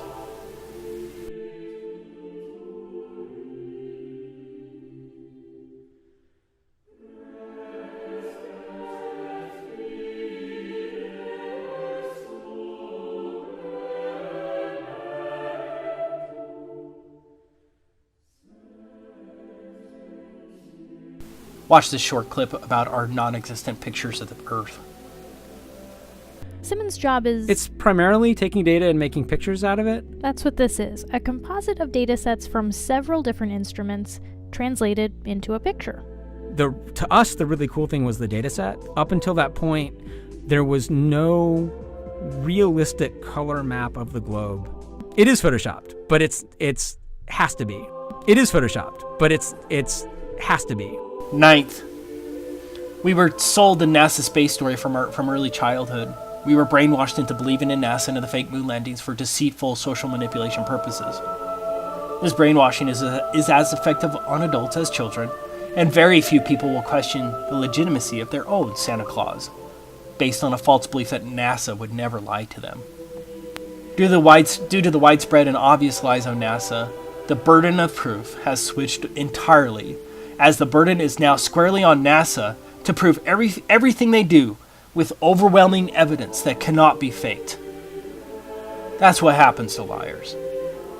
Instead, the obvious fakery continues with the International Space Station and other space launches and missions.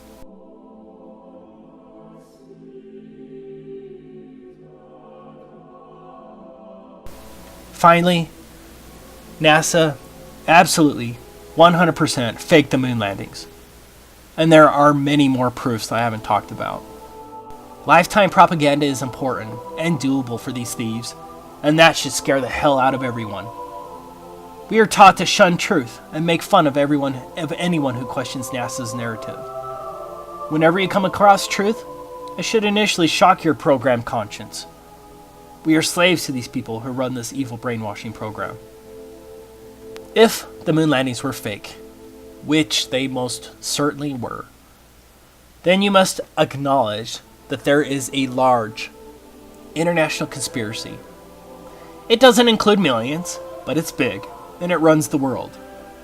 which has tricked humanity into believing a completely fabricated story that is supported by all governments, schools, mainstream scientists, major institutions and religions, news organizations, and the media. Ignore the propagandists. Ignore the idiotic official scientists and others who believe in the fake moon landings. Ignore your programming from childhood. Ignore NASA. Ignore SpaceX. Ignore the media. Ignore your false textbooks. Ignore your schooling and degrees. Rely on your own experimentation and investigation. Overcome your ignorance, even though it seems taboo and makes your family and friends laugh at you. Now, proceed in your flat Earth investigation, keeping these facts in mind, free from official pseudoscience and programmed prejudices. My moon landing skeptic friend, let's have a true and open and real investigation of the flat Earth reality. Thank you for watching.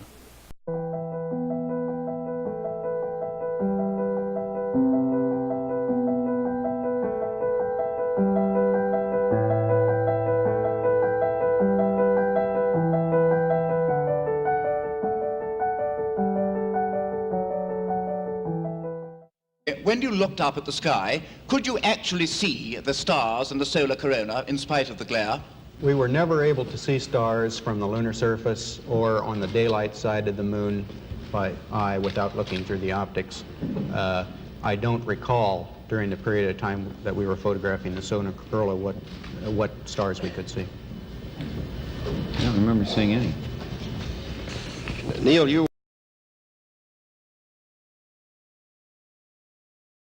I don't remember seeing any. Neil, you... I don't remember seeing any.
I don't remember seeing any.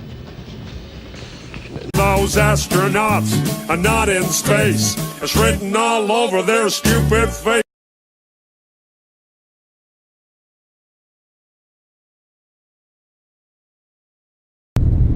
Is that a plane or is it the rocket?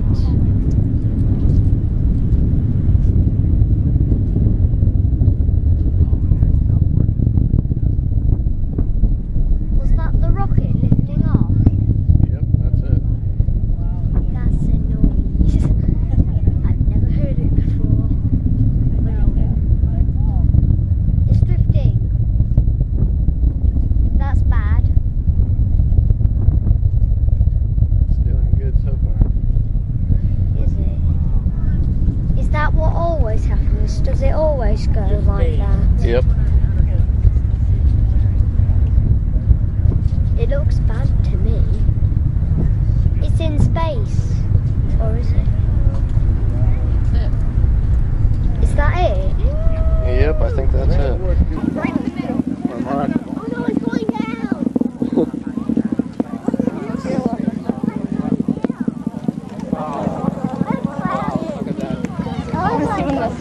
What a mark.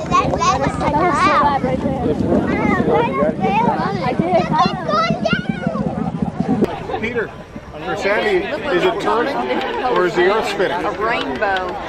Sandy? It's not turning, the Earth is spinning. Sandy? Already. That's going straight up, it's just the Earth is turning, we're moving away from it. Is that what always happens? Does it always go like that? Yep. It looks bad to me. Is that what always happens? Does it always go like that? Yep. It looks bad to me. Alright. Oh no, it's going down! It's going down! Peter, or Sandy, is it turning or is the Earth spinning? A rainbow. Sandy? It's not turning, the Earth is spinning. Sandy? That's going straight up, it's just the Earth is turning, we're moving away from it. Is that what always happens? It looks bad to me. Alright. Oh no, it's going down! It's going down! Sandy? That's going straight up, it's just the Earth is turning, we're moving away from it.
had left the moon and returned to Columbia.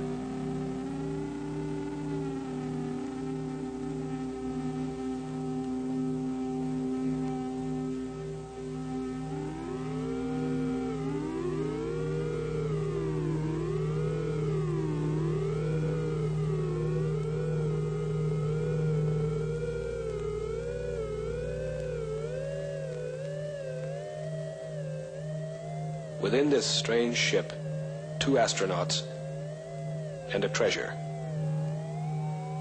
Triple-sealed vacuum boxes of rocks and soil from the surface of the moon.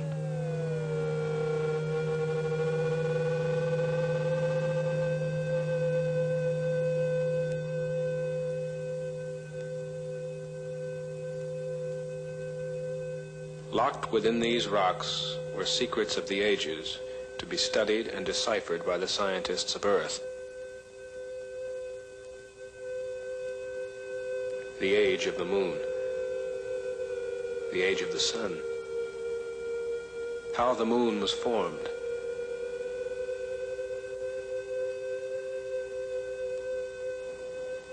How life began. Was there ever life on the moon?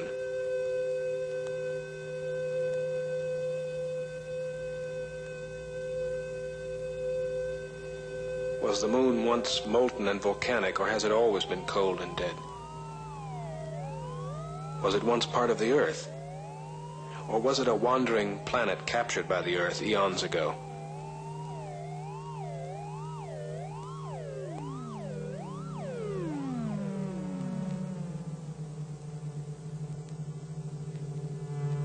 How hot was the sun 3 billion years ago?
We're going to stand down.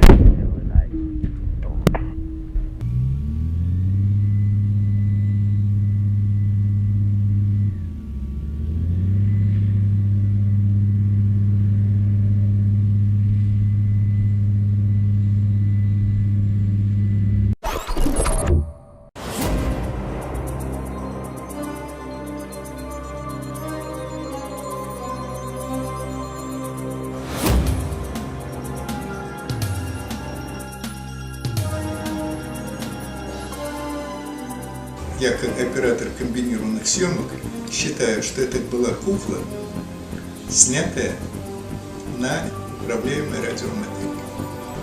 Это похоже на съемку в большом павильоне с применением фронт-проекции, с применением радиоуправляемого макета, который имитирует движение ровера на лунной поверхности. Что вызывает сомнение? Очень сильно мотается камера на ровере. Это видно. И в то же время никакой реакции у человека, сидящего на ровере, нет. Он работает так, как будто у него прикреплена кисть руки и локоть к туловищу или к роверу. Камера движется, и абсолютно не движется рука. Движется блокнот, хотя не очень понятно, почему блокнот может двигаться, но тем не менее он движется, а рука нет. Это вызывает сомнение. Кроме того, есть участки, где очень хорошо читается разница между насыпным грунтом и грунтом, находящимся на заднем плане. Они и по цвету, и по свету, и по фактуре отличаются одно от другого. Эти же сомнения вызывались, когда мы смотрели фильм Кубрика 2001 «Космическая Одиссея». Там тоже была разница между передним и задним фоном. Там тоже было некоторое несоответствие. Скорее всего, эти кадры снимались здесь, на Земле, в условиях земного притяжения. Изменение скорости съемки хорошо передают условия работы на Луне.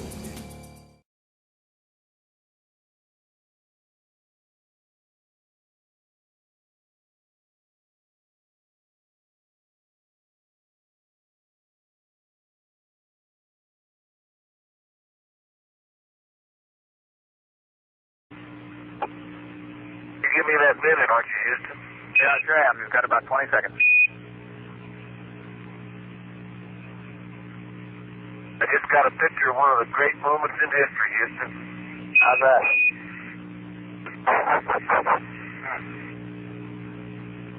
Charlie looking down into a crater that's 10 feet. Okay, Mark, got it fast. That's 25 foot deep. There? Go ahead, Kate.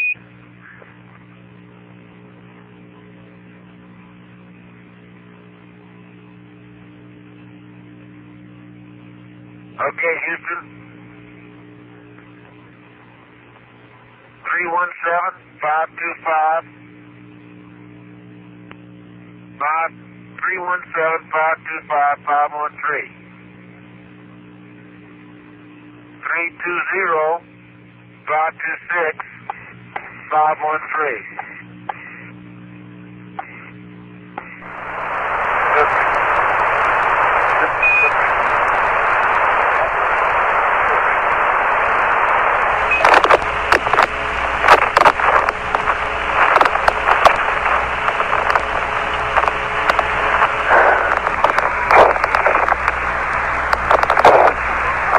Primary.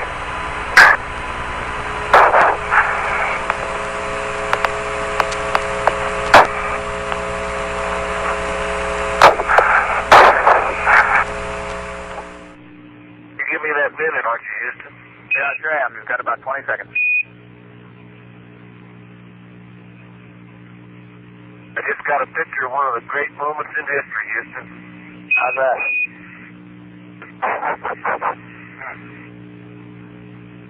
Charlie looking down into a crater that's 10 feet. Okay, Mark, got it fast. That's 25 foot deep. There? Go ahead, Kate.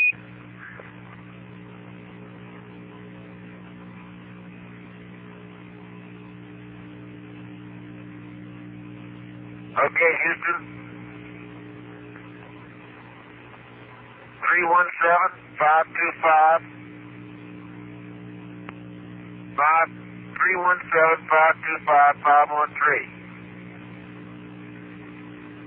320-526-513.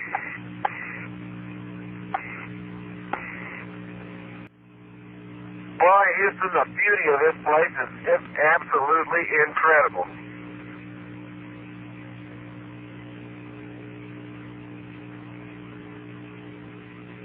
We agree.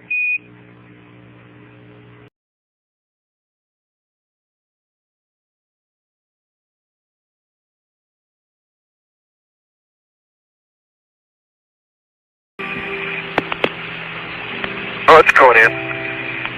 You're getting it. There's a full core. And then you're getting a couple inches of stroke. Very nice. Okay, there's 1.5. Good. Astronauts to the moon. 10, 9, ignition sequence start. 6, 5, 4, 3, 2. Welcome to reality.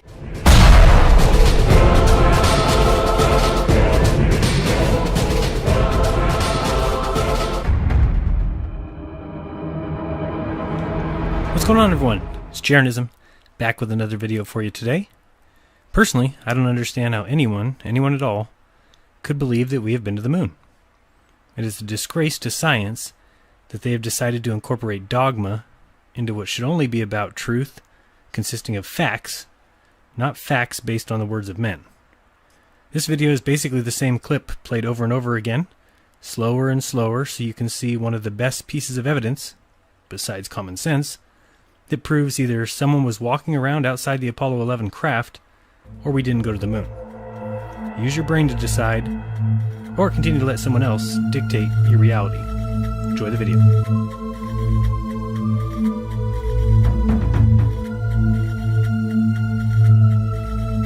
In 1961, President Kennedy boldly declared before a joint session of Congress that the United States would send a man to the moon and return him safely to the Earth within a decade.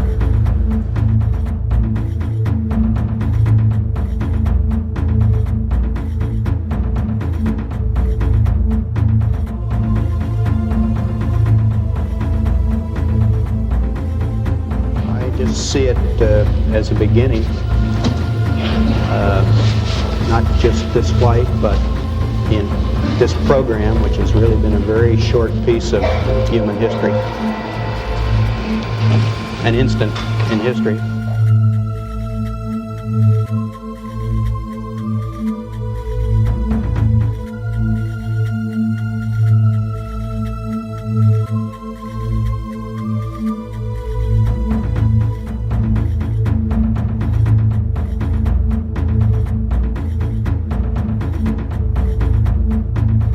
Are, by all accounts, ever modest to discuss this, but clearly what you did was special. Do you think what you did was heroic? No, absolutely not. I think you can find heroes. You find them nurses in emergency rooms. You find them a cop walking a beat, but not here. Mike Collins, Buzz Aldrin, Neil Armstrong.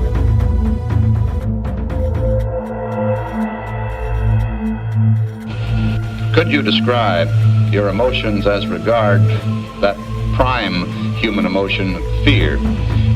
Do you harbor any fear, or how would you describe your attitude just before flight? Any one of you, or all?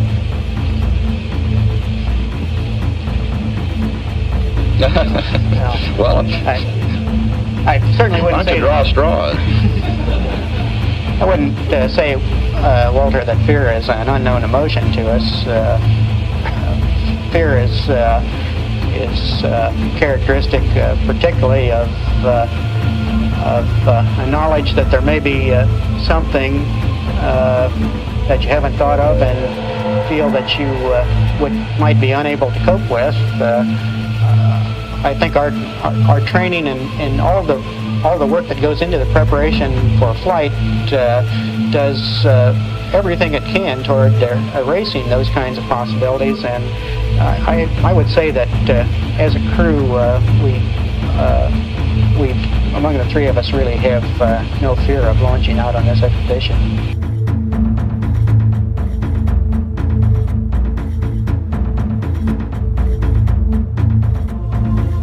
Collins, but for today, how often are you reminded of your achievement? Well, if I go out back and look up in the sky and see the moon, either I can remember where I was 20 years ago, or I can pretend I've never been there, and it works for me either way. And pretend I've never been there, and it works for me either way. So, you either know that we didn't go to the moon, or you are a perfect example and the desired outcome of the new, school-taught, college-enforced, state-funded, good old boys secret society religion full of dogmatic beliefs and unprovable claims. You are a follower of scientism. Be kind, don't lie, and open up your minds, because there's truth inside. This has been Jeranism. Until next time, peace!